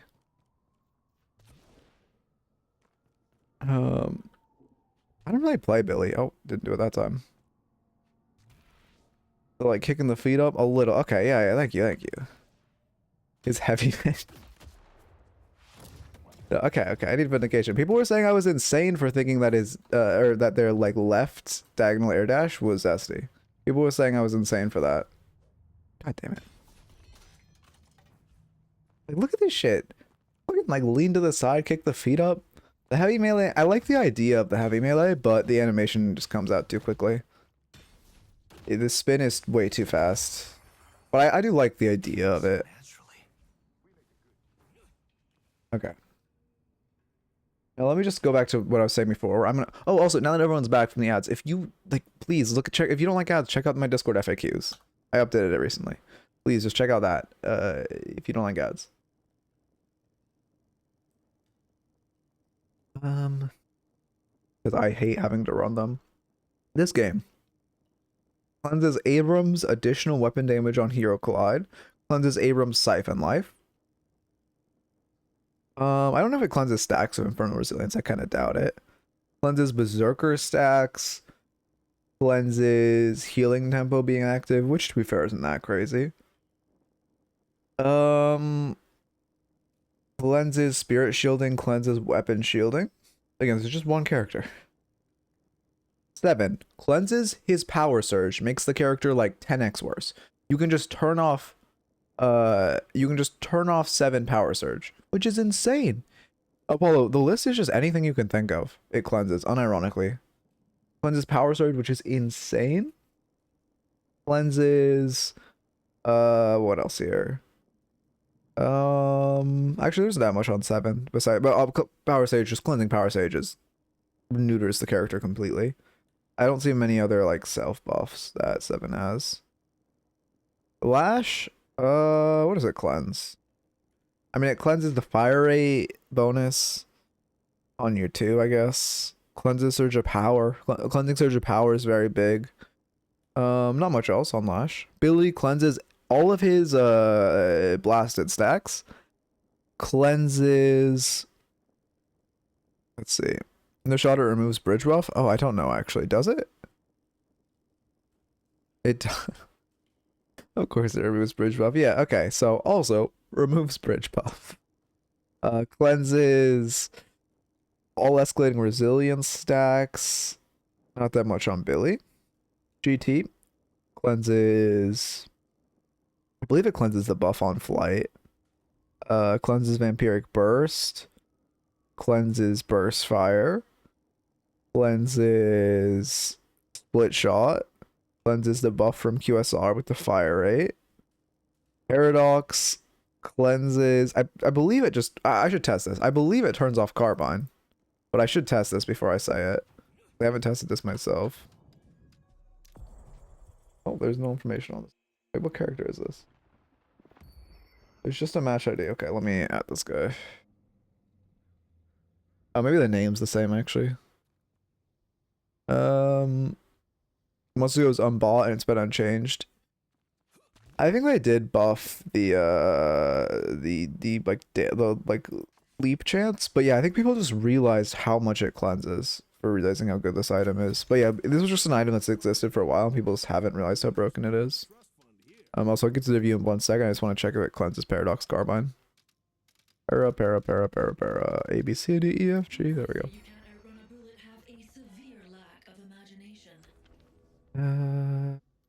Capacitor.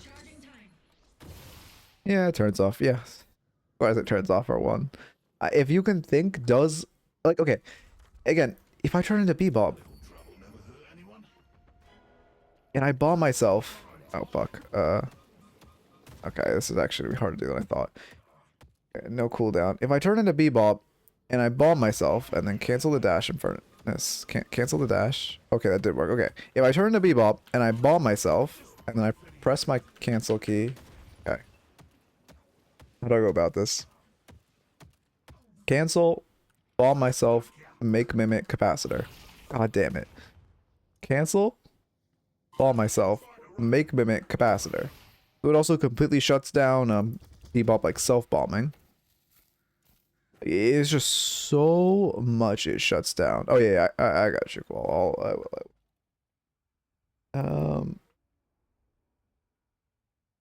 Okay. Just spam holiday or anyone who's not in furnace. I mean, yeah, but I can't be bothered to switch. So it's like, okay, let me just do it for a second. Oh, I quit the game on accident. Professional streamer smile. Well, am I? I guess is it? I guess technically I would be a professional streamer. I won the raffle. Big. Okay. All right, let me just block you real quick. Cool, we're good. Is it remove mitigated damage for Shiv? Fuck, I have to test that now. God damn it.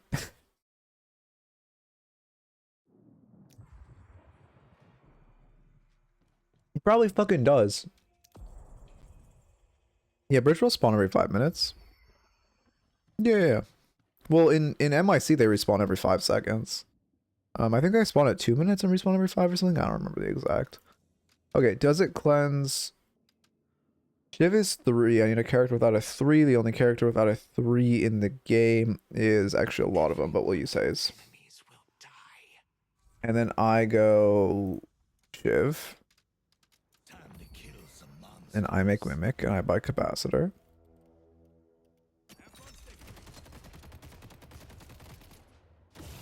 No, okay, it doesn't cleanse Shiv Bloodletting. Because I guess because it's technically not a buff. Okay, let me get to the review. Oh, also, what character? I mean, I assume your name's gonna be the same, and that's why you didn't put the character name. But what character am I reviewing? If you're, well, I assume you're still here, but. And also, what? I need to check the rank. We'll do it the old-fashioned way. Okay, okay. Alt game and looking at. Do I not stream mode on? Okay, I don't see. Oh yeah, it's Mirage. I'm assuming because that's your. Yeah, it's definitely Mirage. That's your Twitch name. Okay. Downloads. Let me get Alk here.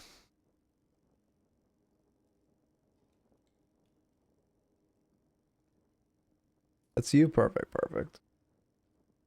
I mean, the build looks fine. Ooh, we're going for a Mark build. I respect it. Oh, it's like Lightbringer modify. Oh, this is Lightbringer, isn't it? Yeah, this is Lightbringer's build. Okay. I fuck with Lightbringer's build, so I'm down to see it. And then we just tossed in Spiritual Overflow, unless he updated his build recently. Yeah, yeah. Oh, we have Knockdown. Honestly, goated.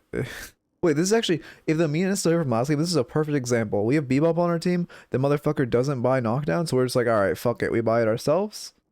Just to shut down the 7-ult. Like, it's actually perfect. It sucks, but it's better than not having it.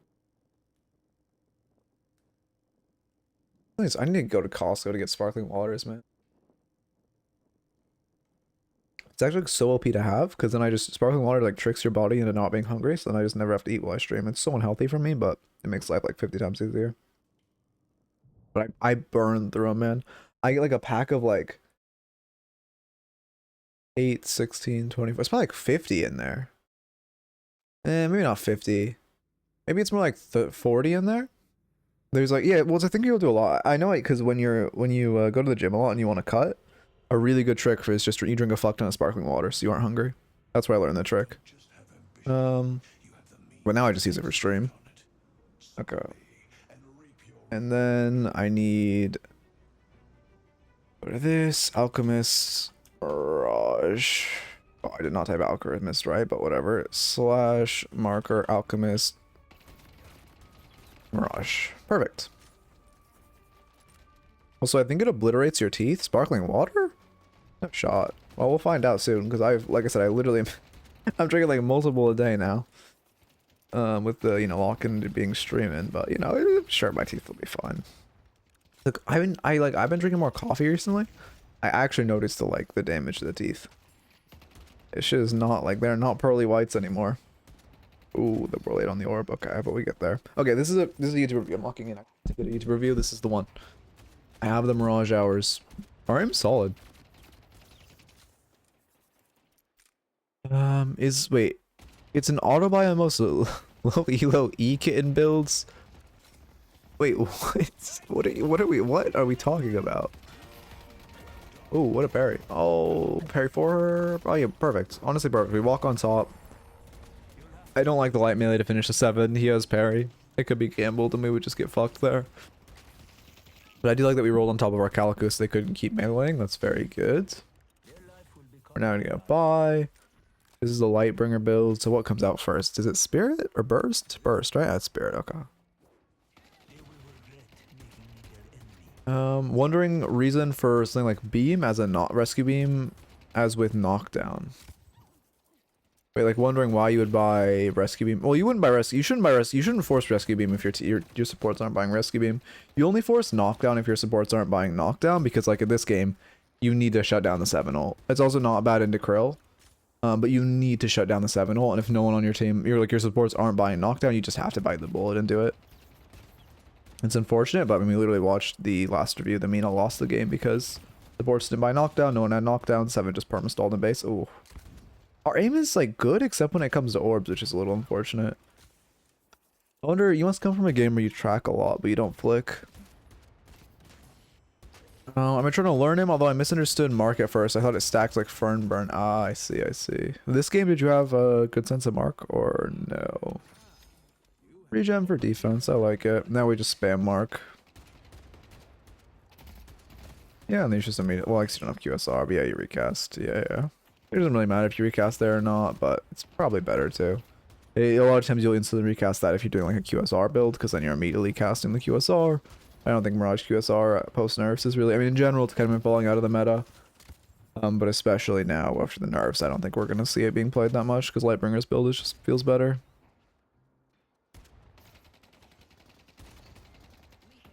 Our headshots are insane. Okay, you should buy Headshot Booster. For one, we're in a 7. He has a 7 and Krill are the 2 biggest heads in the game, so if you're ever into them, you should buy Headshot Booster because the item's OP, even post-nerf. But then secondly, you are hitting so many headshots, and you are an M1 character, you should 1000% buy Headshot Booster early. If you bought Headshot Booster, you would be doing so much more damage to them. The item would probably already have 200 damage at least. Well, maybe not 200, but if you bought a first item, 200. If you bought a second item, probably 100. Anyone know how I make left-handed stats show always? Wait, what? I have no idea what that means. Now we're saving for Mystic Shot, right? That's what he buys next. Also, a testament to how but again, Mystic Shot also got nerfed. Still so OP, you should buy it. 2 most OP laning items in the game right now are Mystic Shot and Headshot Booster. They are just so fucking good. A testament to how OP it is that you're buying it on Mirage. Oh, we're QSR or something that seems like it would work on his kit 20x better. No. You shouldn't be peeking with stun on you. It's fine not to NATO it, but you shouldn't be peeking. We're also very low now. I would just shove this wave and buy healing right. It sucks to stall your Mystic Shot spike, but it sucks more to die. So you should just buy healing right. Yeah, why Mystic Shot? I don't like it. I think you just buy defensive because now you're in such a dangerous spot. Or actually, well, no, yeah, it's just a healing right angle. Because you have regen to heal. You're getting a lot of damage. Mirage Giga OP after last patch? I wouldn't say Giga OP, but he's definitely strong. I think after making it so his mark scales with CDR, especially since the hybrid build was just rising. Oh, the orb. You should always farm that left orb first because it's so much closer towards them. Let's see, wait, what was I saying? Oh, but I do think it was CDR applying on market. He's better than he was before, and he was already pretty good.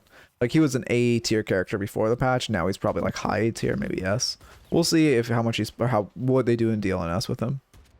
On paper, the Mark shit seems insane, especially with the changes to. Why did the bird not dive? It could have kissed the Wraith. What? Okay, we live. I mean, at this point, you could just execute.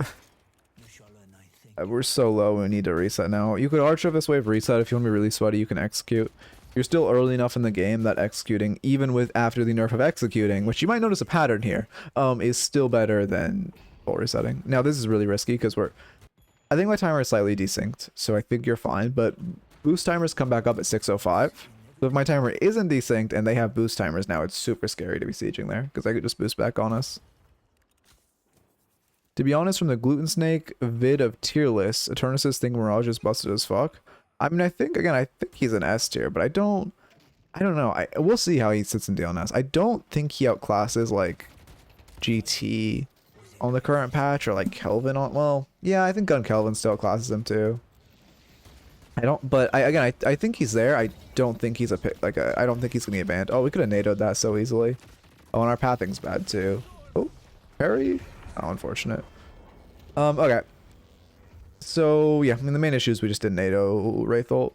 The best thing, you said you're new to Mirage. What you want to train yourself to do, and the best thing you should do is just get used to NATOing like abilities. Get used to NATOing. You can, well, actually, you might not even know this, but you can use your tornado to dodge like key abilities. So you can use your tornado to dodge Wraith ult right there. You could use it to dodge 7 stun. Very, very good to get yourself in the habit of using the iframes and NATO to dodge very key abilities. I thought, wait, I thought shouldn't execute after nerf. Good to know. I already forgot what I was talking about. I mean, I'm familiar. Okay, perfect. Then yeah, it's really good training your brain to do that. The best, I mean, realistically, the best way to do that is just more hours on the character, right? One reason I'm actually decent at using counterspell, even though I'm pretty mechanically bad at this game, is because I, when I initially was like, sweating my ass off and playing, like, before I was a coach, I climbed on Mirage, so I got pretty consistent at, like, NATOing, like, pretty key abilities like Lash ult and such. Although, not hard to say Lash ult's hard to counterspell. But, I mean, relatively consistent at counterspelling things like Shiv ult and Pocket ult because of it. GBS? Oh, yeah, sorry. Thank you for the correction.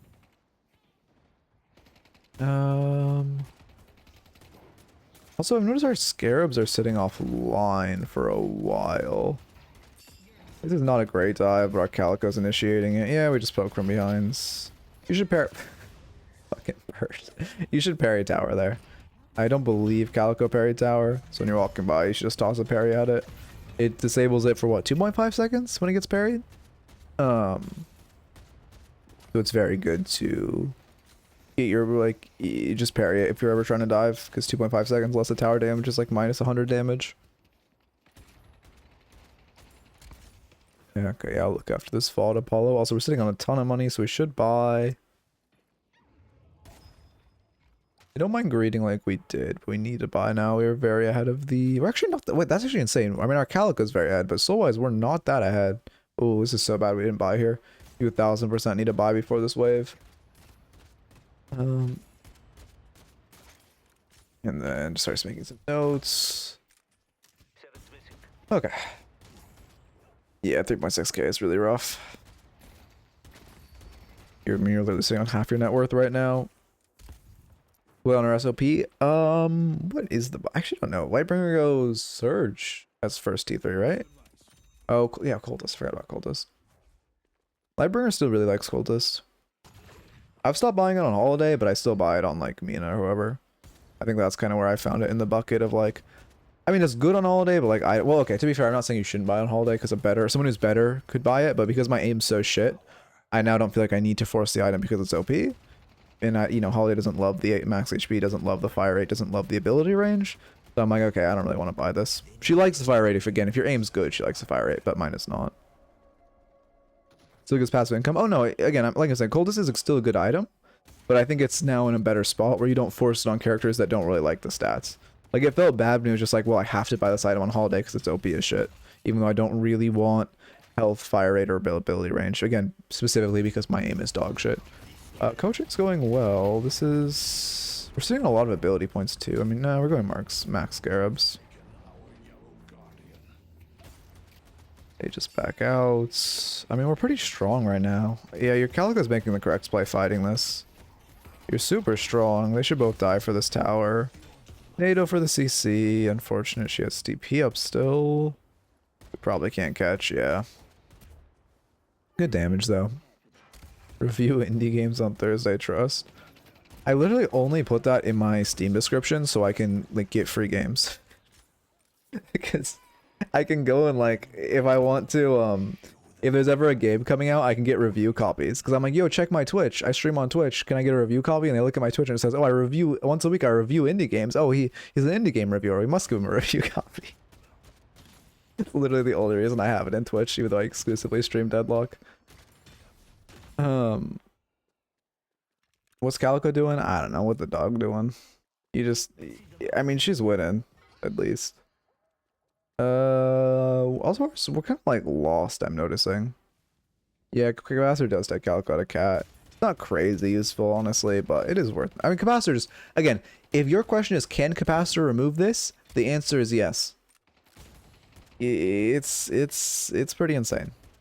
I think the only things like it can't cleanse are like Shiv Bloodletting and like Abrams 3 healing because they aren't technically buffs.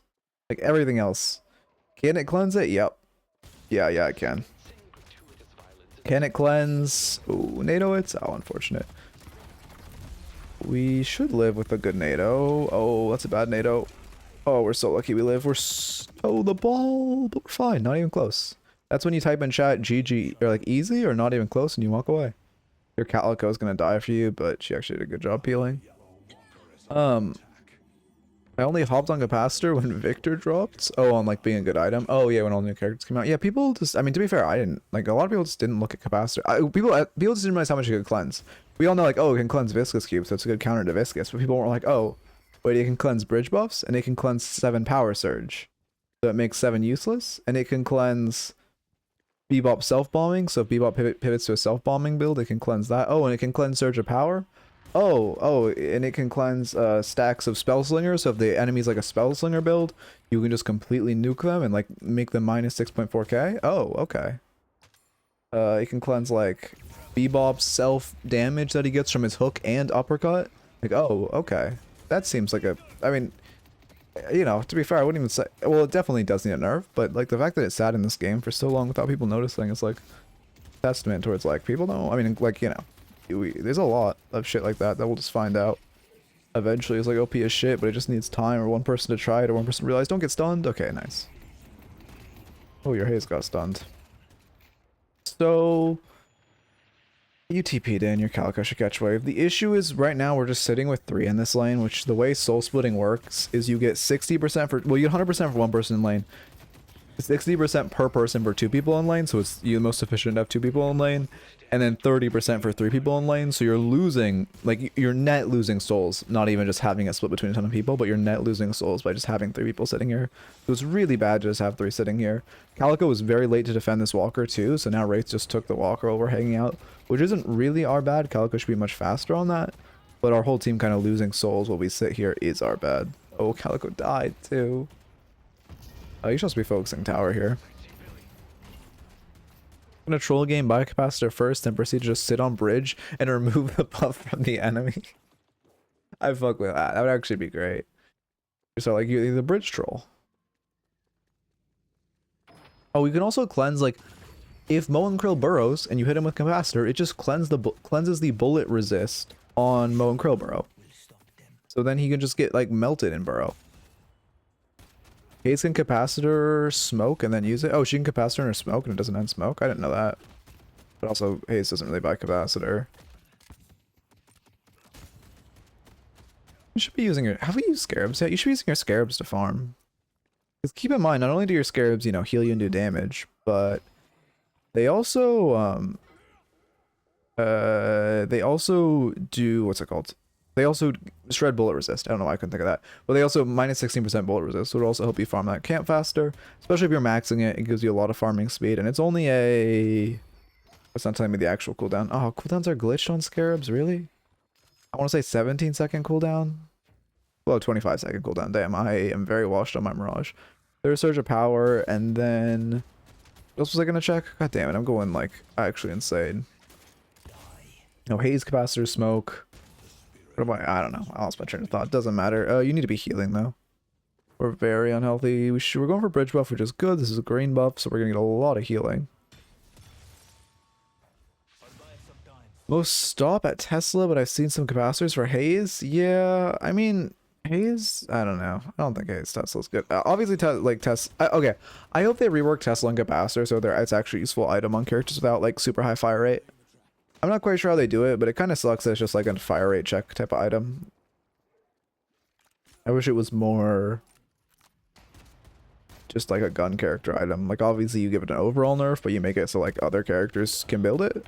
Like if a Mirage is doing a Mark build, it'd be great if he could build a capacitor for Tesla. I mean, that guy dies who's just sitting in Veil, right? Oh, it's a Victor. What the fuck? I guess we just all bag dumped him at the exact same second. Damn, okay. Is it Gun GT? Oh, he got mag dumped by Express Shot Gun GT. And you see, like right there, you hit him with the Scarab before Talon mag dumped him. So you also gave Talon a 16% extra damage on that. And why is everyone playing Gun Talon now? I guess maybe there'll be some crazy shit, but I feel like it's not that good. I feel like it's still, I mean, Spirit Talon is just so OP right now. Like, sure, Gun Talon, I guess, doesn't seem bad, but Spirit Talon is, like, probably the best character / build in the game right now. Maybe only short to, like, Kelvin. Biggest job to build for it? Oh, I see. That makes sense. I don't know. It's like I said, we get the first Pro Play game in 2 days, like, on the latest patch, so we'll see. I'm very curious to see how everything looks. I've been watching scrims, but obviously Hydra Nation just disbanded. So now it's all like wonky with like scrimming and stuff. But you know, I've been watching scrims and it looks like seems like the teams are doing well. I think NA will be very interesting this week. But I also haven't really seen how the meta situates. Seems like Kelvin and GT are still permanent bans though. People are actually like I've actually noticed people liking Abrams more after the patch. Okay, we live. I'm surprised we don't get Wraith ulted there. Oh, she doesn't have it, that's why. Wait, Capacitor is knockdown for GT, but not Vindicta Flight. Wait, really? So it turns off GT, but not Vindicta Flight. I wonder why. Huh. They both give, like, weird buffs, but I guess one of them's a technical buff, one of them isn't. That ult isn't that worth... Like, you can move here at a pretty similar pace if you just... Well, here, I'll rewind a second. Let's watch this and then I'll because I need to say you take this fight. Okay, you guys win 100% of mid angle, right? My flowchart, you kill 2 or more people post like 18, 19 minutes on you kill 2 or more people on top of mid post 18 minutes, you should go mid. It is 100% of mid angle. They don't have much to steal. I mean, door card is scary, but you guys are just, I mean, you have 5 of you on top of mid, you should immediately go there. But also, if you just do the jump, you get here to a pretty similar rate without having to burn your ult. Where you come down this, and then you do a diagonal air dash right here, and then you hit a double jump, and then you hit, well, some people bunny hop this, some people slide. I think bunny hopping is technically faster, but sliding is significantly easier, and then you're back. Oh, we are support Mirage, what the fuck? I don't like Ricochet Rush. I mean, I know Lightbringer has it as like an option, but I mean, even he says it's not really that good. I just think like,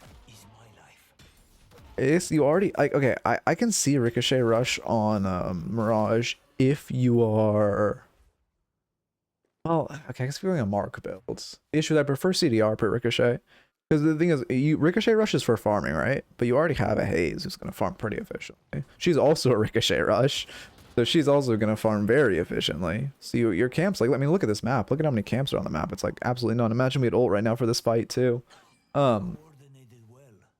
Or ult to stop this Billy who's just gonna take this walker for free right now. Yeah,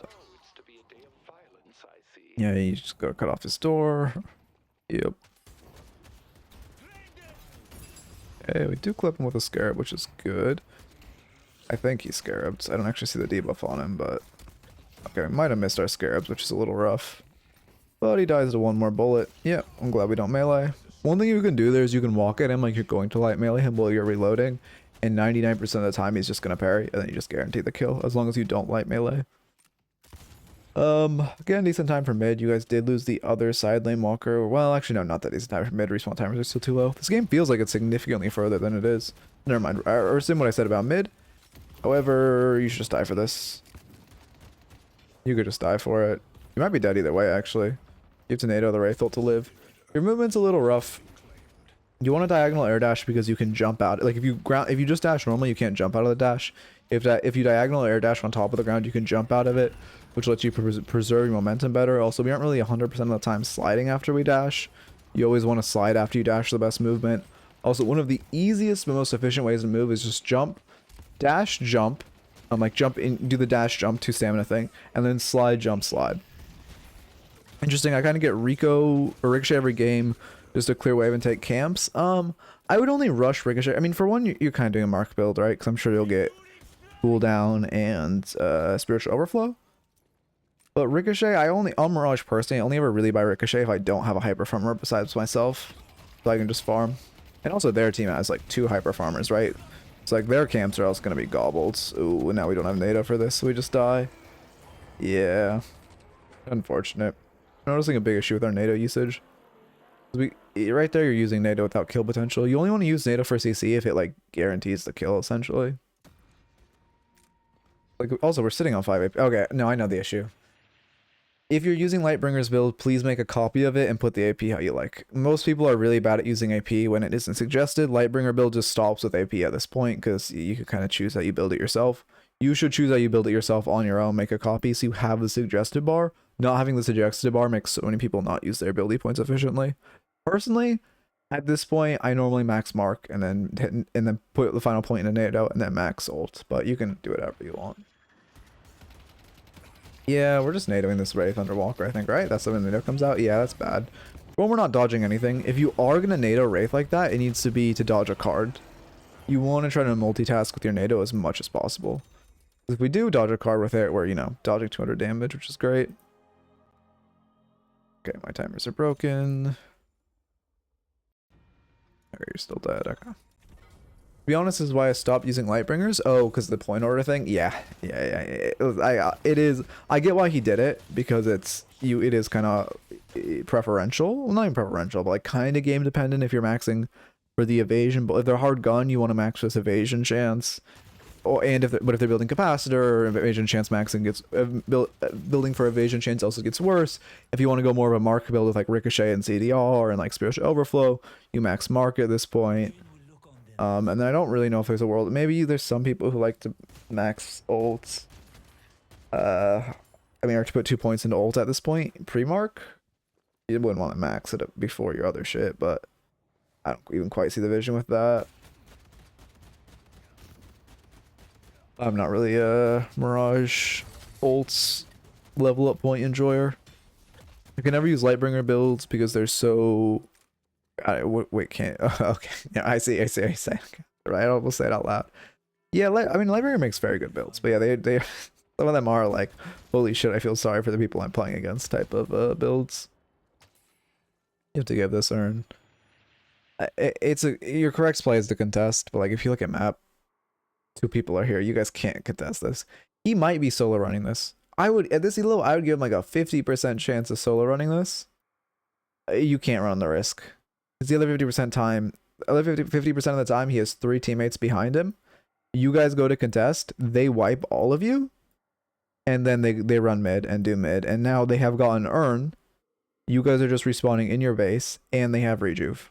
And they only have 1 walker left to break. And Urn's respawning in a minute, so it's really bad.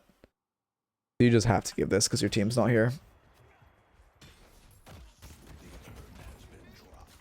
Yeah, there's only 1 there. No, there's 2 here. Calico's coming. Again, this is also a classic mistake. I misclicked, didn't hit pause. If your team is calling to... Oh, they actually responded with 2. But if your team's calling to trade a walker for Urn, you have to give it. Because you're down 2 players. Their team should either have 1 respond to this or none at all. And then they just fight you on Urn again, kill you all at Urn and get mid. And sure, they lose a walker, but they get Urn mid and second Urn when it respawns, which is so much better. They get Urn? No, your Calico's still going for it. Almost one-shotting, if that Billy. No, we're just gonna grab. You should just rat Urn. Okay, your GT will rat Urn, surely. One of you needs to grab Urn, though. This is a classic mistake where no one grabs Urn. Yep, no one's grabbing Urns. Now, I mean, you guys should get mid off this fight. But because no one's grabbing Urn, yeah, there we go. We get to it eventually, but it is rough that no one immediately grabs Urn. Go in when you have Tornado off cooldown and you can counter with invulnerability. And only after that you can back away and hopefully secure a kill. Wait, what do you mean? Oh, do I Tornado first? I would save it for escape mid fights. Oh, you don't want a Tornado in. You don't want a Tornado in. You want to have your basically okay. Mirage is like Mirage is very reliant. Like his playstyle changes based on if his NATO's up or not. Yeah, like this. We just use NATO to space and get to wave. Like right there, using NATO to escape is great, right? But Mirage is very, very reliant on his Tornado. If he doesn't have it up, he's like a different character. If he has it up, he can like play pretty aggressively, play pretty frontliney. He can dodge whatever. Like if they Wraithled him, he can dodge it. If they drop you still a map view, thank you. If they drop what's anything else? You know, whatever piece of key, like Lash or whatever. If they drop any like key piece of utility on him, he can dodge it. But then the second he doesn't have like he's second in line, or he can be second in line when he has NATO up. The second he doesn't have his NATO up, he kind of turns into a much more like what's a good character to compare him to? Like, I don't know, almost like a Vindicta, like a ground Vindicta, where you want you to play a lot more like you're probably like move to like third or fourth in line, or you have to be further back in the fight. If they engage on you, you're in a dangerous spot. You're not that like you're very squishy. You don't have much self peel, and especially after you lose that evasion chance on your NATO. I'm still my drawing tool still on, especially if you lose that evasion chance in your NATO. It's pretty scary.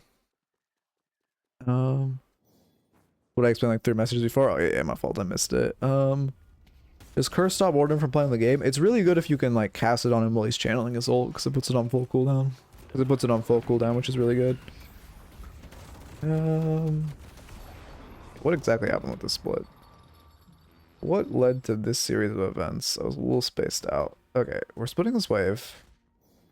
They're down 1. We're pushing Walker. I mean, they're shooting 2 on map. Our team, so I don't mind this. Yeah, I don't think this is our fault. Yeah, they just have 3 here for... Oh, it's our drifter. They have 2 here, and then we're just tanking 7. Okay. I don't mind this. I think your team's putting a fuck ton of pressure on the left side of the map. I think assuming they would only have like 1 to defend this is fine. Especially because you haven't like tried this before and realized that they do over defend. Or not over, it's not over defense, it's a good defense. But they aren't like good at defending, I guess. We're full resetting for the heal, sure. You don't have much sustain. You need, yeah, I think you'll get Spiritual Overflow next. That's what you need, right? Your Ricochet, Bullet Resist Shredder, sure, items OP. I really hope they rework Rise Shred in the next patch. Holy shit, Resistance Shred is just so strong right now. God, it just shouldn't be able to go negative, and it should be percentage. And base, and not like flat, but anyway. I mean like percentage based on how much res the other people have. IMO.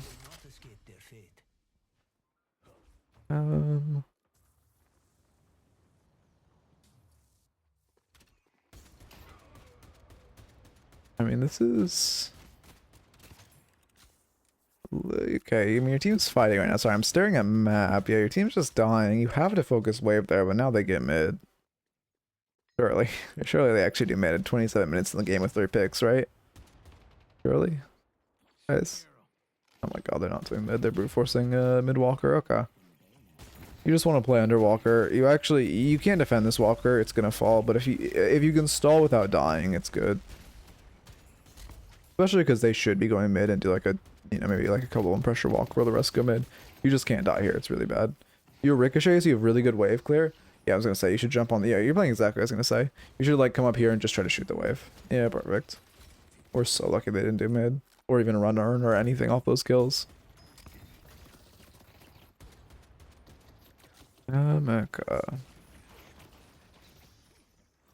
BRS also comes out very late. I know I'm thinking about it. I like Bullet Resist Shredder, but it's coming out very late. Like post Siphon Bullets and Ricochet is extremely late for that item. I do think it's a very solid item again, but I'd probably buy it like free Ricochet, I guess. But also if you're going a Ricochet. Also the thing about Bullet Resist Shredder is it's like a duelist build, right? Like you're well, okay, but this build, no, never mind. I take it back because the reason Bullet Resist Shredder is also very good on this build is because the idea, which I don't think you're really doing enough. Sorry, I should have started with this. The idea of the Lightbringer build, yeah, you're not. We're just letting our mark expire. You're not utilizing your Surge of Power at all.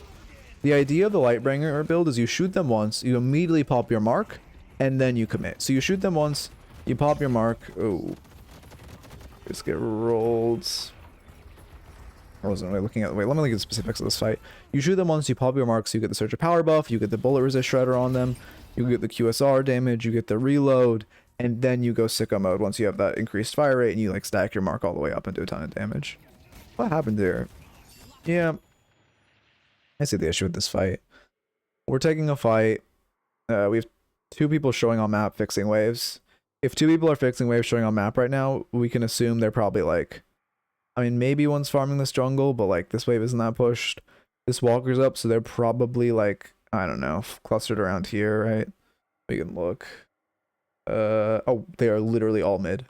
They are literally 6 mid. Okay. Well, they're not even at all clustering for their walkers. Either way, we know we're showing I pressed the wrong thing. We know we're showing 2 on map, like in our base.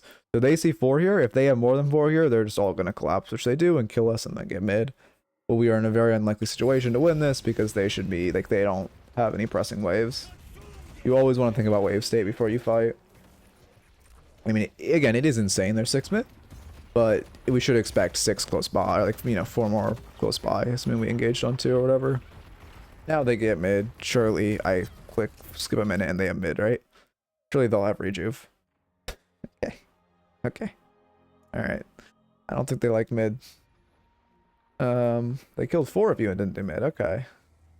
They chose to get a shrine instead. Interesting. I mean, this is good. I've seen so many games thrown like this where one team's winning the game for like the whole game and then they just never do mid, and then the other team wins one fight, they go mid and they win. It's like such a common out like way Deadlock flows. Because like one team's winning, it's overconfident, but it never does mid, so they can never justify the overconfidence. And then, you know, the whole team is pulling up. And then they do mid. You know what I'm trying to say. You get the point. Do we buy anything or are we just broke as shit? We haven't gotten any money in a while. Please NATO it. Yes? Okay, I like the NATO, but we have to NATO in. The way Wraith projectile works, I mean, I'm sure you saw it there, but you have to actually like roll into it to cancel. Like Shiv, if he executes you, he's faster than your tornado. So you can tornado into him. Also, one reason Ricochet isn't great there is like, ideally the way Mirage is played is like a duelist. Because that's what he is. So like Ricochet isn't really, I mean, yeah, Lightbringer literally has the texture because I'm also on his build. Although it's my profile picture because I'm on a copy of his build because I changed the AP order, right? But he literally does it himself. Like you're a duelist, not a cancer applier. Which is exactly right there. If we just had like a 6k item that gives us more dueling potential, we have a much higher chance of winning that fight.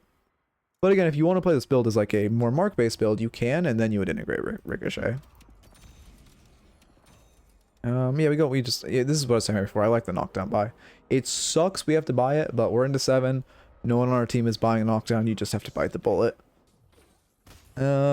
Interesting. I did not have a lot of success dueling. Maybe I've seen practice. Yeah. I mean, also again, you can play Mirage like this, and I think the mark build is like mark spread. I personally prefer mark single target, where I basically do this build, but I get spiritual overflow instead of Ricochet, and then I'll get Spellslinger eventually. Even though Spellslinger isn't that great, I just like, well, maybe I should stop buying Spellslinger. I've kind of been on the fence about buying Spellslinger, so because the stats it gives aren't that crazy. Fire rate is extremely easy to get, and it doesn't even give that much fire rate. Like at max stacks, where is it? Spellslinger, A, B, C, D, E, F, G, H, I, J, K. There we go. You know, max stacks are 6, so it's max stacks it's giving 60% fire rate. Would you compare that to like, I mean, you can kind of compare it to Glass Cannon. Obviously, you need stacks though. You know, like okay. What I'm trying to say is, realistically, to utilize this item, you have to utilize the reload time, which does kind of work if you're not buying Fleetfoot on Mirage, because you're spending, especially if you're leading with your Surge of Power proc, because you're using your QSR very early, which is how I play this build. By just, you know, using my mark immediately to proc Surge of Power, so it makes it so I do tend to run out of the mag, so having the reload time can be nice. And it's also very easy. You can immediately get 4 stacks off Mirage Scarabs of Spellslinger. It does feel very good on him. Then also a big reason I buy it is the 7%. this game. I believe it's 7% ability cooldown reduction you get off as well, so you can just, you know, spam your mark even more, and then I'll cop something like a Boundless. Well, actually, normally I'll get Boundless and then go Spellslinger. But it allows your marks to do a ton. Okay. But again, I'm still kind of on the fence with Spellslinger. I have to do more testing. I don't play much Mirage anymore because my aim is just like fucking atrocious these days. Also, no Urns run. We're up 2. Good time for us to run Urn. Even though they have Rejuve, we had a window there. Or they basically are 5v6 if they contest. Probably tangent question, but do you have any recommendations for a Billy build? I like Listix the most. I don't know if he actually has a public build, but he has a very good... when he plays Billy in DLNS, I think he plays the best Billy by far. If you want a melee build, Crayons is pretty good. Lightbringer just made one. I've heard people gassing that Billy build up. I generally like Lightbringer builds, as you can tell by, you know, my gassing of his Mirage build this review session. So that's, you know... yeah, you can try that one as well. It's actually crazy how much Lightbringer makes builds. I did not realize, like, pumping a different one out every day, man. Like, yesterday he made a Wraith build. Thank God that didn't catch on. Yeah, I was gonna ask, but I'll try that one. Okay, perfect. Yeah, it's... yeah. Okay, this is a little scary. His fights, we're coming to... really bad if we lose this. You could, like, right here, we should boost in further and then play, like, this angle and just be shooting while we're backpedaling. Like, on a Ricochet Mark-ish build, you don't have Boundless, so your Mark isn't doing a crazy amount. But on a Ricochet Mark-ish build, like, you're just backpedaling and spamming into a fight is so huge. Because you just, especially Spiritual Overflow and stuff now, you're just going to apply so many marks so quickly, you're really going to be able to shred the team. Your Billies? No, they're Billies fixing. Maybe you need to get in pit right now. Luckily, they started trying to end the game before Patron. Yeah, we're too afraid. We have to be in pit. Our only option right now is just being in pit, shooting them. Which, honestly, we might have... if we were just in pit, shooting without Ricochet and everything, we might have been able to save this game. Yeah, but unfortunately, it's not enough. It was close, though. There was no window to proxy either, because they had 3 lanes, like, almost there. Sucks your team gets caught. Good game. Unfortunate to lose a game like that. Running Metros has gone surprisingly good. Yeah, I mean, people run that a lot in solo. Okay. As far as your notes, first off, in the laning stage, let's check lane stats first. See if the data gives me anything I missed. I know which character we were. Smile. I mean, 0 denies is not a good sign. Your last hits 20 are fine. I say normally you shoot for like 22 to 4 last hits, so last hits could be a little higher, but it's fine. I also generally say you should shoot for 2 denies, so this shows we weren't really looking for denies, which isn't great. You want to be... denies are really important. Try to be denying where you can. Now, the rest of the lane was played fairly fine as far as the notes I have. It's like, we obviously won lane pretty well, but our soul awareness was a little rough. I mean, in lane, like, when we had 7k, we let our souls get up to 4k. Which is really bad. And then let's see. Yeah, just try to focus on your souls. Basically, the way you work on that is you want to make it so in between every wave, because there's always gonna be a break in between every wave. In between every wave, you just want to take a second, and you want to be like, hey, let's check the timer. Like, our bridge was spawning soon. Let's check how far my wave is. Do I have time to run boxes? And then let's check... what was the third one? Wait, there's always a third one I'm forgetting. Timer, boxes, and then you check like, oh, are the enemies like killable? Can we look to like keep pressuring the enemies under tower? Do we have an angle for that? Do I need to go heal? What's my HP? What's... oh, soul count. The final one was soul count, of course. The one I'm literally talking about. Yeah, so the final one is, do you check soul count? Or you check soul count. It's like, hey, do I have enough souls to buy? What item am I buying next? How many souls do I need? Just try to get your head in that rhythm. That's the best way to fix soul awareness. Next up, we weren't really utilizing the iframes on Mirage NATO. I don't think we dodged like anything this entire game. If you want to play Mirage, it's super, super important. You're using your 2 to dodge key abilities like Wraith Ult, 7 Stun, Dormant, like combo, anything here. Is that... that's someone else with Trophy Collector. Why? Why? Oh. And then next up, in the mid... I mean, we talked about the build a bit, you know. Again, I don't think Ricochet is bad, but you have to commit to a Ricochet build. It's fine to go Ricochet, You need, I mean, Siphon is good off a Ricochet build. Spiritual Overflow is good. You need to play more towards your mark, though. You need some kind of more, you need more spirit power here to gas up your mark damage if you're going for like a Ricochet Spiritual Overflow build. And also BRS isn't bad. But then also with how we play the build fundamentally, if you're going Surge of Power and you're going BRS, you need to shoot once, use your mark immediately, and then start stacking your mark.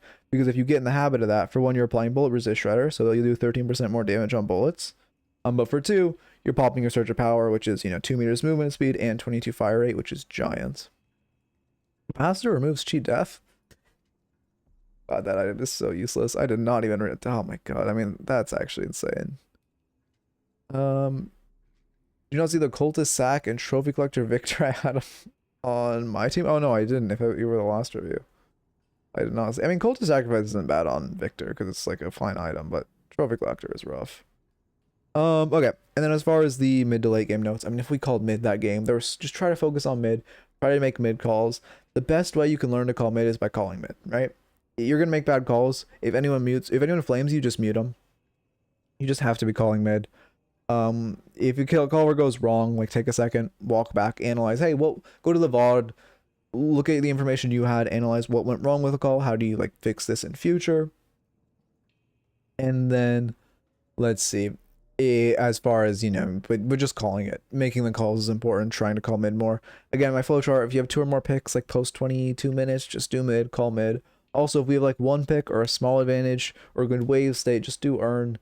There's also a ton of time to do earn, and doing earn would have been very huge here and very good to grab. And then let's see. Any other final notes?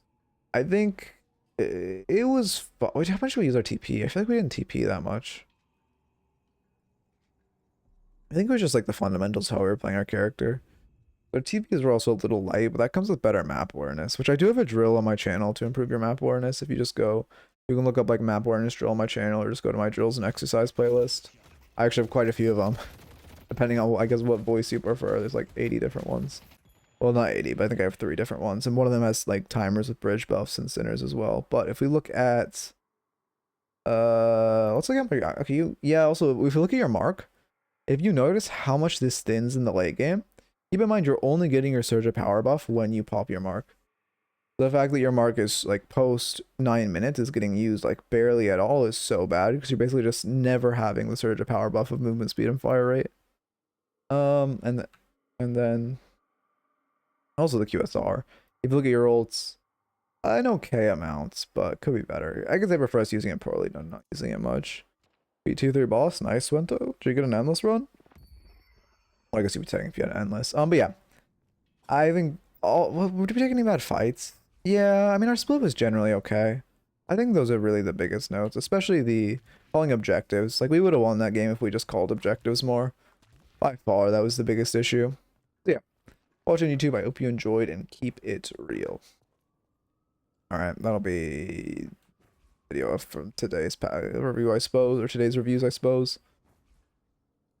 Yeah, Mega Bonk is really good. I fuck with the heavy. I've been playing it. I played it a lot yesterday. What am I doing? I need to go over here. No, I need to run a raffle. Oh, how you? Oh, I have no idea how you get the follow.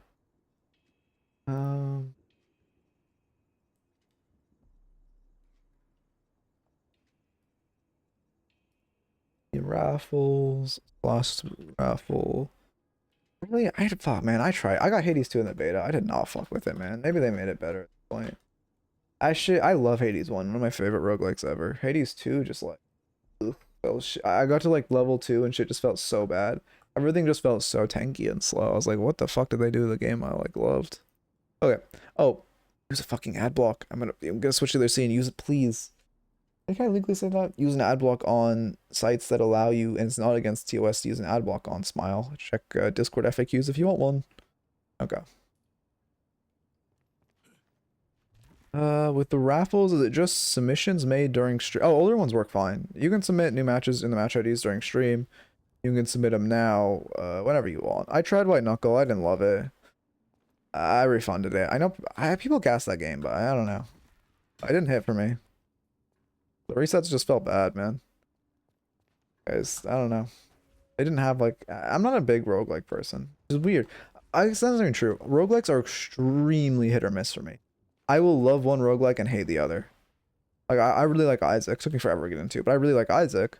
But I don't really like I don't know, what's in the roguelike? I can't think of a fucking, I mean I guess White Knuckles, kind of a roguelike.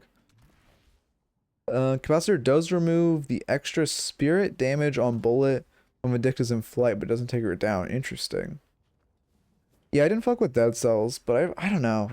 For me, I just never give that game a chance. That's not a game I say I want to say I dislike because it just never. I mean, I gave like 2 hours of my life, but I feel like that's the type of game where if I got more into it, I would like it. I just kind of it didn't like hook me.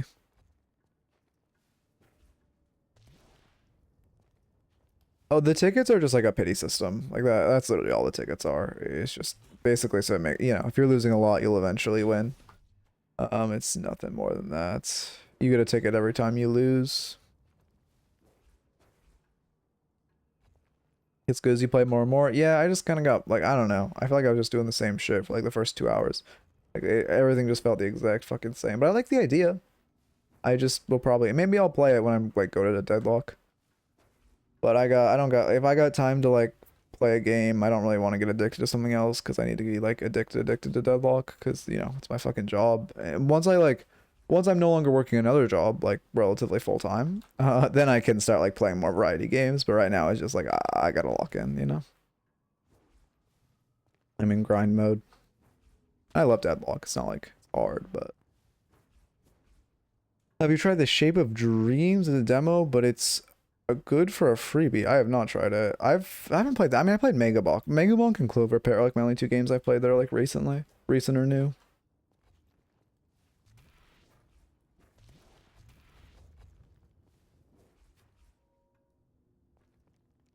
Welcome, Wolf. I'm glad you have your food. I should rename the tickets, honestly. I feel like I don't know what I call them. I mean, I don't know. I need to like, I don't know. Shape of Dream is good. Played it for like 250 hours for a demo? That's insane. I mean, that's a good recommendation. I'll look it up. But again, I can't get addicted to another game. Shape of Dream. Oh, it's out now. It's a roguelike. Let's see. But it does kind of look good. Nah, I feel like I'll add to the wish list. Again, I feel like this type of shit where if I play, I just gonna lose like so many hours of my life. Yeah, it does seem good though. I'll probably play it eventually, but I cannot. Like I can't afford to play good games right now because again, I just have to be like addicted to Deadlock and locked into Deadlock. Probably not a good work-life balance, but I mean, yeah, I'm on the grind stage right now, so it is what it is. I took yesterday off. I only played 2 games of Deadlock yesterday. Smile. And watched like 5 hours of Wander stream. But I was playing Megabonk. I'm not playing Borderlands 4. I didn't even like Borderlands 3. But again, I think I didn't like Borderlands 3 because I played it with 2 people who had played the games before and were like sweaty as fuck and using builds and stuff. So it's kind of just like boring. Like I feel like they just kind of made it super boring for me. They were just like following a build and all that shit. Name them gob points. Yeah, I thought about something like that, like goblins or something. Goblin outfits. I don't know. Borderlands 4 is good, but I got bored super quick. Oh, Borderlands 4 is out? I did not know that shit was even out. But I don't know. Again, that's the type of thing. I'll play that one day, but right now I just have to be Deadlock addicted. Mirage Yamato with a Wraith Lane mate. I mean, they buffed Wraith Lane. Smile. Okay, E4 Lash. Probably gonna be more of a analysis, but E4 definitely still has some strides to be made, so we'll look. It's an actual Eternus lobby. This will determine a lot of how the coaching is. Okay, it's an easy lobby. I don't recognize any names here. I guess it's probably a different region. Yeah, this is probably, I don't know what region this is. I don't recognize any of the names. That's EU? Okay. But yeah, keep in mind, study at this point in your like, I mean, I'll look for shit, but it probably is gonna be lean more towards analysis than review. Yeah, Gremlin, you got shadow banned. Unlucky. No, it's. I mean, keep in mind with like 16, 17 people entering, you're putting 24 tickets in the pool, but there's probably like 100 in total. You only have like a 25% chance of winning, which is still pretty high, and you're getting unlucky, but it is. You know, again, I will do start doing some stuff to thin the raffle submissions, like. I don't know. I don't know. We'll do some stuff to fit them. Like adding, you have to have like 100 hours in the game and like 20. Probably like you have to have like a minimum of like 20 games in the character you submit or 30 games or something, and then like you have to have like maybe link your stat locker too, because that'll add a little barrier of entry people won't like. And then but it'd also be really useful for me. And then like I don't know, maybe I ban D6s as much. Well, no, but I like when noob and Docker submit for analysis, but I also probably should, you know. We got the huge VOD requirements. Yeah, I mean, honestly, I will do something like that, but it won't be as extreme as Woohoojin is. Like, I think, well, okay, especially while this game's in alpha, but Woohoojin's saying like you have to play like what was it, 2 ranked games a day, 5 days a week. This ain't your full-time job, bro. It's like me. I mean, to be fair, he was giant, so it makes sense he had to have pretty insane requirements, but like this, like yeah, I'm not doing that shit for like I would only do that if I literally had to, because raffles were so contested. I mean, maybe. I'm not sure. I mean, the update, we're still like working on getting the bot in a different more like updated, I guess, initially. Try rank required / wanting the game to be recorded so you can listen to. Oh, that's true as well. At like the Eternus, yeah, calming matters a lot. Actually, that's a really good point. It was like Eternus a higher needing it to have calms, but then I have to do the whole. The thing is, it's a whole different beast because then you have to have like mods vet recordings, which is like, you know, that's like a whole different thing. That's why I do, even though like a lot of coaches do recordings, it's good if you can hit calms. The reason I do VODs is because like I don't, you know, since I do this shit live, I don't have to have like a ton of mods vetting recordings, which makes life 1,000 times easier. You can make it a raffle ban for 2 weeks to thin out. Oh, that's true. I could. Oh, that's actually a good point. I could up the like ban time after you win a raffle. Yeah, risking any gamer words or just like, I mean, it's also recording, so I could just edit it switching to like anything else, right? Which is, you know. Yeah, exactly. But like with Woohoojin, he did recordings, but he had like a whole team of mods who vetted all the recording. Like they watched all the recordings start to finish, which is like, you know, impressive, but also like, I don't think he was paying up, which is kind of insane, you know? Okay, let me get a Eternus on screen.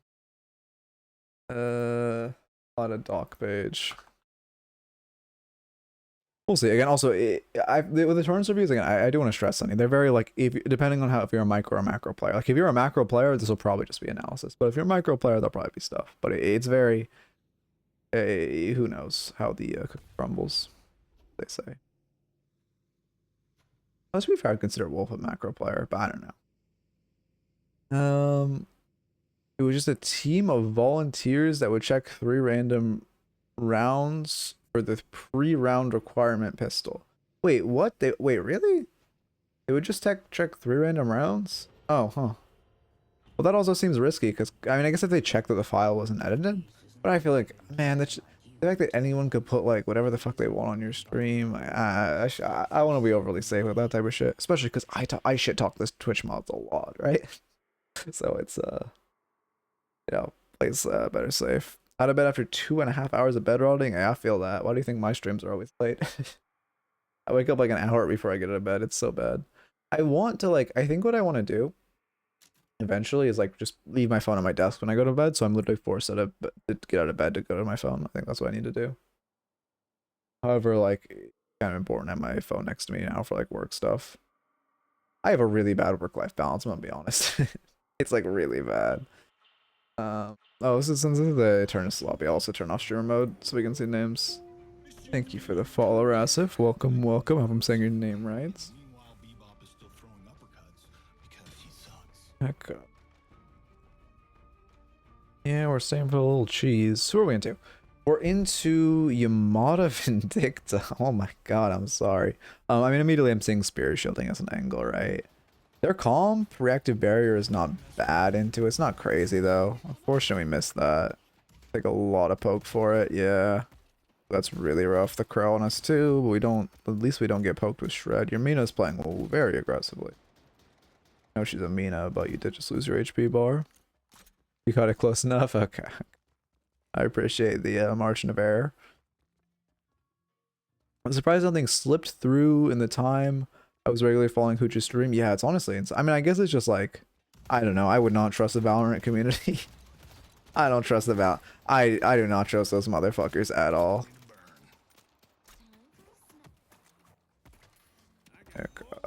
Real monster rounds. Yeah, the reason, okay, one reason we're seeing the slash buy monster rounds is because it's, for one, it's just like a good item. It's a good, like, you're not a crazy strong laner, so you buy it as like a supplement item because it allows better wave clear and it gives regen. But then also into Yamada like wants to get wave prio and wants to be pushing waves and you playing super aggressively, so being able to shove waves back is good. I'm surprised we probably should have jumped there first. I think if we jump first there and then ground, well, I mean, I think we could hit the Yamada, but also well, it gives us better. Yeah, we definitely should jump first and then ground strike. You're not because you're afraid they'll see you and you want to get it as quickly as possible, but in that situation where they're playing like behind bridge. Well, thank you for the... Thank you, Namuri, for the prime. Welcome, welcome. Meow. Okay. Alright. You know what? There's been worse sub messages. I'm just trying to hit wave with ground strike, to be honest.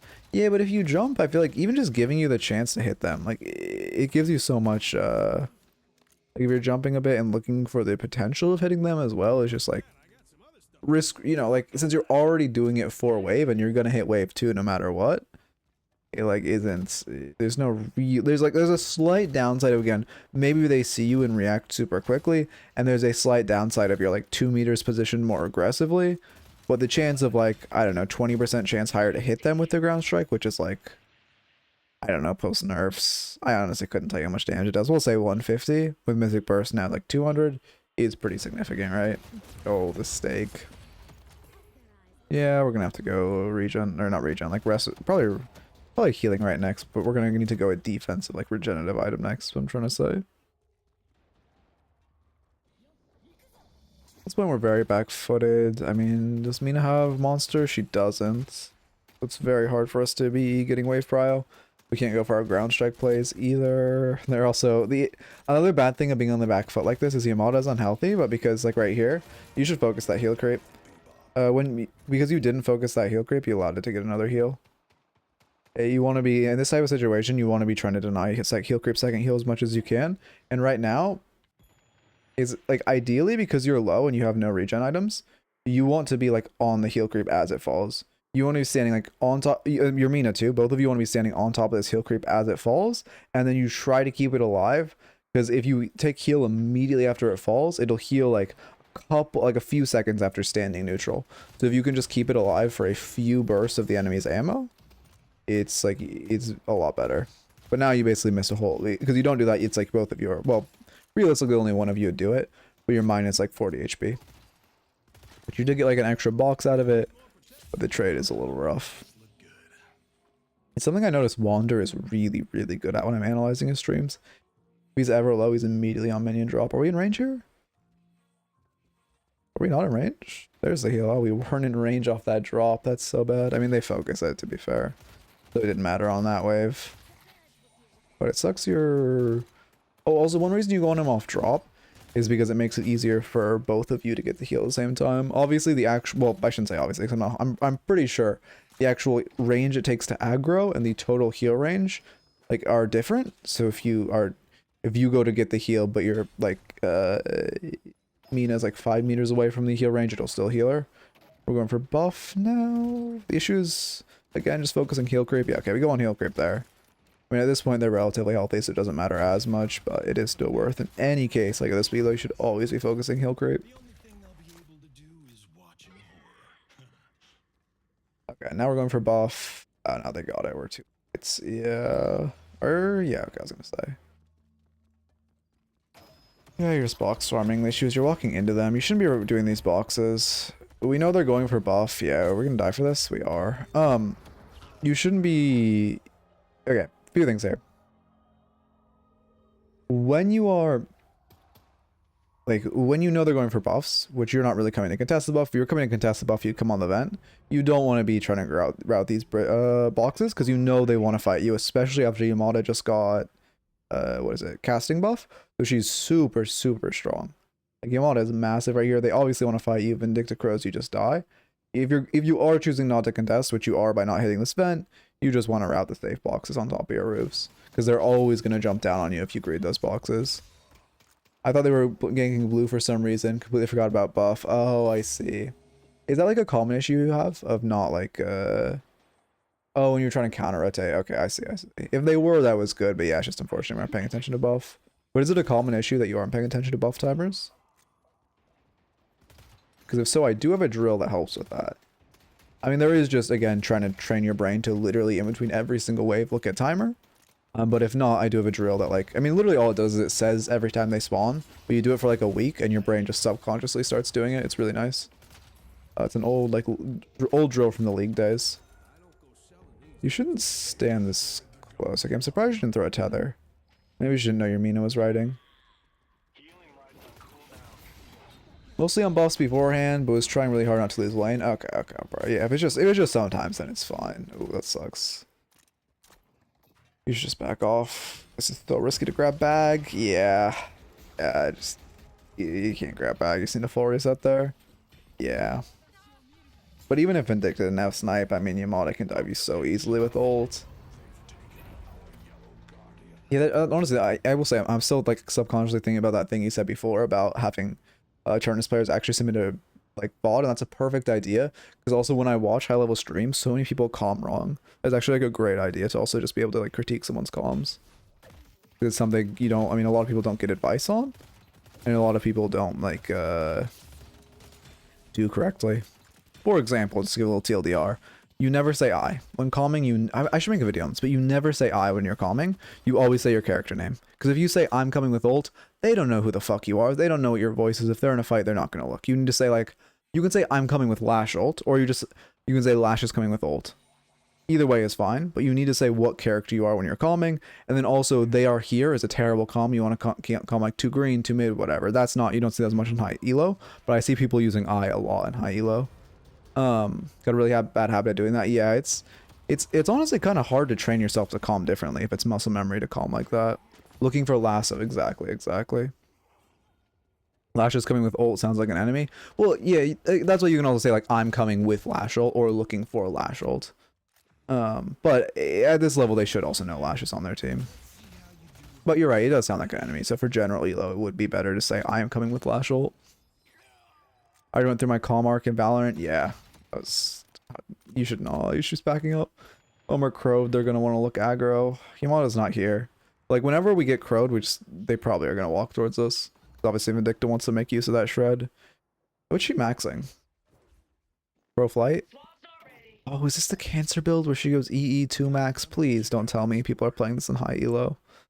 Please. I haven't seen it in high elo, but if this build catches on, I'm gonna cry. I don't think it's good, but if it is, fucking meta's gonna be so bad. Yeah, we just ult her to our Mina. Yeah, perfect. Great pick. Ooh. Yeah, you just hug this and you dodge her one.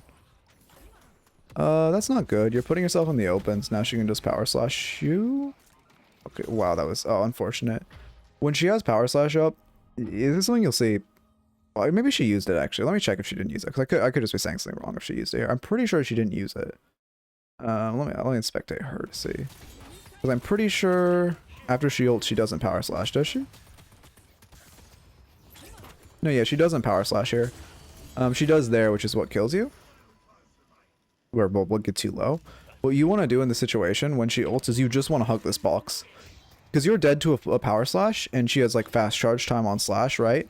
Your only goal is to ring around the Rosie this box, because the second she slashes, you just want to dash behind box.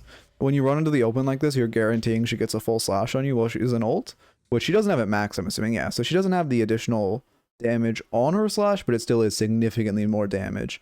At like, if she hits you here, well, ideally you dodge it, but it's like a 30% charge at most versus a full charge, right? So it's whenever Yamada is ulting on you and you're on like 1 HP, your only option is to hug the box as like close as humanly possible.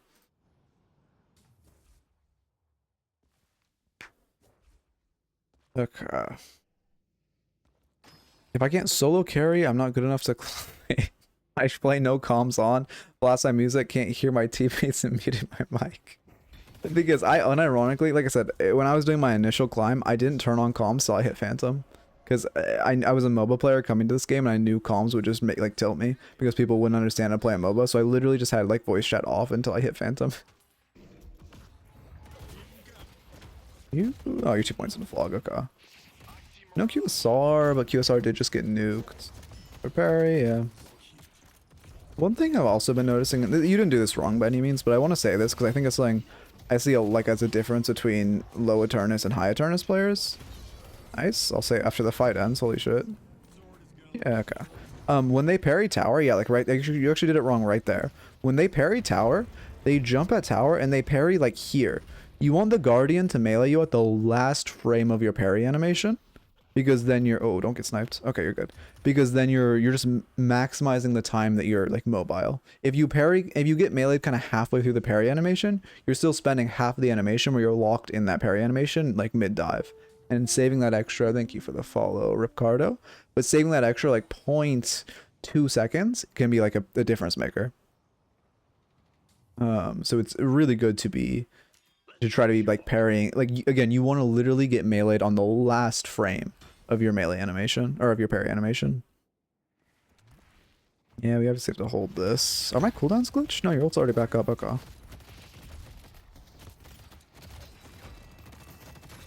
Yeah, I mean your team just isn't here to follow up. We're just, I mean, it's not. Well, we're actually alive, but we should die for this. Okay, we're gonna die now. Surely? Okay, I was gonna say if you live that. I mean, we're going back in there. There's a few things done wrong here. First off, map awareness. If you're going in before your team's here and you're ulting before your team's here, right? If we look at when you go in, we're kind of trying to peel for this drifter. I like the movement. Oh, we just don't notice drifters backing off. Okay, I see the issue. You're going for peel, your drifter's running away. Discoordination. Did you calm that you were coming to peel for this drifter? Because if you did it in, that changes a lot. How like I calm the haze under. Okay, then yeah, it's most okay.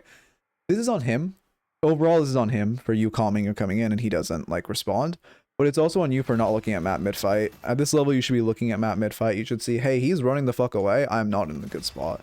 And when you ult them, you should just be like, I mean, you do kind of back off, which is good. But you should be like trying to beeline out sooner. And right here, this is bad.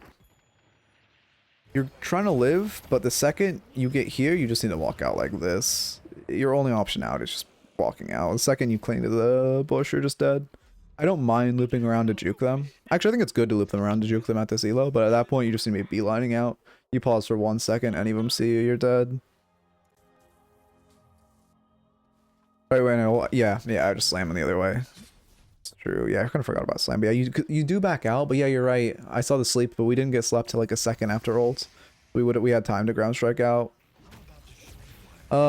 So I have to go. Have you ever coached a Warden? If you go to my VODs channel, !VODs, go to playlists, and there's a Warden playlist, and every single game, like any VOD where I've coached a Warden in it, it'll be there. If I have a VOD where I've coached a Warden, which I should. Not all, to be fair, I've only been actually uploading my VODs channel for like 2 months. I've 100% coached multiple Wardens, but is there actually footage of it on my VODs channel? It's a different story, because I only started actually uploading my VODs channel for like 2 months. I mean, reactive's OP. Wait, 1 sec. Let me. Glad I caught you live. Just want to pop in and say that as someone who's fresh to the game, I found your guides and insights super helpful. Oh, of course. I appreciate. Again, I really appreciate positive like feedback. It means a lot because I have the fact that I'm like washed as shit. I have a lot of like imposter syndrome about this. So I really appreciate it. Also, let's see the reactive buy. I mean, it is an OP item. Bin steak, GT trap, haze sleep. Mirage NATO. Yeah, I like it. I think it's good. They have 4 normal abilities that can proc it. Yeah, too early. That's true. It is. I mean, it's How much if you died that where it would have made? Paid sleep on your last death. No, I think... Yeah, no, I think it's good. Because I'm thinking of all your deaths. And I can only think of 2 of your deaths. This one, okay, this one was just bad. But this one was to a Vin stake. And your 4th death was to a haze sleep. So both of those deaths, you would have had a higher chance of survival if you had reactive. But I don't think it's bad to buy this early. Again, I mean, I think if this item was balanced, it would be bad to buy this early, but it's just so fucked. The fact that it's already a fucking 450 shield on a 24-second cooldown, bro. It has half uptime. I mean, obviously it has to actually be procced. And I don't need to mention the stamina restoration. That's also insane. 1 stam is huge. People don't even think or talk about that. So I don't think it's bad buy. Because you have 4 characters at normal ability. I mean, technically GTL can also proc it on ult. I think it's solid.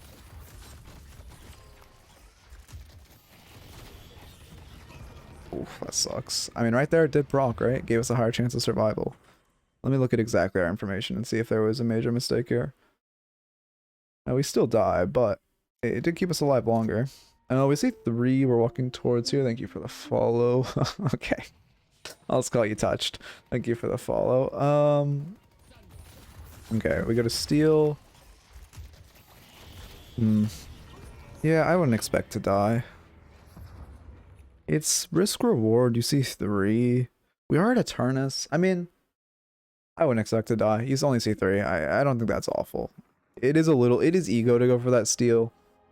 But you see 3, I wouldn't assume there's 4 and a GT Owl coming at me.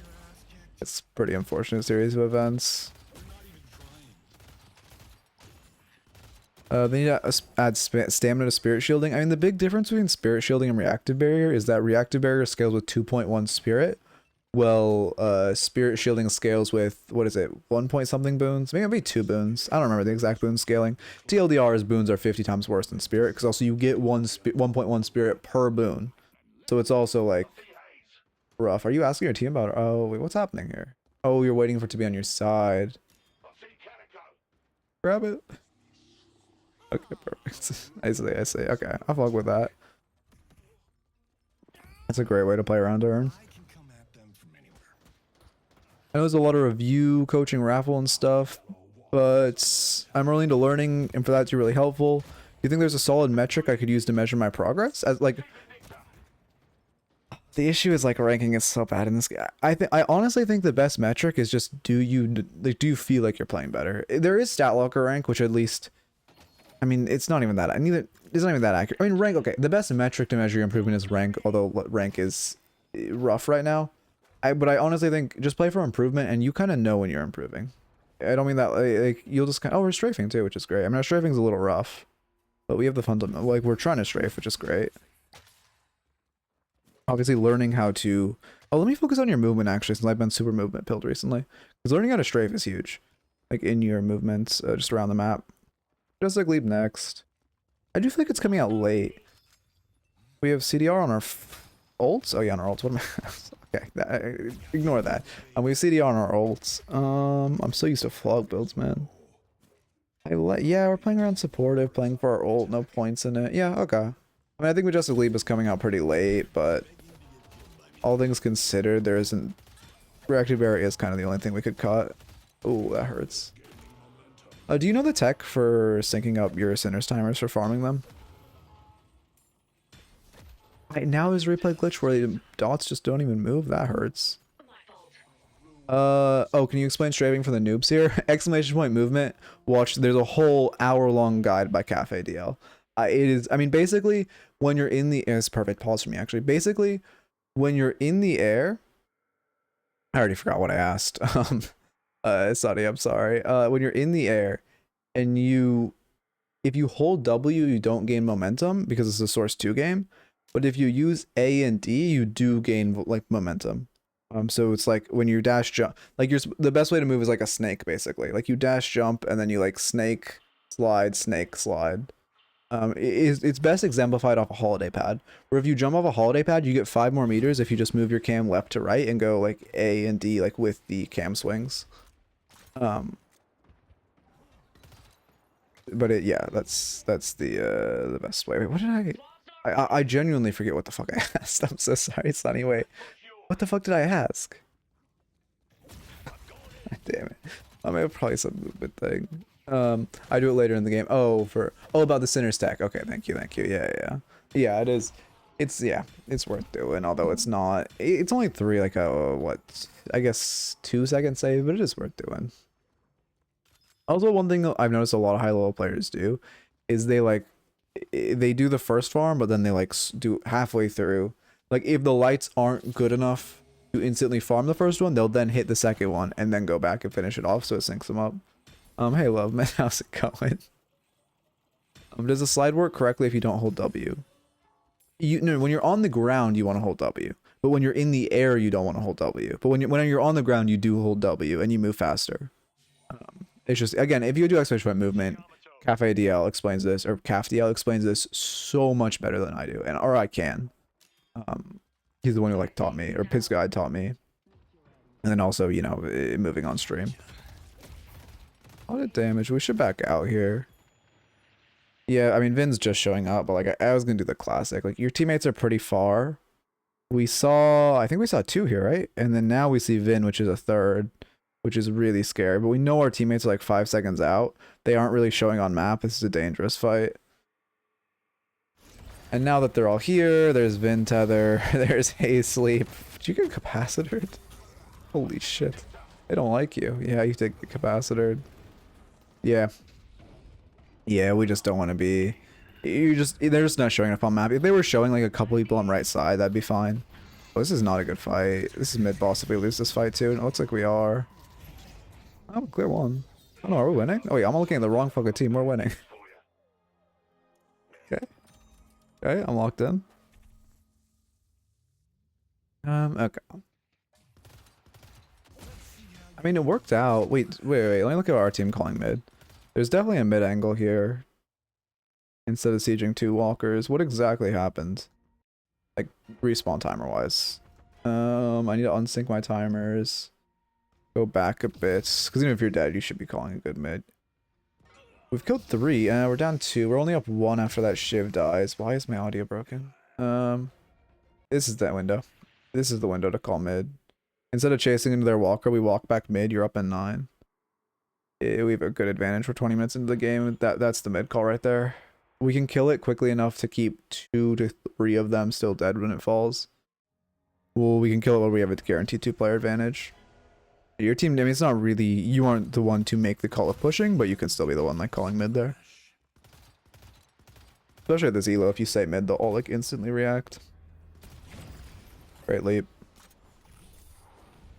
Did we... I like the movement, but we didn't... Yeah, we got burn, that's great. Oh, no. Yeah, this turns into a fight. Probably a 2 for 2. I don't mind this. Yeah, we just zone and grab it perfect. One thing I've noticed, you'll notice this if you start paying attention. Wait, I commented that they're all 3 low, but after that, they're so far up, I just let them push. Yeah, they did. Yeah, it sucks. The second Mirage falls, they should back off, but it is unfortunate we don't get mid. But one thing I was gonna say is, I don't know how much you're aware of this. You probably are, but it's super important, like, useful if you, like, pay attention to it. In high elo, it's always 2 for earn. Like, if you pay, well, not always.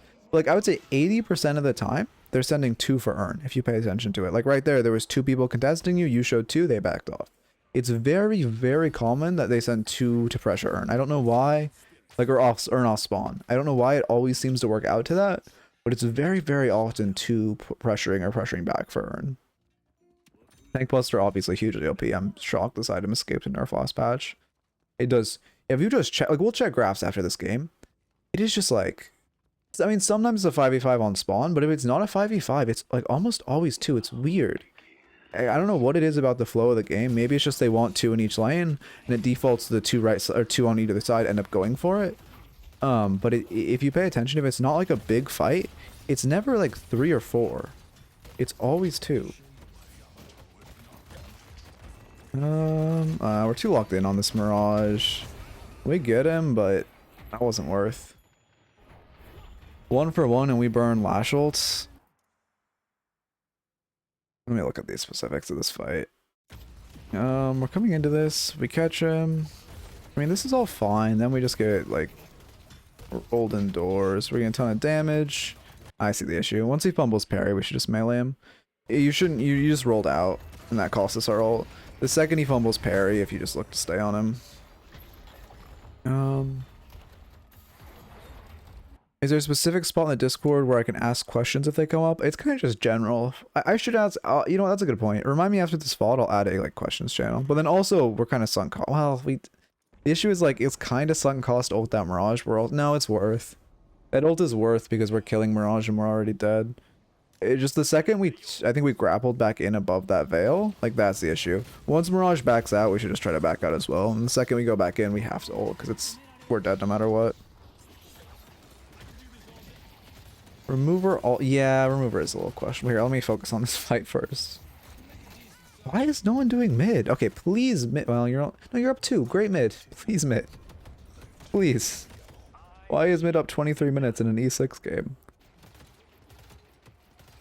Yeah, I mean, oh, are we going there? Oh, please. Yes. Okay, big. Okay, let's look at debuff remover. Cleanses Vin Stake, which is obviously huge. I doubt she's playing an Echo Shard build. No, she's not. She's playing... I think this is the Cancer 2 build. Oh, God. I really hope this doesn't start circulating in high elo. Okay. We have... Vin Stake to cleanse. T-Trap, I guess. Haze... I mean, debuff reduction against Haze is good. We also can cleanse Vin Crow. Yeah, I don't like her. I mean, is it a Mark Mirage? It's a Mark Mirage, to be fair. But it is, I don't, okay. If Mirage becomes a problem, I don't mind remover, but it is a little early. Because also he might, I mean, it does look like he's going a Mark build, right? He's pretty invested at this point with like, oh, he's just like a Cancer Spreader Mark build. But I'm assuming like Spiritual Overflow will come next and his Mark starts to get really scary. So then I think debuff remover is good considering he's the most fed on their team. Well, tied. Let's see. Speaking of the in-game ranking be a little stuff, does the extra competitive matchmaking option actually do anything? I mean, I'm sure it does something. Does it do anything useful? No. You probably 1 out of 100 games you're in a lobby. I would assume you're more likely to go into a lobby with people with that also toggled. But not many people talk. Like it probably matters in one. I would toggle it because why not? But it's not. It's barely useful if it's useful at all. But it does do something. I just don't think it does much useful. Urn's up. Oh, Urn's about to respawn. I would just play for Urn here. I mean, you have 2 picks, so if you can breach, that's great. But you are losing your timer to breach. Yeah, we're just back. Okay, we're just backing off for Urn. Or not. Oh no, our team's getting caught. Oh, that's so bad. We get a big Lash ult though. Oh damn, that hurts. Oh, that hurts so much. That could have been such a big ult. Was that our fault that the ult wasn't big, or did they just have counterspell or something? No, we didn't get counterspelled. What happened there? Did we just rush it? If we rushed it, that's really bad. Let's see. I think it was Mirage, so he probably nadoed, right? Alright, let me go super slow. When we're ulting early... What happens to the other guy? Because Mirage we just ulted too early for. I think the other guy actually outplayed. We just recast too early here. Okay, where's the other guy? Oh, he just gets away. Okay. So the only major miss... Oh, no, Mirage escaped. Yeah, we cast ult too early. That was the issue. Okay. That was just an issue of ulting too soon to cancel our momentum. Because Mirage, he didn't hit the like circle started going down before he expired, which means he got out of range, I believe. I'm not, you know, not that analytical in the replay system, but I believe that's what that means.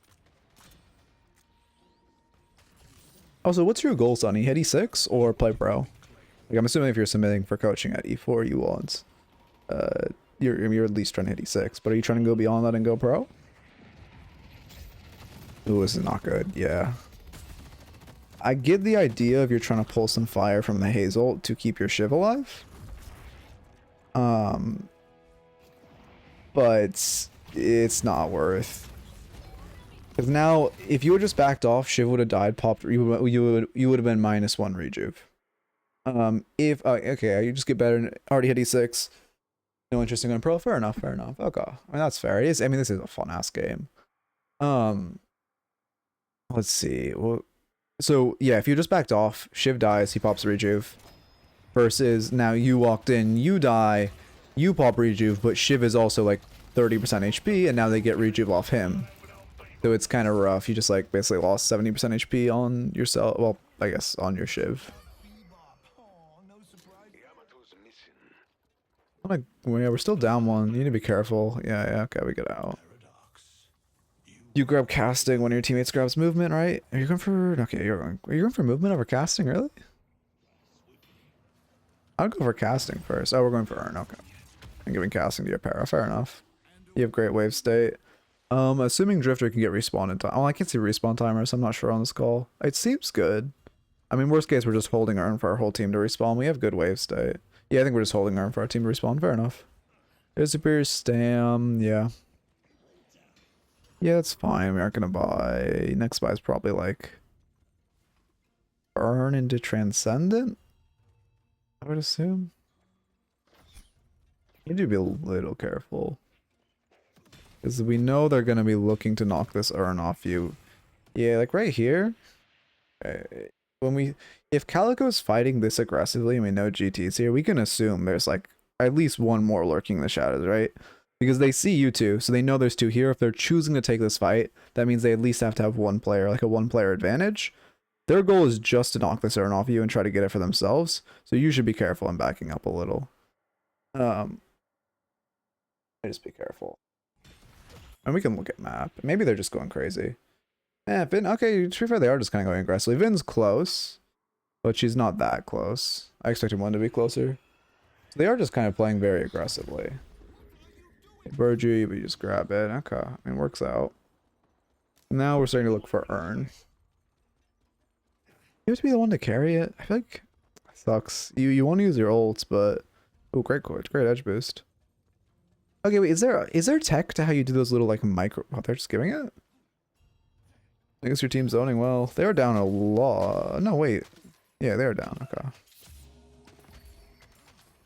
Okay. Is there like that very... Here, let me show this. Because I need advice from you. Because I feel like there has to... either I'm stupid or there's some tech to doing this. Because I see people do it all the time, but I can't mechanically pull it off. It's, like when you did the little corner boost, that like micro jump into a wall bounce. Is there any tech to that? Is it literally just you press spacebar twice? And there's nothing more? Or is there some... Like, I feel like it might just be a huge mechanical deficit that I can't do it. But I like struggle to do that. And I'm wondering if it's just tech. Well, no, I know you dash. But didn't you... I think you wall bounce into a dash, right? Or did you... Maybe I'm just looking at the wrong thing.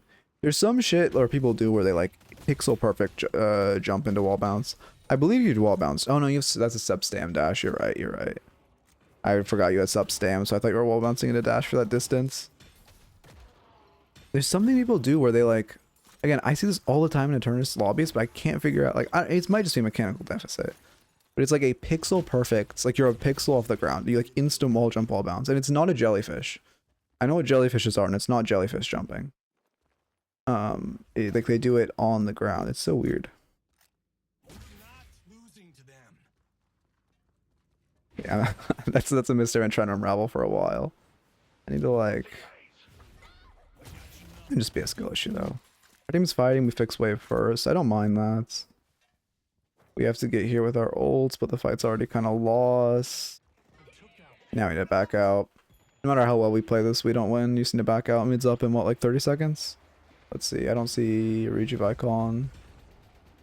There's no shot you guys win this fight. I mean, unless you did some crazy shit. I mean, this is a good ult. Maybe you kill Vin. Yeah? Somehow it's 2 for 2? Did they burn everything? No, they had ults to burn. Oh, Yamada died with ults up. That's what happened. Oh, that's why that fight went well. Do you have silence wave or something, or did she just make a mistake? Mina ults? No, Mina ults online. You just made a mistake. Oh, you guys got lucky there. Works out. I mean, it's 3 for 2 instead of 2 for 0, which is better, but that is still a very risky fight to be going into. Damnation. I think you just buy. Oh, you're right. It might be a scroll wheel jump thing. That's a good point. I forgot that that's a... Okay, there's reverb. Yeah. What's your thoughts on burn over reverb? Because I personally tend to prefer burn, like spirit burn early versus reverb. But I know a lot of good lashes prefer reverb first. I think it is kind of like, it might be objectively better, but I don't know. I want to hear like, what's the thought process? Just the low cooldown? Because I know it's obviously way, way less of a cooldown for relatively similar damage. You're just mostly missing out on the anti-heal. Oh nice, you let dodge it. I'm not sure with the new patch. Yeah, I guess they well, they changed. You know, did they change reverb? It was just a spirit burner, right? With the NPC cooldown, or did they also change reverb? It's like, I don't know. Oh yeah, mid's about to respawn. We have Mina.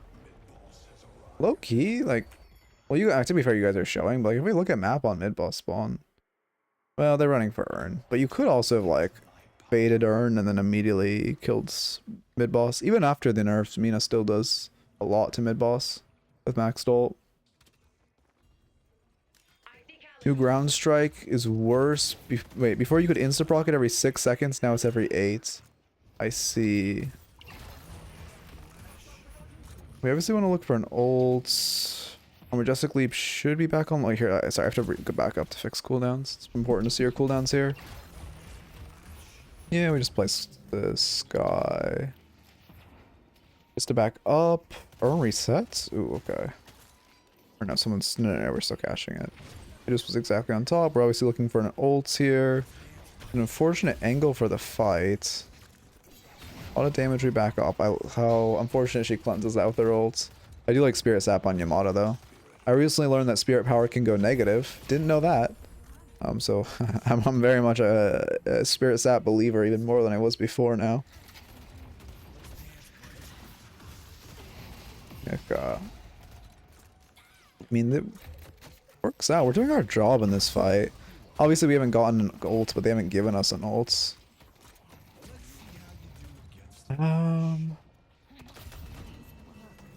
that sucks. I mean, that was lucky. I love Calico. I love that she used her ult twice in that team fight. What a fun character, man. I'm so glad they took 10 seconds off this goddamn cooldown. To be fair, Oracle Plus is the only group who should even consider getting coached. Everything below can learn from bids enough. I mean, I think that, I don't know. I would chalk that rank more to Archon Plus. Archon's top 10% of players. I would even say Emissary. High Emissary, maybe. But also, I don't mind coaching low. No, this is not at all to say I mind coaching low.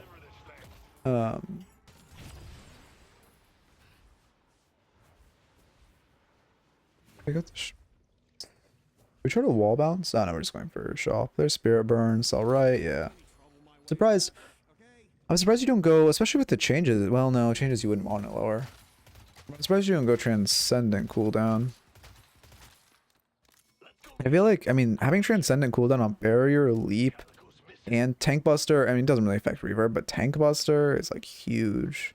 But we'll obviously get it next. You're not going to buy Spirit Burn first and then not get it. How do we get a coaching sesh? Exclamation point raffles. It's basically you just go to the Discord, put your match ID and the match IDs, and then they're all, we do 4 raffles a stream. They're all entirely free. There's a ticket system. It's just a pity system. Yeah.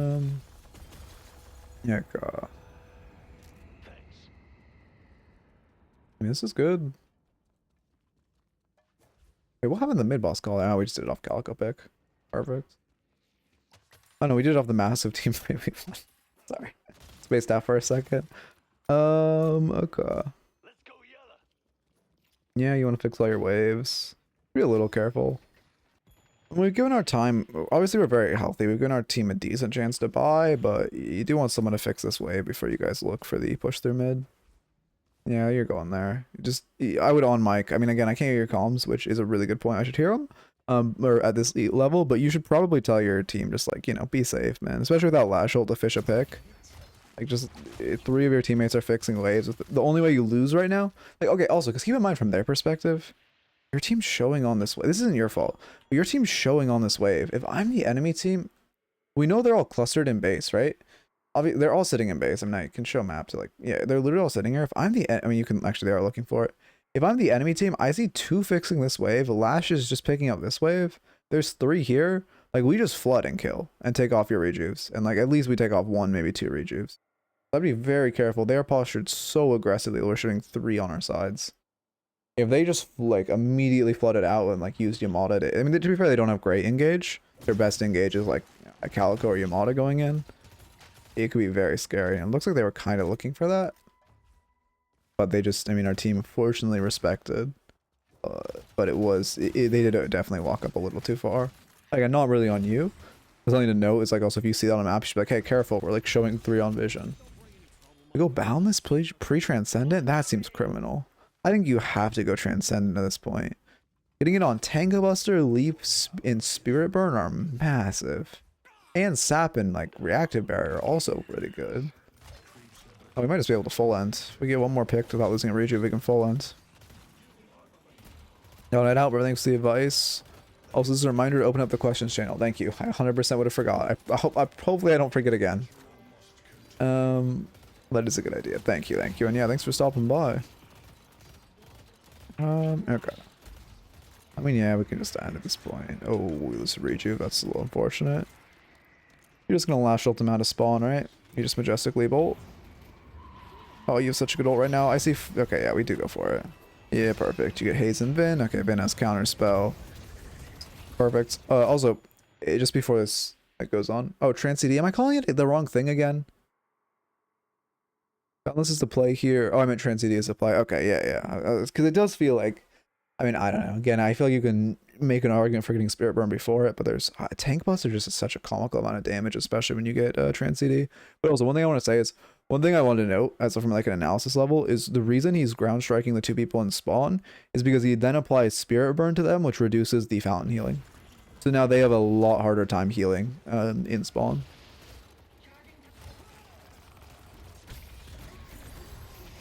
I mean, yeah, we're just playing... Right now, we're just kind of peeling for our carries to shoot. Because we don't do a crazy amount of damage, which is good. I respect the light meleeing. Yeah, I've never seen anyone light melee page stream, and actually, I respect that. That's a good idea. Because you get slowed down by having to jump when you heavy melee. Or you have to look up. Oh, that's actually a really good idea. I'm definitely going to steal that. Light meleeing patron. Wait, it doesn't work on Tank Buster? Wait, they fixed? Wait, it doesn't reduce Tank Buster cooldown? Is that actually true? I've been playing this character. Oh my god, I've been playing this character so wrong if that's true. It's a charged ability? Yeah, but it still reduces the time to charge, no? Thank you for the follow, King Buck. Wait, have I just been playing this character wrong the entire time? Tank Buster, time to charge 14 seconds. If I just, you know. God damn it. Okay, I can't keep us on. Oh my god. This shit. Let me get like QSR and then I can have a brain cell. Okay, there's Tank Buster. And then yeah, 14-second charge time comes all the way back up. Also, thank you for the follow, Micros. Welcome, welcome. If I get Trans CD.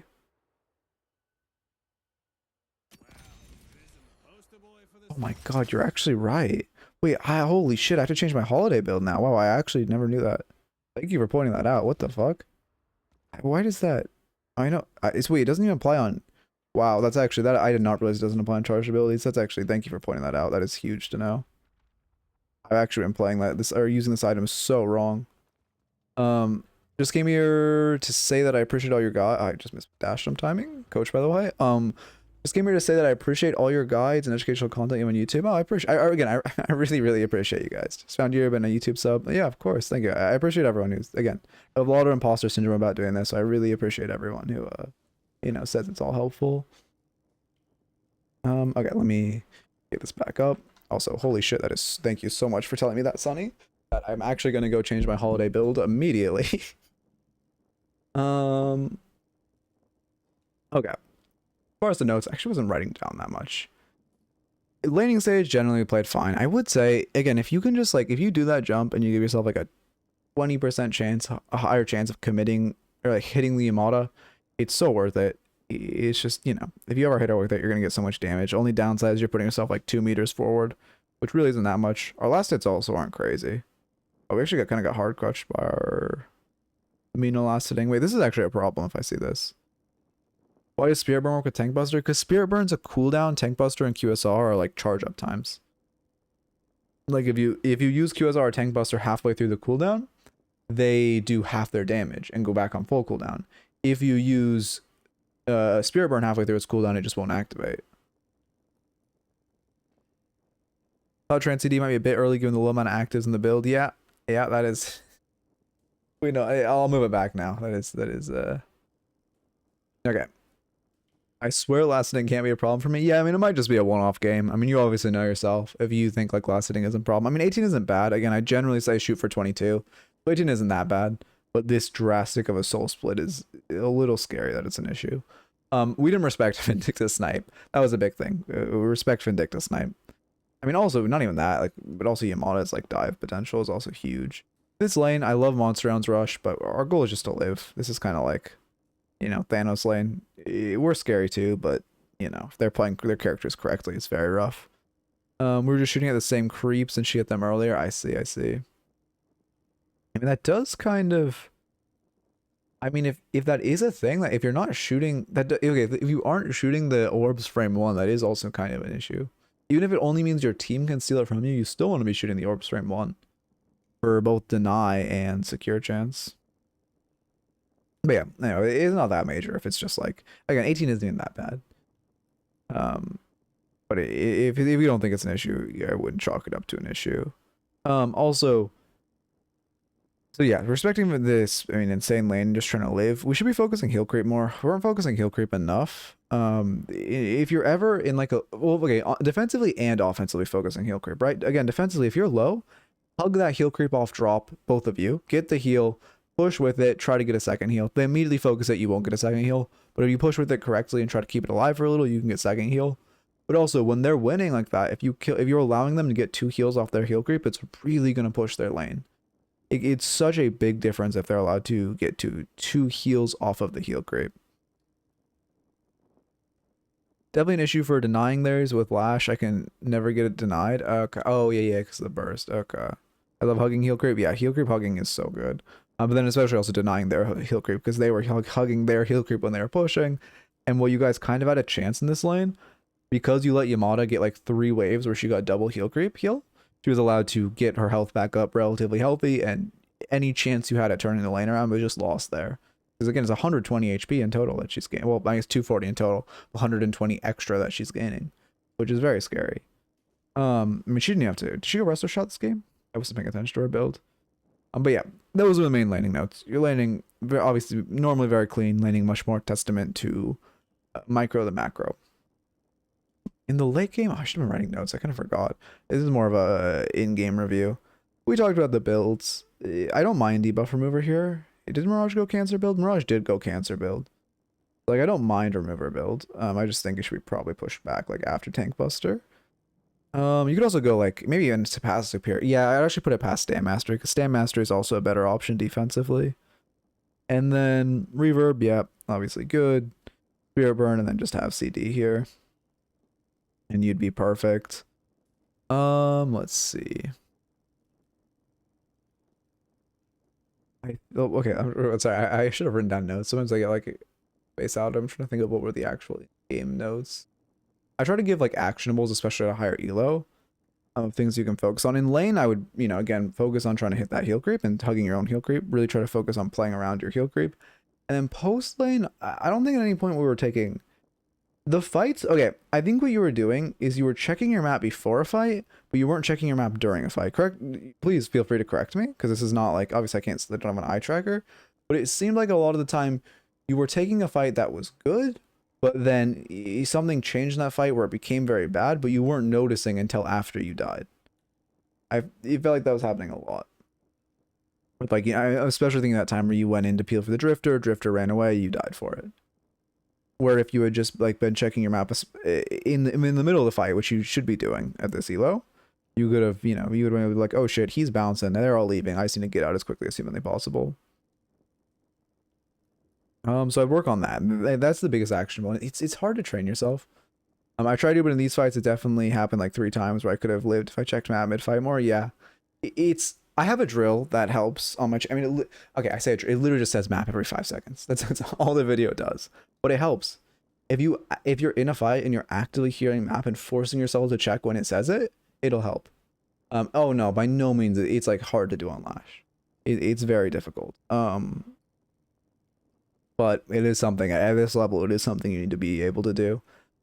There aren't very many windows on Lash, right? There's other characters have their windows to check map, like Mina too. You can glance at map. There's like a lot. There are windows, like during BO poke you can glance at map. There are these like small windows that their characters give. Paraswap you can glance at map. But there really isn't like, you said you were saying it's easy as to Lash. Really, I don't think it is. Like I'm trying to think. I feel like comparatively to other characters, I guess if you're playing in the air. I guess it depends. If you're in the air, like pre-fight, it's good. Oh, yeah, I guess if it's an aim-intensive character, it is significantly harder. That's true, that's true. That's definitely a thing. But I feel like when you're in the middle of a fight as Lash, like I guess you have a small window where you're flogging. Like, ability-wise, there are all these abilities you kind of have to focus during. Which is a difference of, like, Haze Sleep or something, or... I don't know, actually, GT doesn't have many windows. Anyway. Yeah, Lash plays around cooldowns a lot. That's no, you know what? That's a good point as well. When you're on cooldowns, you're 100% right. You're just kind of shooting and taking pock shots. No, you're right. You're right. I mean, either way, I guess it doesn't really matter. The point is, you should, it is something we try to integrate, especially that mid-fight map checking. It's hard to train your brain to do it. Again, if you don't have a good way to do it, I have that drill, which does help. It literally just says map every 5 seconds, but it's a good way to force yourself. If you are like actively forcing yourself to check map, no matter what the circumstances, even if you're like in the middle of an ult, if you hear map say map, you just glance. It'll like train your brain much more. It'll train your brain much more easily, and then also it'll make it so you get better at just glimpsing information off a glance. That's also a big difference between like, I wouldn't even say like lower and higher. I would say like higher and uber high is how quickly they can glean information, like how long they need to check their map before they have all the information they need. That's something that's obviously hard. Like you have to focus on yourself though. Like how quickly are you understanding map? I like a map 100% of during downtime, but it's definitely hard in fights. Oh yeah, it's definitely a different beast to look at it during fights. Also, we never upgraded Spirit Sap to Silence Wave, which I was a little surprised about. I feel like into Yamada Silence is so OP. Good into Mirage and Calico as well. Spirit Sap obviously very good, but Silence Wave lets you set yourself up for a lot.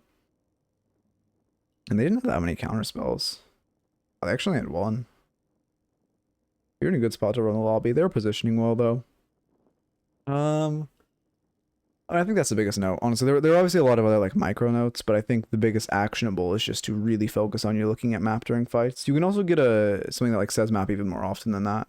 My drill is kind of like coded down. It only does it every 5 seconds, which realistically, I mean, League is obviously a different game, but the pro players check their maps twice a second. So, 5 seconds in a game like this is probably more gonna be like once every 2 or 3 seconds, but it still is something that's worth training the brain. Okay. But yeah, those are the biggest notes I can give, biggest actionables. I appreciate you submitting for coaching, and I'll coach you as long as I'm able. But as you get higher, it's definitely, especially like if I'm first session, there's always stuff, but then more and more sessions, it gets less and less, I guess noticeable at, or like less and less like too, what I'm trying to say. It gets harder and harder as you get like more and more polished as a player. But yeah, I think those are the biggest notes. I guess, that's 4 sessions. Ain't much to do now. I guess I look for someone to raid and we end. I'm so fucking hungry, by the way. Holy shit. I did not realize. I mean, I knew drinking sparkling water was making a difference. I did not realize it's like a massive difference. Oh, division. Perfect. Oh, he's scrimming too. Perfect. Ooh, thank you for the untouched. Well, no. You know what? I'm just going to call you untouched. Even though it's not your name. I appreciate the prime. Or no, that's just adorable sub. I appreciate the sub. Very, very appreciate it. It means a lot. All the support has meant a ton recently. But especially recently, it's been very strong. So it means a ton. I really appreciate it. I've been putting more chips towards streaming. And less towards, I still work my main job like full time. But when push comes to shove, I've been kind of... Sorry. To raid. I've been kind of like Oh, I meant to. Yeah, I will update the whole day. I'll do that post stream, but I'll push the update in like 5 minutes.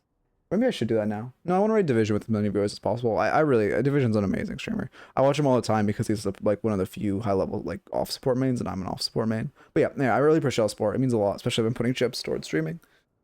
I hope you all enjoyed. I will talk to you guys in tomorrow. Don't know why that was hard to think of. 4 sessions tomorrow. Yeah, probably YouTube video up tonight of probably the 3rd session, although low-key the Eternus review session is probably like it would be decent to upload. Yeah, anyway, yeah, of course, thanks everyone for stopping by. Really, yeah, appreciate coaching. Hope you enjoyed. Keep it real, and we need to raid. Oh my god, I almost forgot to raid. Oh my god, sorry, if you can't tell, I haven't slept well for like 2 weeks. It's been so bad. It's not even insomnia. It's just like fucking brain cell difference. Oh, also, Sunny, I really appreciate it. It's so nice. Like high level players so I can coach who don't have egos. It's so amazing. So I really appreciate you submitting. And again, I'd love to coach you again. I think my favorite type of coaching is the type of coaching where the other person's very high level. So it's kind of like you teaching me if I can cool down on Tank Buster, like where I'm learning things as I'm coaching too. It's like the perfect. I love that type of coaching. So anyway, hope you enjoyed. Keep it real for real this time. Bye.